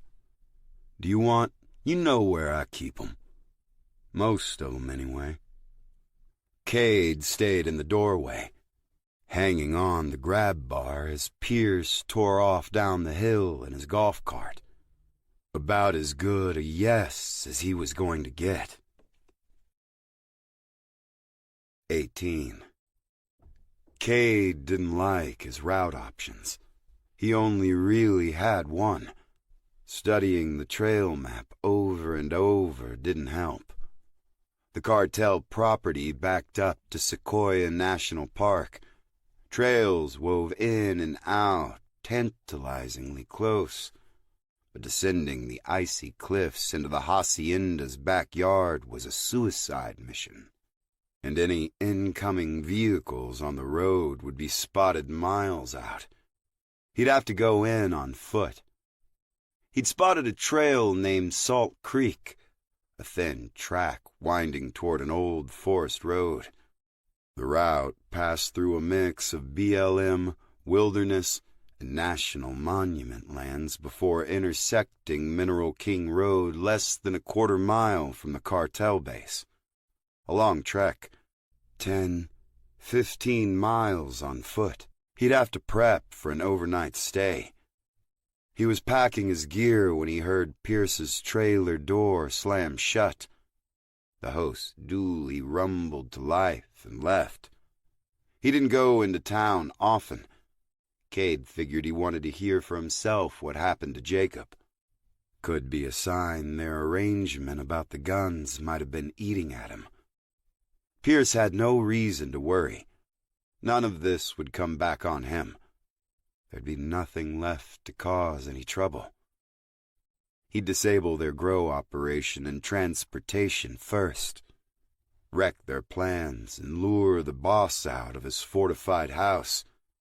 They had the helicopter, but he'd sabotage that too, given the chance. Seal them all back up in Mineral King. Make it Ramirez's royal tomb. With enough time, he could have mixed up pipe bombs, proper IEDs. But he needed to strike the hacienda tonight. If he let them get comfortable picking off citizens, there'd be no end. Their money and threats didn't reign here. This was not Michoacan. He was taping road flares to camping stove fuel canisters when he heard Pierce's truck return. Heavy door slam. Uneven shuffle of booted feet on the snow. Oxygen tank wheels wobbling. The footsteps stopped right outside Cade's door. After a moment, they moved away and up the creaking steps of the fifth wheel. Cade went over to his bed where he'd laid the 1895 Winchester, a single box of ammunition. The .405 Winchester was not exactly a common round. He fumbled the first one into the internal box magazine. Awkward. He'd need to run through that a few times. Cold hands could make it tricky. The rifle, though, was a beaut. But Cade wasn't a collector. He spent enough time at the range for work that he didn't want to make it a hobby. Going home and not being surrounded by an arsenal had been one of his favorite things about leaving Fort Black behind. Had he left it behind? The kitchen table loaded with improvised explosives said otherwise. Once the preparation for Armageddon started, the end necessarily got closer. It sat out front, idled in the porch swing, each creak of the chain a moment closer to collapse. Spending a lifetime waiting for that pale rider left you broken, a slave to doom. Cade felt that old, familiar presence as he loaded the rifle. If ever the time came where total collapse of order was imminent, where the normal citizens of planet Earth needed to all take up arms and live in the same ruined shadow Cade had been born into, he didn't think there'd be much left worth fighting for. Right now, though, the end was a small, localized disaster. A quiet little town cut off from the world. A world in which he wanted to believe the rule of law still meant something. But that meaning had been compromised. So he'd take point. Spare the people along the Kauai a life of paranoia and fear. He thumbed the final cartridge into place. Long, skinny brass. Not the most efficient load. He sighted down the barrel, out the windshield, off toward the valley, imagining the drop of the bullet. Not enough ammo to test fire. He'd need to get in close. All went well. He'd only pull the trigger once. Put a bullet right between Ramirez's eyes. Darkness settled over Three Rivers. A waning moon turned the foothills into a monochrome world of grays and blacks. A scene from an old black and white movie. Cade chuckled at the thought, riding off into his own Western with the 1895 slung across his back. The snub-nosed .38, a relic from a different era, but in many ways an older design. He knew a few agents who still carried one as backup. Rock solid, uncomplicated. Drop bullets in, squeeze trigger, repeat as necessary. Single or double action. Pierce had been right about the trigger. Mechanism inside was worn. Didn't take much pressure to fire. Whoever drew it needed to be confident. Shaky hands would cause an accidental discharge. He slung his pack into the Chevy's cab, laid the rifle down across the seat. The .38 he zipped inside a jacket pocket. Difficult to get to, but he had a lot of questionable terrain to cross. The hair-trigger weapon needed to be secured. Locked, loaded. The Chevy carried him off into the cold night, a vaporous cloud like the breath of an overworked steed in its wake. The Salt Creek Trail cut through a BLM area called Case Mountain on the southeast edge of town. A more conventional neighborhood staggered along the route to the trailhead. Small lots, modern buildings with modern conveniences, like paved streets, driveways. Cade pulled into the parking lot with the lights off. He'd turned around here with the plow exactly once, not been back since. The neighborhood felt quiet, abandoned, but that first drive-through had generated complaints. The neighbors were picky about visitors. There was a gate wide enough for vehicles, a pedestrian gate off to the side. Both had been cleared of snow. A handful of property owners in the back country needed access. He saw only snowmobile tracks. Could be another cartel route, but the way the trail eventually dropped down to a sheer vertical to Mineral King made that unlikely. He thought about clearing more with the Chevy's plow. He walked past the gate to test. As soon as he stepped away from the sections compressed by traffic, he sank to his knee. The depth of the drifts ahead were impossible to tell. No, he'd have to go on foot. No way around it. His getaway vehicle miles away. Cade was just fine with that. He dropped the tailgate and sat down to strap into his snowshoes, got out the hiking poles, shouldered his pack, and he was off. The road meandered past a frozen pond.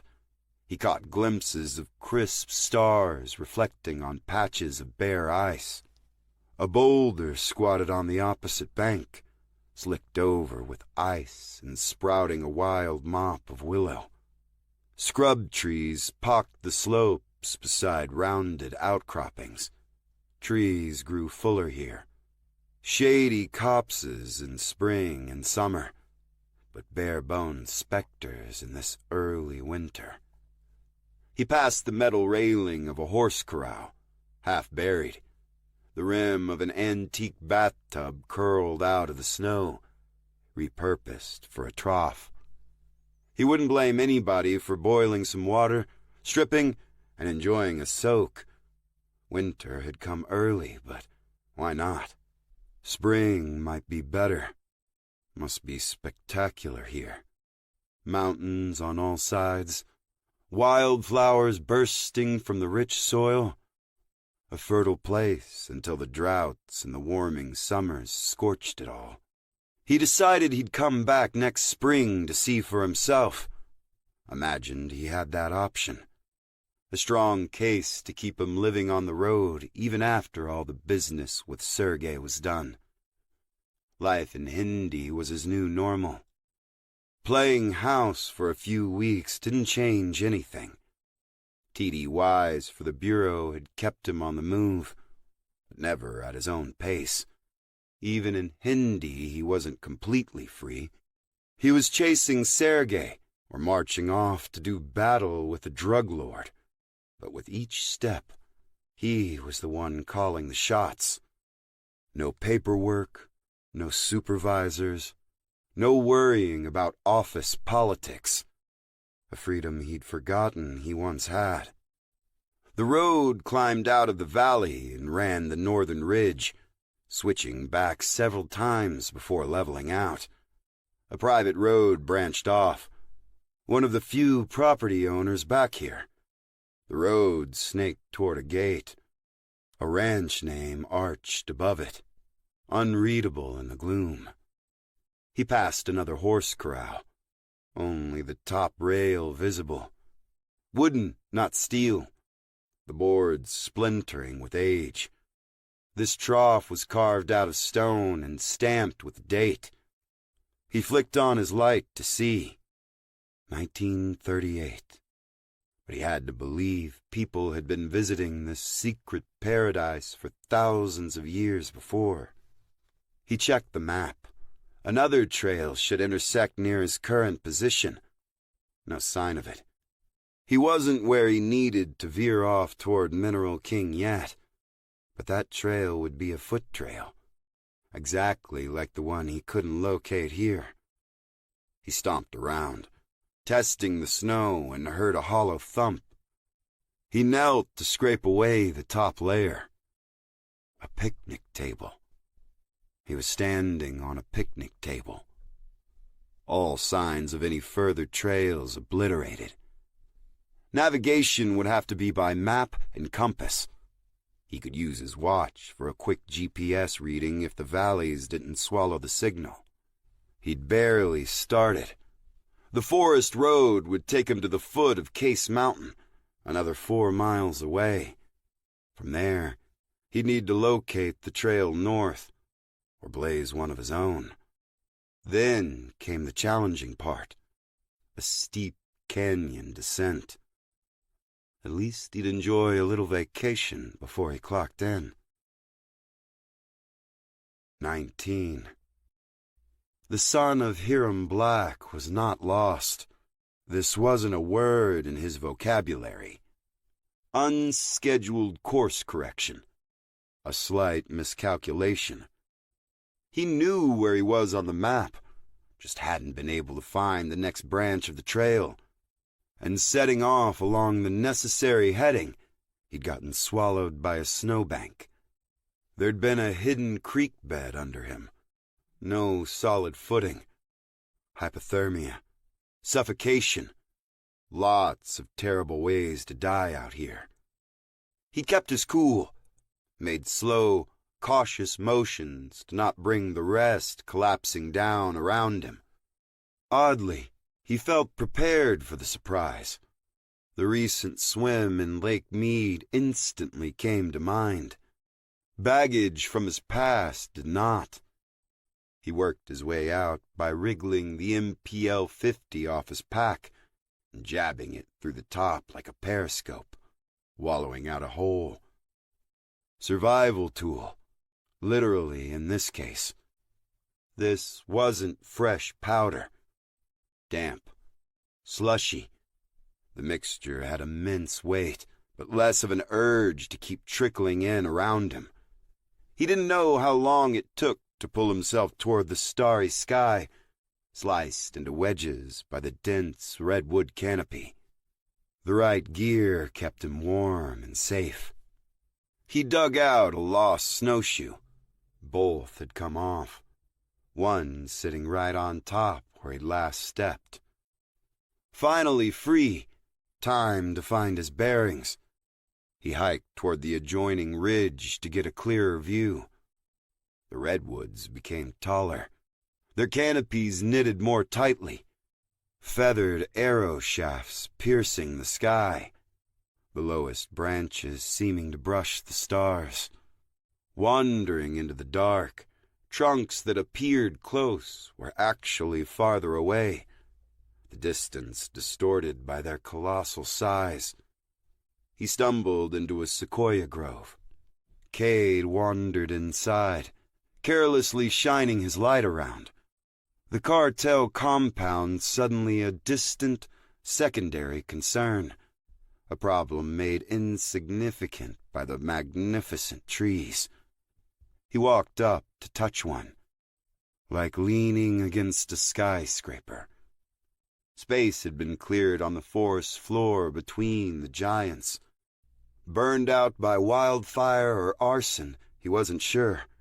He spotted mounded rows under the snow like freshly tilled ground, but the rows were also giant, scaled to match the trees. He moved closer, ran a hand across one of the mounds. A layer of ice and snow broke away. His gloves squeaked against wet plastic. He scraped away more and realized the structures went several feet deep. Polyethylene sheets stretched across metal frames. Greenhouses. He unhooked his MPL-50 and jabbed a hole to shine his light inside. Barely enough room to stand up. Fallen needles coated the plastic. They'd been designed with a low profile in mind. Bare earth inside, what he expected. In places the sides caved in. He gazed across the clearing and counted 12 in all. A nice-sized crop come spring. But where was he? He studied the map. He hadn't crossed the canyon, so the cartel ranch was out of the question. A guy like Ramirez would build anywhere, his land or not, but given the lack of access to his compound, the spot seemed less than ideal. A steep, dangerous climb, airdropping materials made difficult by enormous trees. The weathering on the plastic indicated they'd been here long before the drug lord arrived. He retraced his path, compared it to Mineral King Road. The Clevelands. They were the closest. Fern mentioned owning hundreds of acres. The cartel might have sneaked in years ago with an illicit grow. Or the grow could be theirs. Did it matter? Legal or not, the Clevelands had been here a long time. Plenty of pot growers from the 60s and 70s had escaped to the Sierras to commune with nature and grow their herb of choice. This was more than a personal stash, but hardly a felony in California, and he wasn't a federal agent anymore. No, laws didn't matter. This was about Agent McMillan. He had no quarrel with the Clevelands. He knew their kind. They could live out their lonesome lives selling weed for all he cared. He walked the perimeter, searching for an access road. He found one on the southwest corner.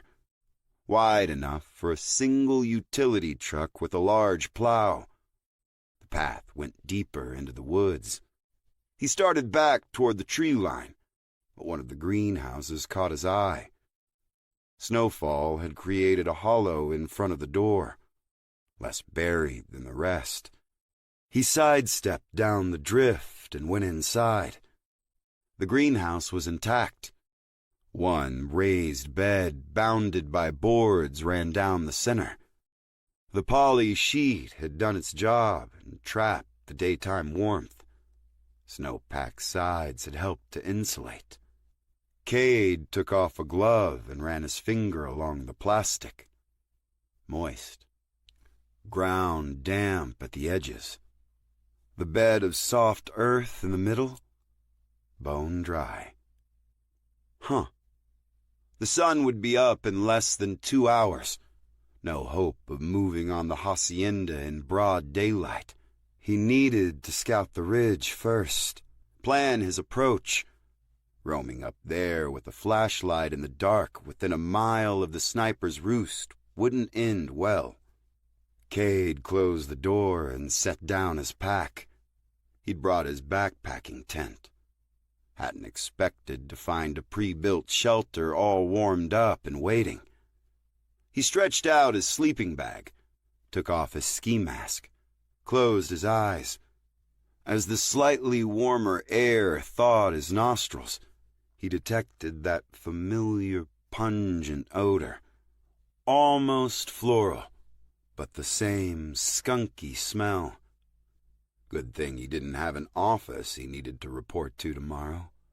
Probable cause, he thought, as he drifted off. From the top of the canyon, Cade had a spectacular view. He sipped a cup of coffee, gazing out at the park's distant volcanic domes. Off to the east lay deep gorges and towering peaks. He wasn't sure that was Mount Whitney on the far horizon. Plenty of white-capped giants off to the east. The Kauai River Bridge seemed even more impressive from this vantage point. Driving over it, packed with snow, he'd only seen the railings. Now he could see everything from the 2 sweeping arches underneath to the concrete girders and small arches supporting the roadway. The railings were ornate. Carved obelisks capped each end. Elegant, but simple engineering. A single well-placed charge could bring the whole thing down. He sighed, tossed the rest of his coffee. He'd gone from gazing at the peaks to thinking about work. Time to clock in. Rockslide, avalanche, felled trees, any of those from where he sat 500 feet above Mineral King Road would create a cascade of debris. It would only make enough mess to slow them down, not be impassable, and he didn't see how he could make it happen in a decisive way. There'd be no blocking the road. He'd have to stick to Plan A, disable their transport. If they'd followed their normal procedures, they'd have parked them in the barn again. He glassed the compound with his spotting scope. Barn doors were closed. No vehicles in the courtyard. All stowed away. The problem with the barn? The guy with the pig. Not the kind of pig normally kept in a barn. That was Hiram's name for an M60. Unwieldy, prone to fouling in the wrong hands, usually a rookie's hands because it was heavy, and the hell it spat drew way too much return fire, or so Hiram said. Good news was snow buried the entire back fence, which was less than 5 yards to the barn. He could practically walk into the loft. The barn shielded him from the sniper position, too. His best approach, especially at night. Wreck the barn, draw their attention, then charge the sniper. Had to be done. He couldn't leave that threat at his back when he approached the hacienda. Even from this vantage point, he couldn't tell if the hill was occupied. Couldn't even see the hacienda. But once he owned the hill, he could look right down into the box canyon, right at the helicopter and the whole of the grounds. He swung over the garage. One guard there. Taking out the garage could slow things too. Tools and a workshop inside. Smaller, easier to destroy. But he'd have to clear it first. He had a hunch it was where the laborers slept. Doubted they had rooms in either house. No. The barn would have to be enough. He watched the compound for 2 hours. Routine shifts. Nobody lagging. They took their positions with military efficiency. Even had the crisp movements, but lacked the formalities. No salutes. Then again, you wouldn't see those at a forward operating base anyway. The cabin seemed to be their barracks and mess hall. 22 men. Armed from old Hiram's War. Weaponry all Vietnam era. Stuff you'd find in service in South and Central America. He lowered the scope. Could be the agency trained these guys. Paramilitaries aimed at the cartel to eliminate a common problem, but now swept up in the greed.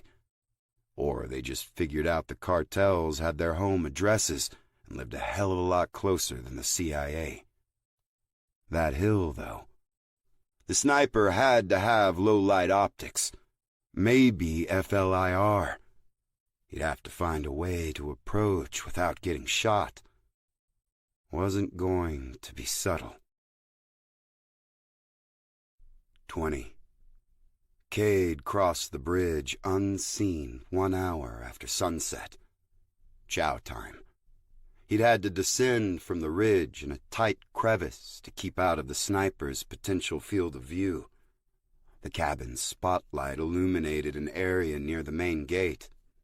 Too far away to light the canyon. The property's elevation off the main road also put the bridge in a blind spot. No sentries on the outer walls. Too slick. Too hard to scramble up the snow. Too many people crowding the mess hall. The reason didn't matter. What mattered was the remaining defenses were focused on protecting the approach to the hacienda, not the barn. Once Cade skirted the outer perimeter, the sniper was no longer a concern. He scrambled up the snow mound behind the barn. What had looked like a walk into the loft was a loose drift waiting to swallow him whole. He judged the gap. 15 feet, more or less. Not as easy as he hoped. He already buried himself once in the past 24 hours. Embarrassing enough with no witnesses. Deadlier when the guys laughing all had guns. He had a long stride. Figured he could clear half the distance. A steady wind rattled the old barn. Noise to cover his landing and the climb. He took off his snowshoes. Stood on the edge, and jumped. The snow in the shadow of the barn hadn't seen much sun. He sank, but not nearly as much as he worried he might. Chest deep, his feet struck a compressed hunk of ice. He swam through the top layer, felt out each step with a slow, pawing motion. When he reached the wall, he took out his MPL 50, wedged it on a sturdy board for an anchor point, and carefully scaled the side. The rear loft door was closed. Light from a lantern filtered between the boards. He clung to the wall and squinted inside. The warm glow came from the gunner's position. That door was wide open. The gunner was sitting in a chair, back against the doorframe. The M60 leaned there, right in reach. Belt loaded. Stairs on the other side accessed the gunner's landing. The old barn creaked with every gust. The same wind that probably inspired the sentry to shut this rear loft. prevent the draft at his back. Cade waited for a gust and gave a light push. The big door rattled on the rails, the sound blending with the creaky barn. The sentry shifted, just repositioning. Cade continued to ease the door open, 1 inch at a time, while clinging to his wedged MPL 50. The gunner stood up, stretched, turned to pace the landing. Cade gritted his teeth and flattened. He had a taloned grip on a board, his other hand on the MPL 50 hooked between the sturdiest spans of siding he could find. His shoulder was starting to give. He'd healed some, but it'd never be the same. Ear pressed to the splintered wood, he strained to hear any change. Footsteps moved away from the opening, the noise muffled. He shifted to peer through the gap again. The sentry had walked to a far corner of the balcony, out of sight. Cade caught the harsh whiff of a cigarette. Habits, wonderful things to exploit. He eased the door open further, making bolder pushes with every gust. As soon as he had enough space, he squeezed inside, taking the MPL 50 with him. Straight into a hang, then a 6-foot drop. His boots hit packed earth. No matter how tight he'd secured his pack, things would rattle. But the shovel blade rang against the hard ground. He froze in a tight crouch, deep in the shadows. Up top, the gunner stepped inside. He leaned out over the dark interior of the barn. The cigarette flared as he took a drag. He stubbed it out on the railing. Cade kept his head down. He could tell the guard thought something was off, but couldn't figure it out. The gunner stared a long while. Then he flicked the crumpled cigarette into the dark, went back toward his chair. Cade spotted a rope dangling above him, lit by the sentry's lantern. He groped blindly for the trailing end, gave a quick test. It worked a pulley to open and close the back loft.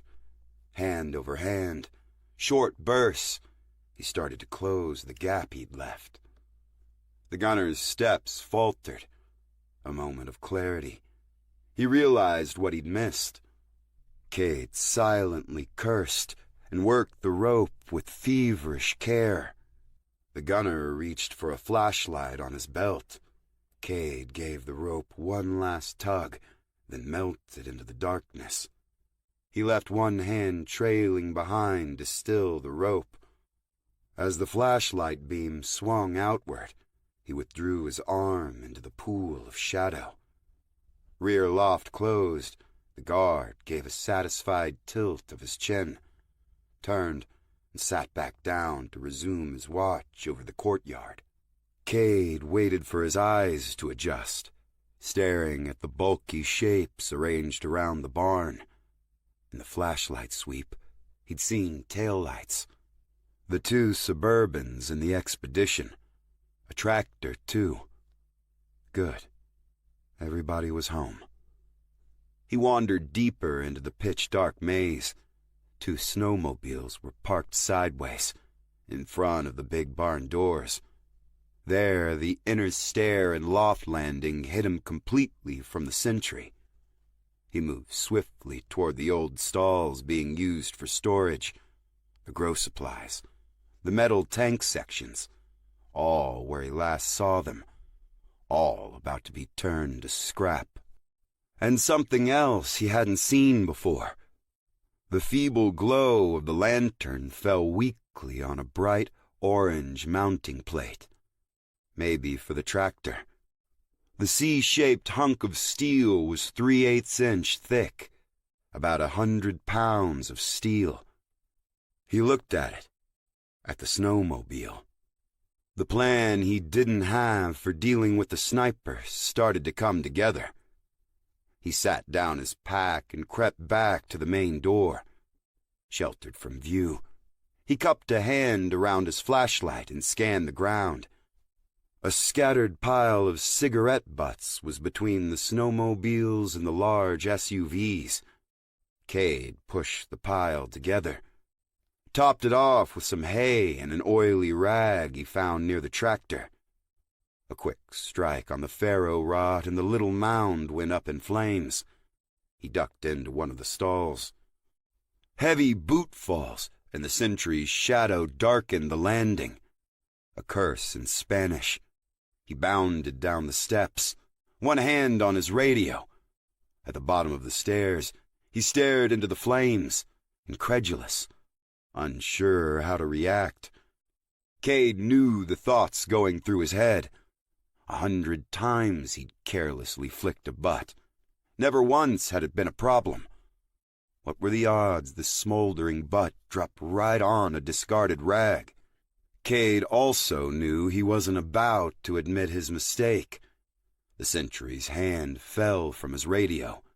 He hurried over to stomp out the flames. That's when Cade pounced. Staring into the fire, head down, the gunner didn't react until he'd already been struck. Cade wrapped him up as they fell, covered the holstered firearm and combat knife with his legs, closed his arms like a bear trap around the man's neck.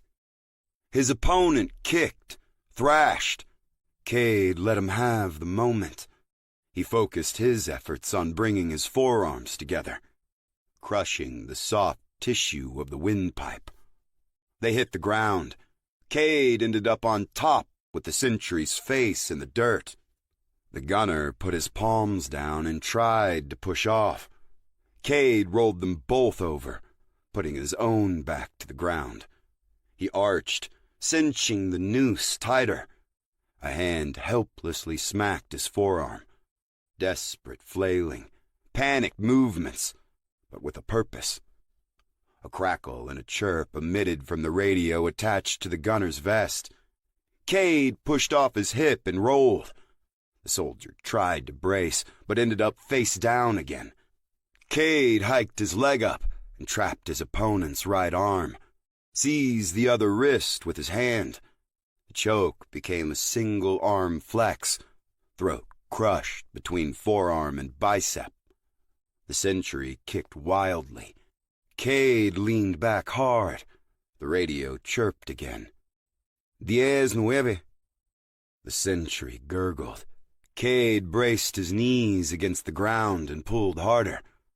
A brittle crackling sound joined the ragged breaths.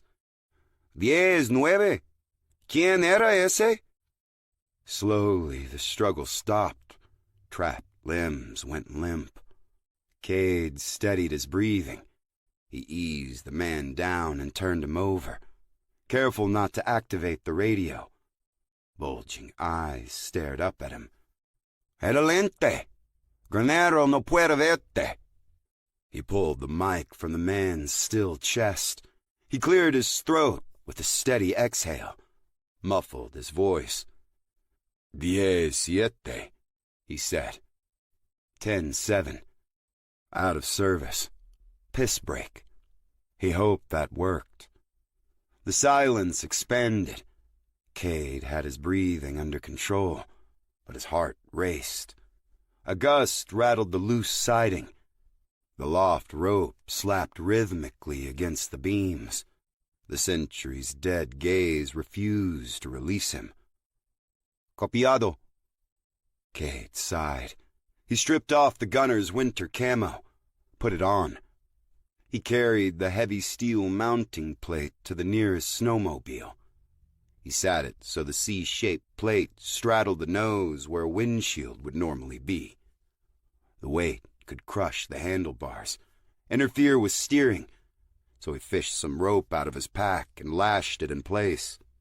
Sniper-shielded hill assault vehicle? Check.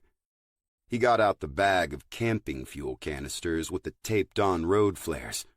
He vented one with a safety pin from his first aid kit. Placed that near the stall closest to the door. He did the same for the others, working quickly, stealthily around the barn. He smelled gasoline and old oil as he went. Drums stored in the shadows. Some stalls even had remnants of hay. Good.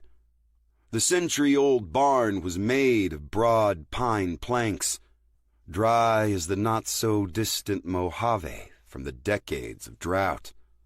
Wouldn't last long. From one of the last 3 propane canisters, he removed the road flare, secured the other 2 to his vest. Cade unbarred the double doors, sniffed the air. No whiff of propane quite yet. He straddled the snowmobile and prepped the striker for the flare. Ranch security was about to have to make a decision. 21.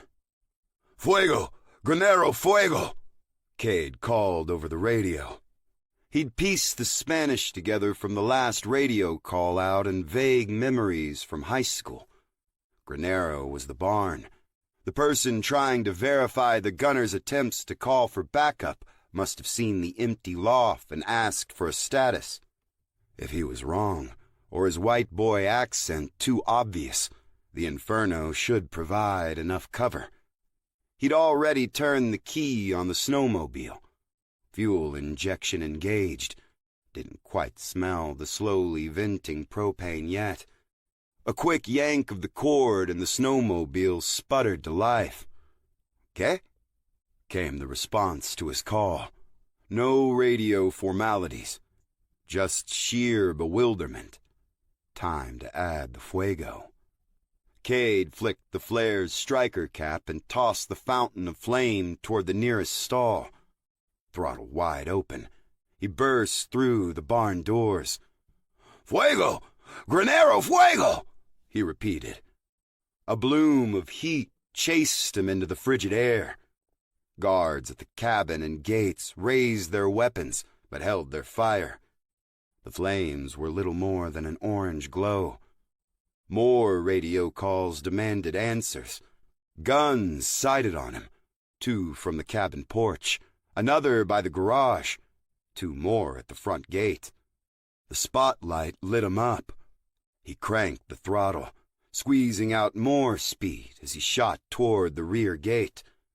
A small pop emitted from the barn. The glow from the depths flared. Weapons and eyes swung that way. 2 more firecracker pops came in rapid succession. A gout of flame roared out the open barn doors.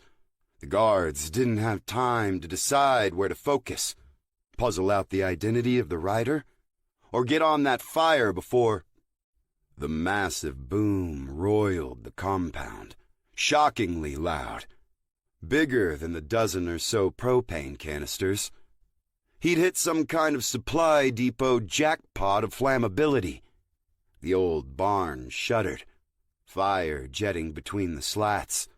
Flame dripped from the Raptors onto the vehicles inside, their clear coat a gleaming mirror of the engulfing inferno. Cade grinned as he leaned into the handlebars behind his metal shield. The violence of the explosion sent soldiers scrambling for cover, but a few guys at the cabin had dialed in on the sit-rep a little too well. Snow puffed in a steady line alongside Cade's ride. Shots fired his way. He jagged left and centered up against the rear gate. The guard there raised his weapon. Close to the gate was the garage. Cade saw the side door open, and the elder laborer he'd met stepped outside. He tried to wave him away.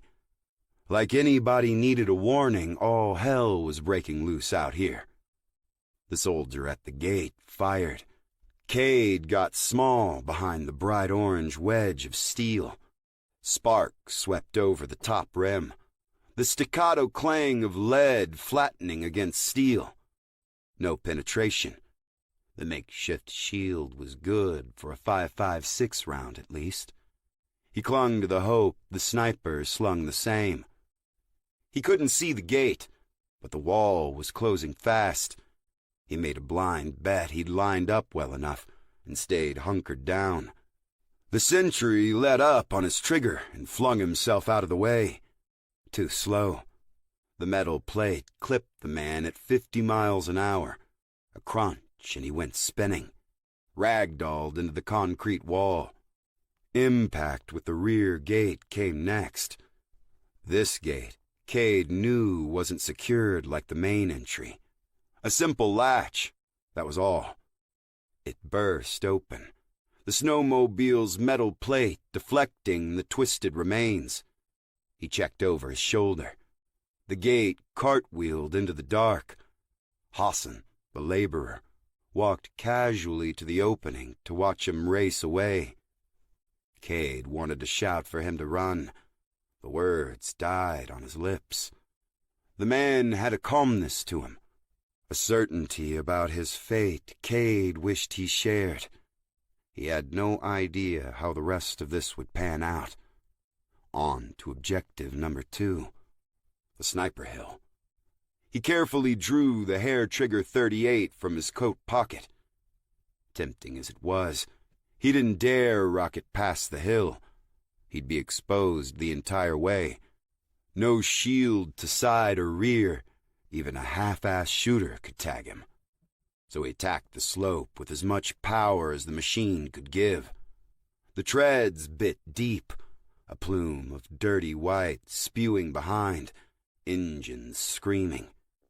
Then the metal plate bucked, hard. Sparks cascaded off with sparkler intensity. A ringing sound slammed into Cade's skull loud enough to be heard over the snowmobile's whine, an impact that caused the frame to shudder sympathetically. The rifle's report washed over him like thunder. He glanced up. The metal shield was puckered right where his head should be, a round that almost ripped through. No, not the same caliber as the guys downhill. 50 cal. He'd rocketed beyond the spotlight's reach. Nothing but the stars and moon illuminated his assault. That meant low-light optics from the marksman up top. Cade had a solution. He whipped one of the canister bombs from his vest, tore the flare's cap off with his teeth, improvised explosive in one hand, barely gripping the handlebars and hair-trigger pistol in the other. He struck the flare against the edge of the metal plate. No dice. He did it again, and the tube sparked to life. He veered to one side with a heavy lean and tossed the canister. A rapid hand change on the handlebars, and he fired the .38. The shot punctured the canister. The sudden pressure release kicked off a wild spin. Tumbling, the bright flare lit the escaping gas. A brilliant burst filled the area, snow reflecting every spare candle of illumination in blinding haze. The sniper's next shot ripped through the edge of the shield, nowhere near as close. The sudden blaze wreaking havoc on the marksman's optics. Cade powered up the steep hill. The extra weight of the steel plate kept the skis planted. He could do this, almost to the top. But the frame shuddered again. Shrapnel swarmed him. Jagged plastic pelted his legs, clattered against the shield. The shot had obliterated the snowmobile's plastic hood. Slope and angle of attack were the only things saving the engine from the monstrous round. The steering went loose. Cade grabbed tight with both hands as the metal plate wobbled precariously. He wasn't close enough, and this guy was slinging lead downrange at a crazy pace. A third round cut through the steel shroud. The throttle exploded in his hand. He yanked his arm back, a stinging numbness. At first, he thought his hand had been blown off, but he had all 5 fingers. His glove was blackened. The snowmobile swerved, started to tip as the speed dropped. Cade reacted quickly, seizing the flopping throttle cable and leaning hard to the opposite side. Knee plowing the frozen ground, the move righted the vehicle, and he surged forward. But he was at an angle now, completely exposed. That was only 3 shots, 5 or 10 before a reload. He swerved again. The 4th shot came rippling over the top of his head, tossing the hood of his parka back in a heated flurry. He'd barely regained control in time to point the steel plate uphill for the 5th. The guy on the hill was elite, but Cade saw the distance closing. Too close for solid scope work. Not enough time left other than to try and side in and squeeze off a final shot. Cade wanted nothing to do with that final shot. Snowmobile shuddering, he looped the throttle cable around the handlebar stem. A quick twist, and he removed the gas cap, shoved the end of his last flare bomb in the tank. He ripped off the flare cap, held the striker against it, then released his hold on the ride, let friction light the flare as he slid off the back. The final .50 caliber round ripped through the plate, dead on with the very first shot. A freakish double bullseye on a moving target, right into the weakened core of the metal. Fragments spewed in all directions, the bullet still airborne with enough velocity to rip through his chest. If he'd been seated, the round passed over him, cold air quivering with sudden warmth. He held the .38 outstretched and took aim as he skidded on his ass into the snow. The flare was lit, gas tank open. He still needed to open the propane canister. 1 shot. Miss. 2. Bullseye. The canister wobbled violently. The taped flare thrashed about in the snowmobile's open fuel inlet. First, in the chain reaction, the brilliant spray ignited the escaping jet of propane. Next, the gas tank erupted. Flames ripped through the fuel system, skirting the snowmobile in an infernal halo.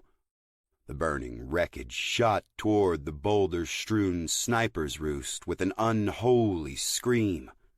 Cade lay in the snow, panting, the snub-nosed .38 gripped in both hands, elbows locked. He tried to see past the blinding eruption. A greasy cloud poured from the machine. Nothing moved. He scrambled off his back, ditching his pack. Crouching, he unhooked the MPL-50, raced awkwardly toward the outcropping, swinging the .38 toward the slightest movement as he went. Massive sandstone boulders ringed the top. Stretched across them, a tarp rippled on the heated air. Shadows danced in the flames. The space formed a natural hollow inside the darkness. Too many gaps. Places for a shooter to engage from the inside.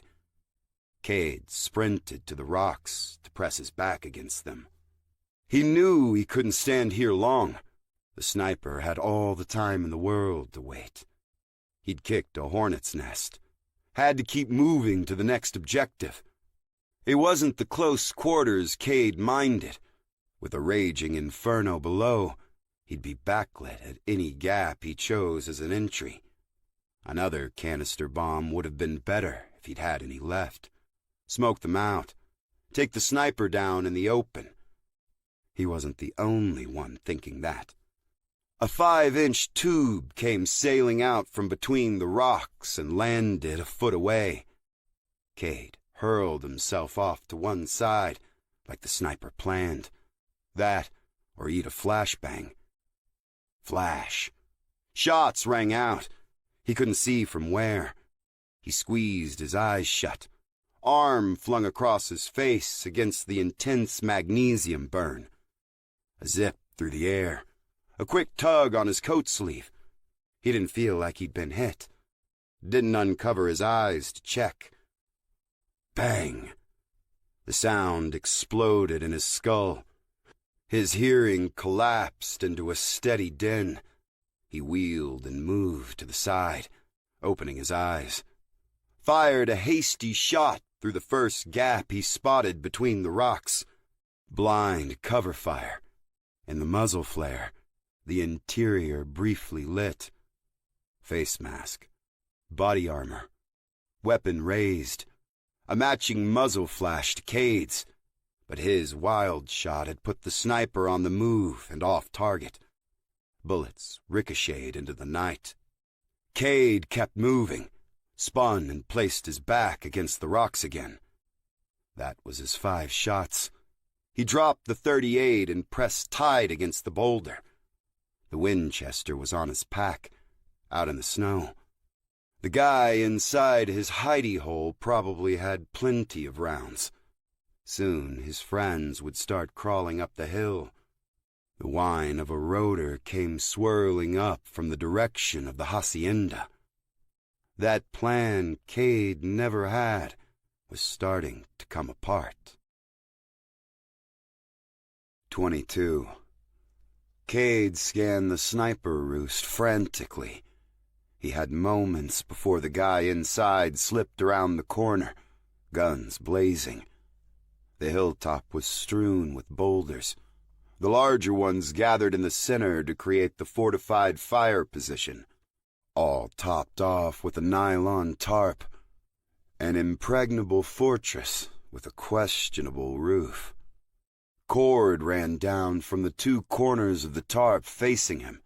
Shade, camouflage, whatever the intent, he was about to make it a sprung trap. He whipped out his MPL-50. Cade pushed off the boulder and sprinted away from the roost. He ignored the gaps, let the guy inside take his pot shots. He planted a foot on the closest boulder, pushed off and hopped to another before arcing back toward the fort. He sprang from stone to stone, every step higher, closing fast on his target. But the shooter knew where he was going. Bullets ripped through the tarp, leaving ragged holes. Cade trailed the razor-sharp MPL-50 against the nearest cord. Taut line broke with a satisfied twang. Then Cade reached the top of the roost and launched. He sailed out over the tarp and came crashing down. The tarp briefly held his weight. Then the other corners ripped. He was falling, bringing down the roof with him. Cade rolled to his feet and zeroed in on the stooped and struggling lump beneath the tarp. He brought the flat of the shovel down hard. The strike rang dully. Soft tissue. Shoulder. Back. The guy underneath stumbled. Before Cade could swing again, his trapped foe unleashed a whipping counter. A combat knife ripped through the fabric in a sweeping arc. Cade leapt away. Vicious cuts from the knife shredded the tarp, the sniper emerging like some kind of newly birthed killing machine. But Cade still had the advantage. He rushed with the MPL-50. Then the ground slid out from underneath him. Cade's head slammed into the rocky earth. The night sky dimmed as the sniper angrily discarded the tarp edge he'd yanked. Cade's vision cleared in time to see the combat knife plunging toward his throat. He caught the sniper's forearm across the MPL-50. A rapid twist threw the death blow off course. But the sniper casually tossed the serrated blade into his other hand, sent an underhand stab toward Cade's ribs. Cade barely deflected the attack with the shovel. He rolled, twirling the MPL-50 wildly as he regained his feet. The guy had enough sense to steer clear, but immediately returned to the offensive when the backswing began. This wasn't some cartel goon. Face blacked out, eyes pale blue points in the grease. He wore a U.S. government-issue BDU. Every strike he made as well honed as the edge of his fixed-blade SRK. The ferocious assault drove Cade against the wall of boulders. He got his MPL-50 up, and the competition for the killing blow reached a stalemate. Feet scuffled, stomps and kicks, knees thrown. Attempts to maneuver the other combatant off balance. Neither was winning. No, the guy with all the time, he was winning, running down the clock. As they matched strike for strike, Cade threw a sloppy headbutt, one he didn't intend to land. He shifted his weight as he did to prepare to counter.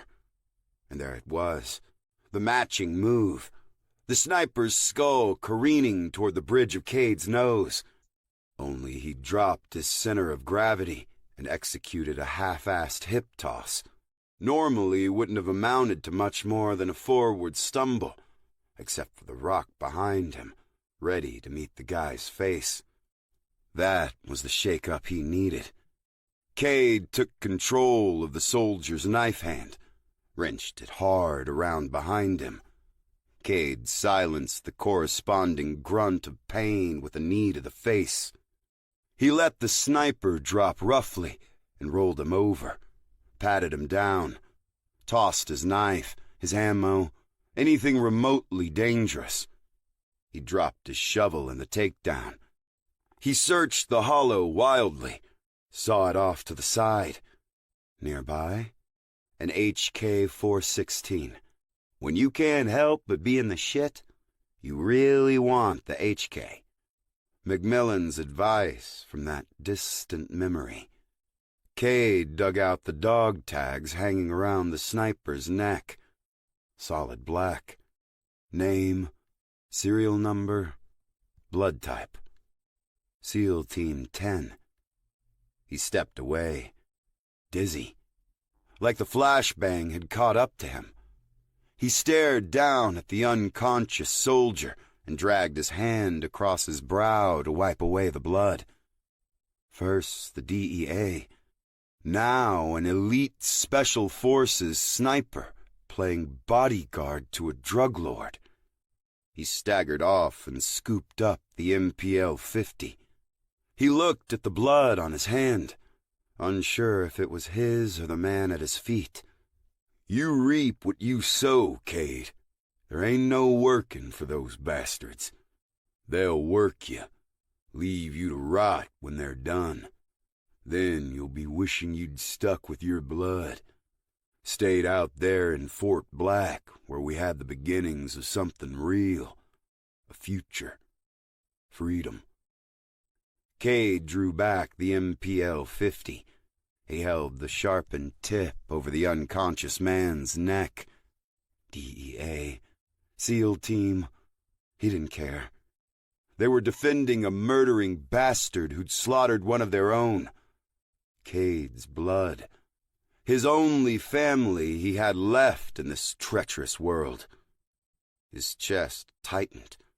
Breaths came in short bursts. Veins pulsed in his neck. A throbbing resonated inside his skull as the blade hovered over the soldier's neck. Justice. That's what he needed. And he couldn't see anywhere else it was being served. A heavy thumping washed over the roost. Lights climbed toward the sky from the corral in front of the hacienda. The Huey. They were evacuating Ramirez, protecting his life like some kind of dignitary. Precious cargo worth saving, worth committing treason for. Cade tossed the MPL-50 aside. The chopper didn't have a quick escape route. A slow ascent fighting the backwash off the Box Canyon, crosswinds buffeting, snow swirling in a blinding shroud. The sniper's 50 cal lay under the shredded tarp. A Barrett M95, magazine spread neatly beside it. Cade dropped and ejected the empty magazine, seated a fresh one and tucked the stock against his shoulder. He didn't know a damn thing about helicopters.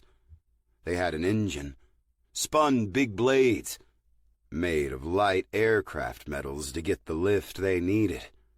He had a weapon in his hands that bored holes in thick steel plates from thousands of yards away. Supervisory Special Agent Clarence McMillan, Cade said as he settled his cheek against the stock. Hostage Rescue Team Commander, Federal Bureau of Investigation. He spoke his mentor's name and title like a mantra, turned the reticle to bring the helicopter into better focus. That's who he was, you sadistic prick.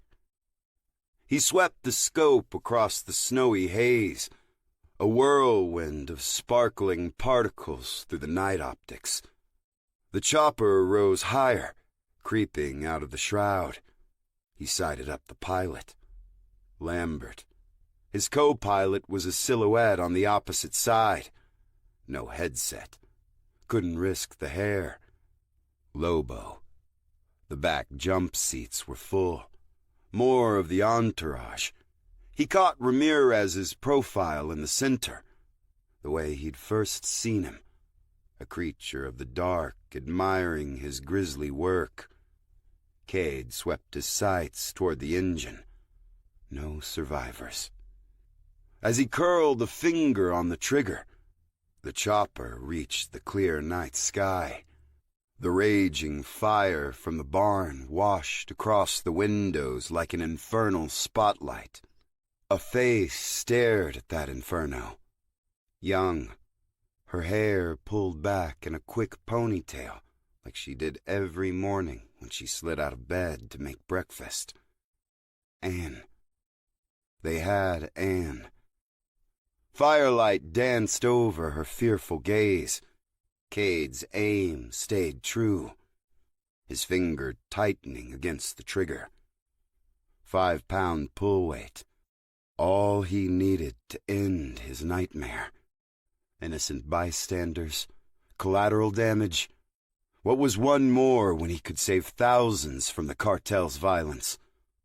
3 pounds. The trigger tensed. He held his breath. His gaze slipped to Anne, watching the mayhem below, unaware her life was a hair's breadth from ending. He saw her in the glow of the wood stove, concentrating, focused on her art, envisioning her next masterpiece. He imagined her screaming as the helicopter plummeted from the sky. Cade let the stock slip limply from his shoulder. He watched the helicopter fly off with his naked eye, her face as close as it had been through the powerful optics. He got unsteadily to his feet. The soldier on the ground groaned. Cade shuffled past and lashed out mechanically with the boot to the man's jaw. The moaning stopped. He bent down, retrieved his shovel. Numb, he left the hilltop and went toward his pack, sunken into the snow. He was vaguely aware of incoming fire, bullets shattering the sandstone behind him, whirling past his still ringing ears. A lone headlight tore up the hill, a snowmobile. Maybe one from the hacienda that survived. Men swarmed behind it on foot. He whipped the Winchester off his pack. In one motion he spun the rifle and cocked the lever. The headlight of the snowmobile became a blazing star, a locomotive bearing down on him. He aimed above the glare, and a little higher still, squeezed off a round. The headlight crawled to a slow stop. Snowmobile skids kissed his boots.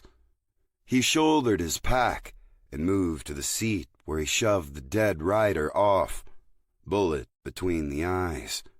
Cranking the wheel, he swung the back end around, treads skipping across the frozen ground. He took off down the hill, The Winchester roared, the lever spinning non-stop.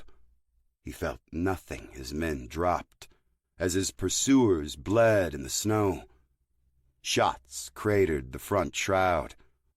A close call blew a wad of stuffing out of the saddle.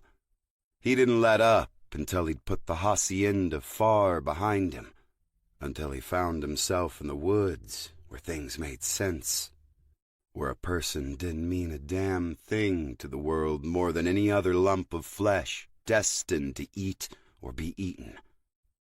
Behind him, the fires raged. 23. The pile of autumn leaves was mounded up to Cade's shoulders.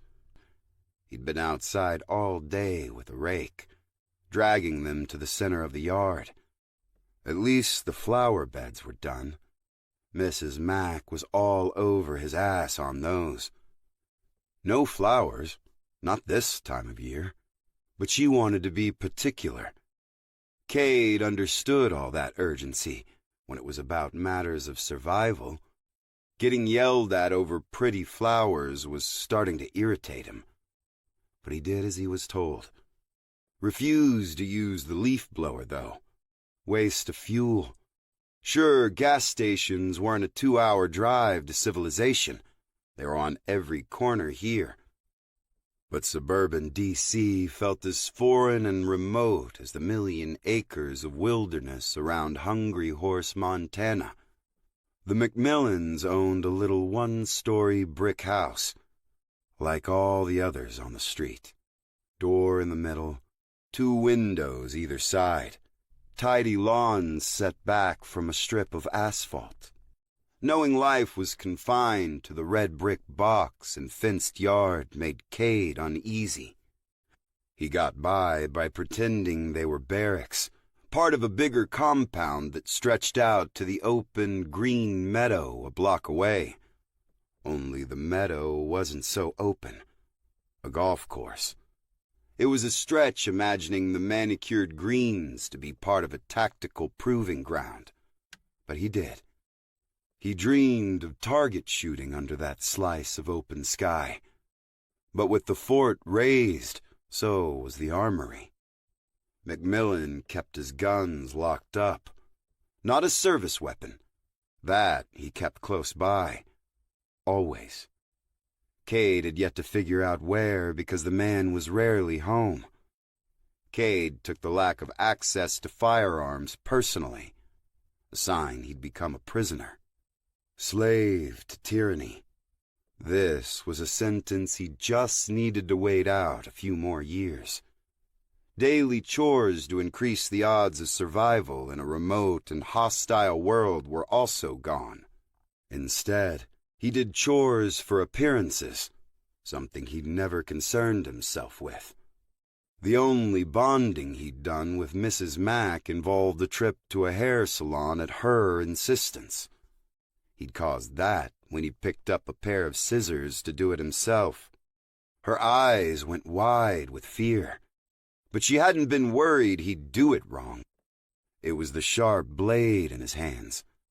He set them down and went along. So he never felt comfortable around her either. But he was in their house. He'd been taught to be polite. Yes, ma'ams, no, ma'ams, mow the lawn, take out the trash, rake the leaves. She preferred him outside the house as much as possible. Cade was happy to oblige. He'd never seen such a mess of leaves, amazed where they'd all come from. They'd cut down so many trees to make the neighborhood. Spruce and larch and pines back home shed plenty of needles, but the brown carpet became part of Fort Black. He cleaned them out of a few drains on occasion, or the gutters feeding the water harvesting system. Otherwise, left them where they fell.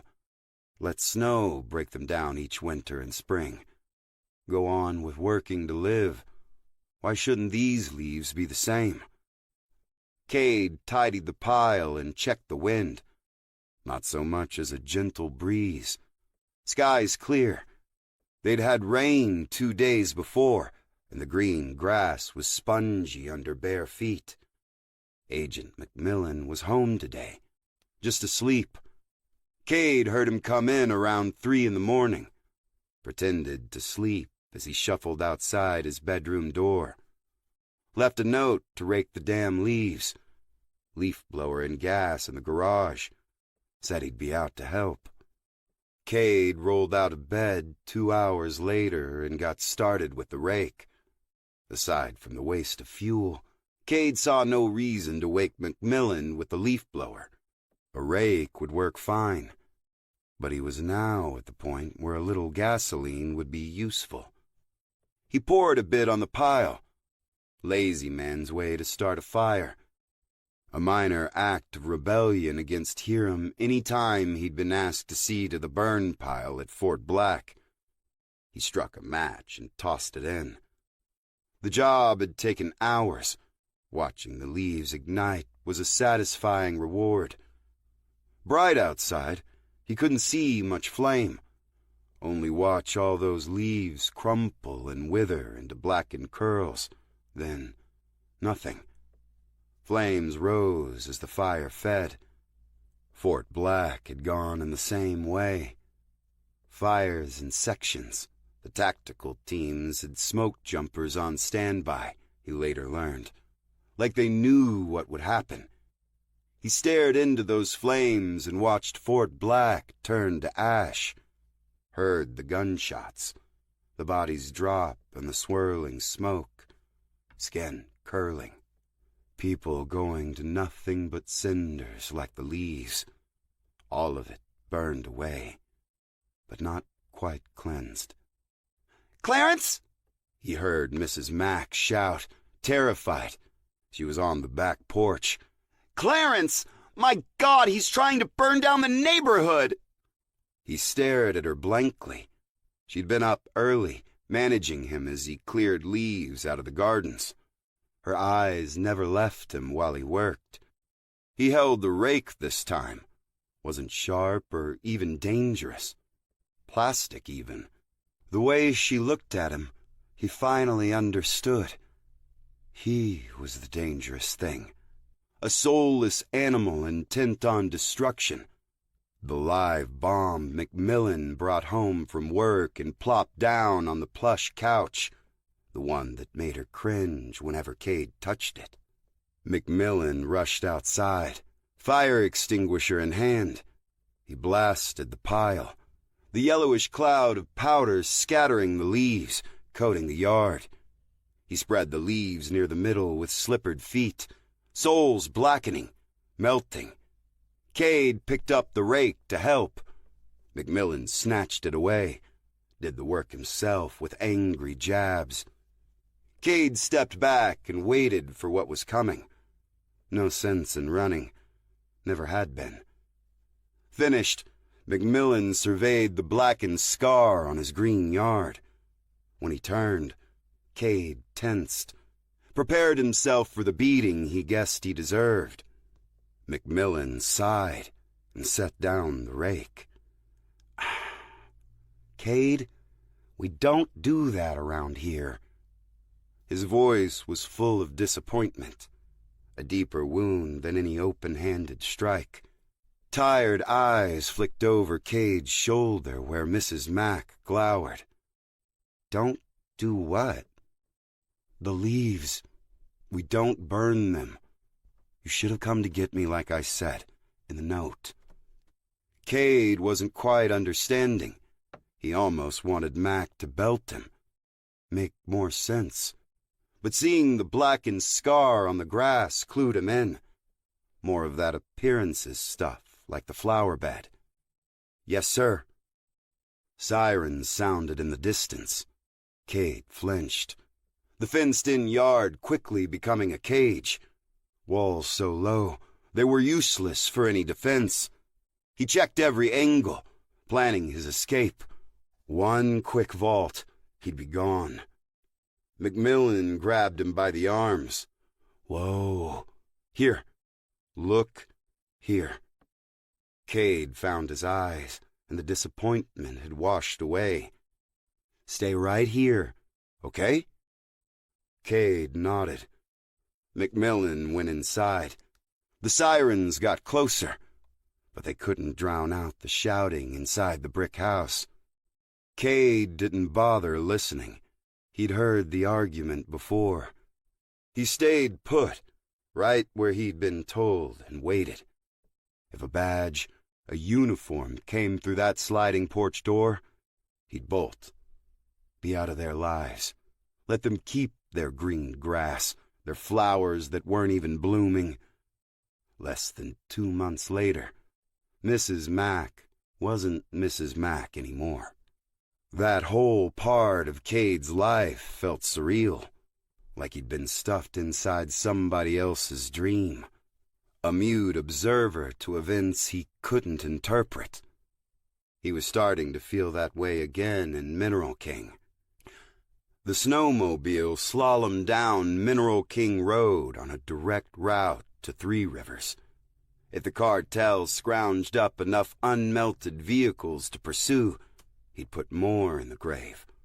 But he couldn't escape the feeling he'd been horribly wrong. The SEAL sniper? The DEA agent?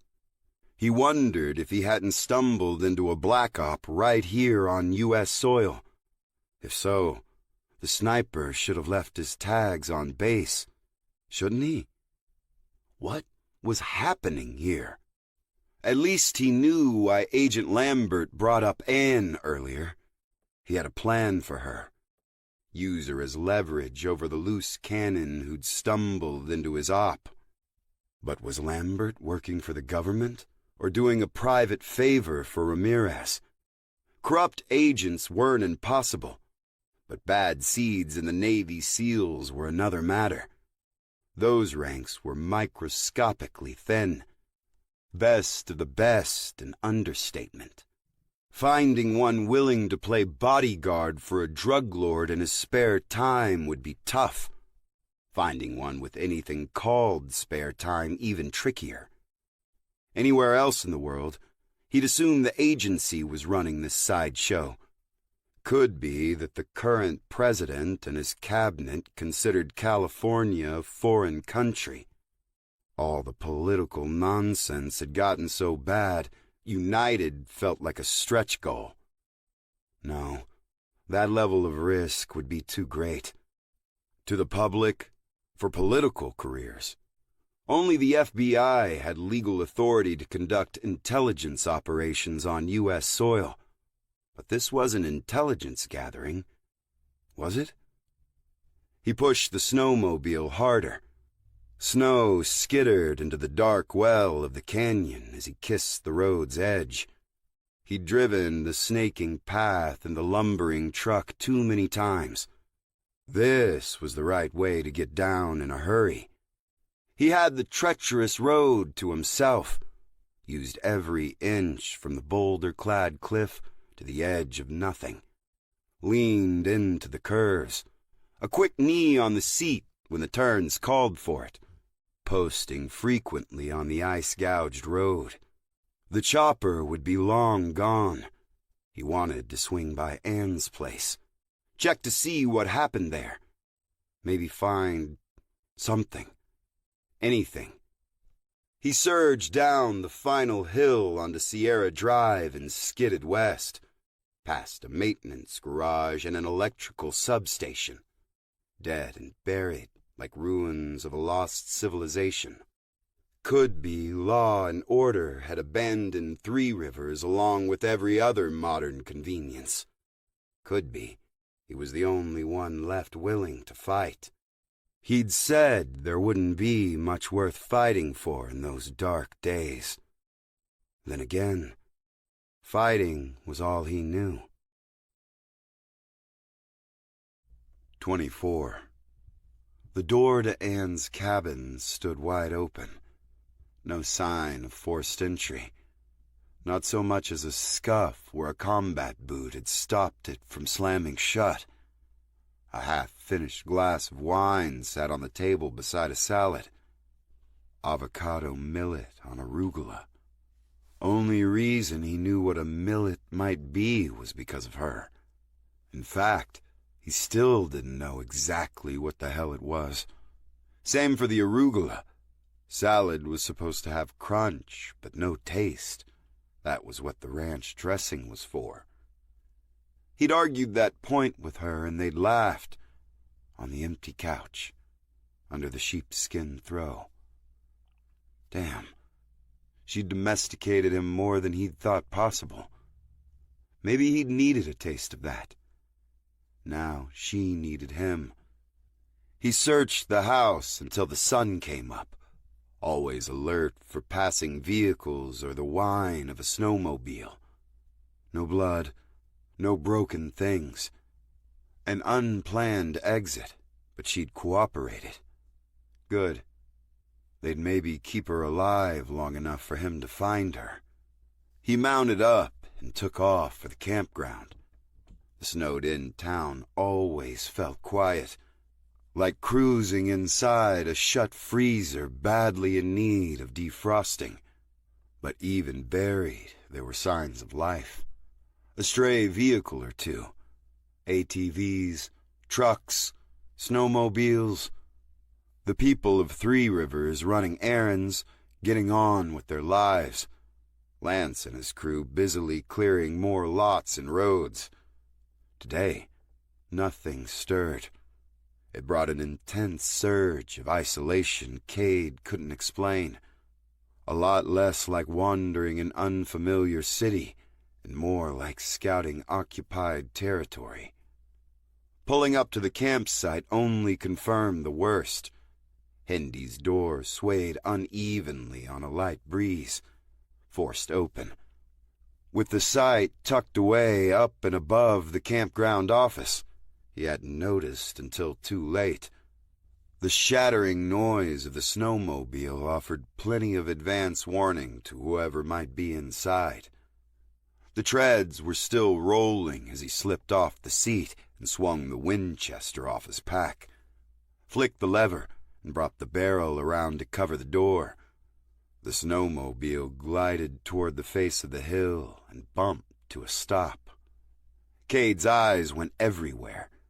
Pierce's rig, the roof of the campground office, the brush atop the hill. He crouched to peer underneath Hendy. All clear. He set his sights on the open door and tucked the rifle close. He left the visor up on the windshield. Someone had taken it down. Sunrise shined off the snow and into the interior. He cleared the door from each corner, swung around the front end, driver and passenger seats empty. He went back to the cabin door and leaned inside over the retraceable steps, using the kitchen counter as cover. A quick peek toward his bedroom, shades open there, too. Clear. Sort of. The place looked exactly like it had after Oregon. All the shelves, all the cabinets, all the drawers emptied onto the floor. His mattress had been tossed, clothes and food everywhere. He didn't linger on the disaster. Satisfied he was alone, he stood behind the edge of the doorway and called out toward Pierce's fifth wheel. "Pierce, you in there?" No answer. The snowmobile puttered and idle. He crept down the steps toward the fifth wheel's door. He checked the handle. Unlocked. He moved to the snowmobile and shut it down. "Pierce?"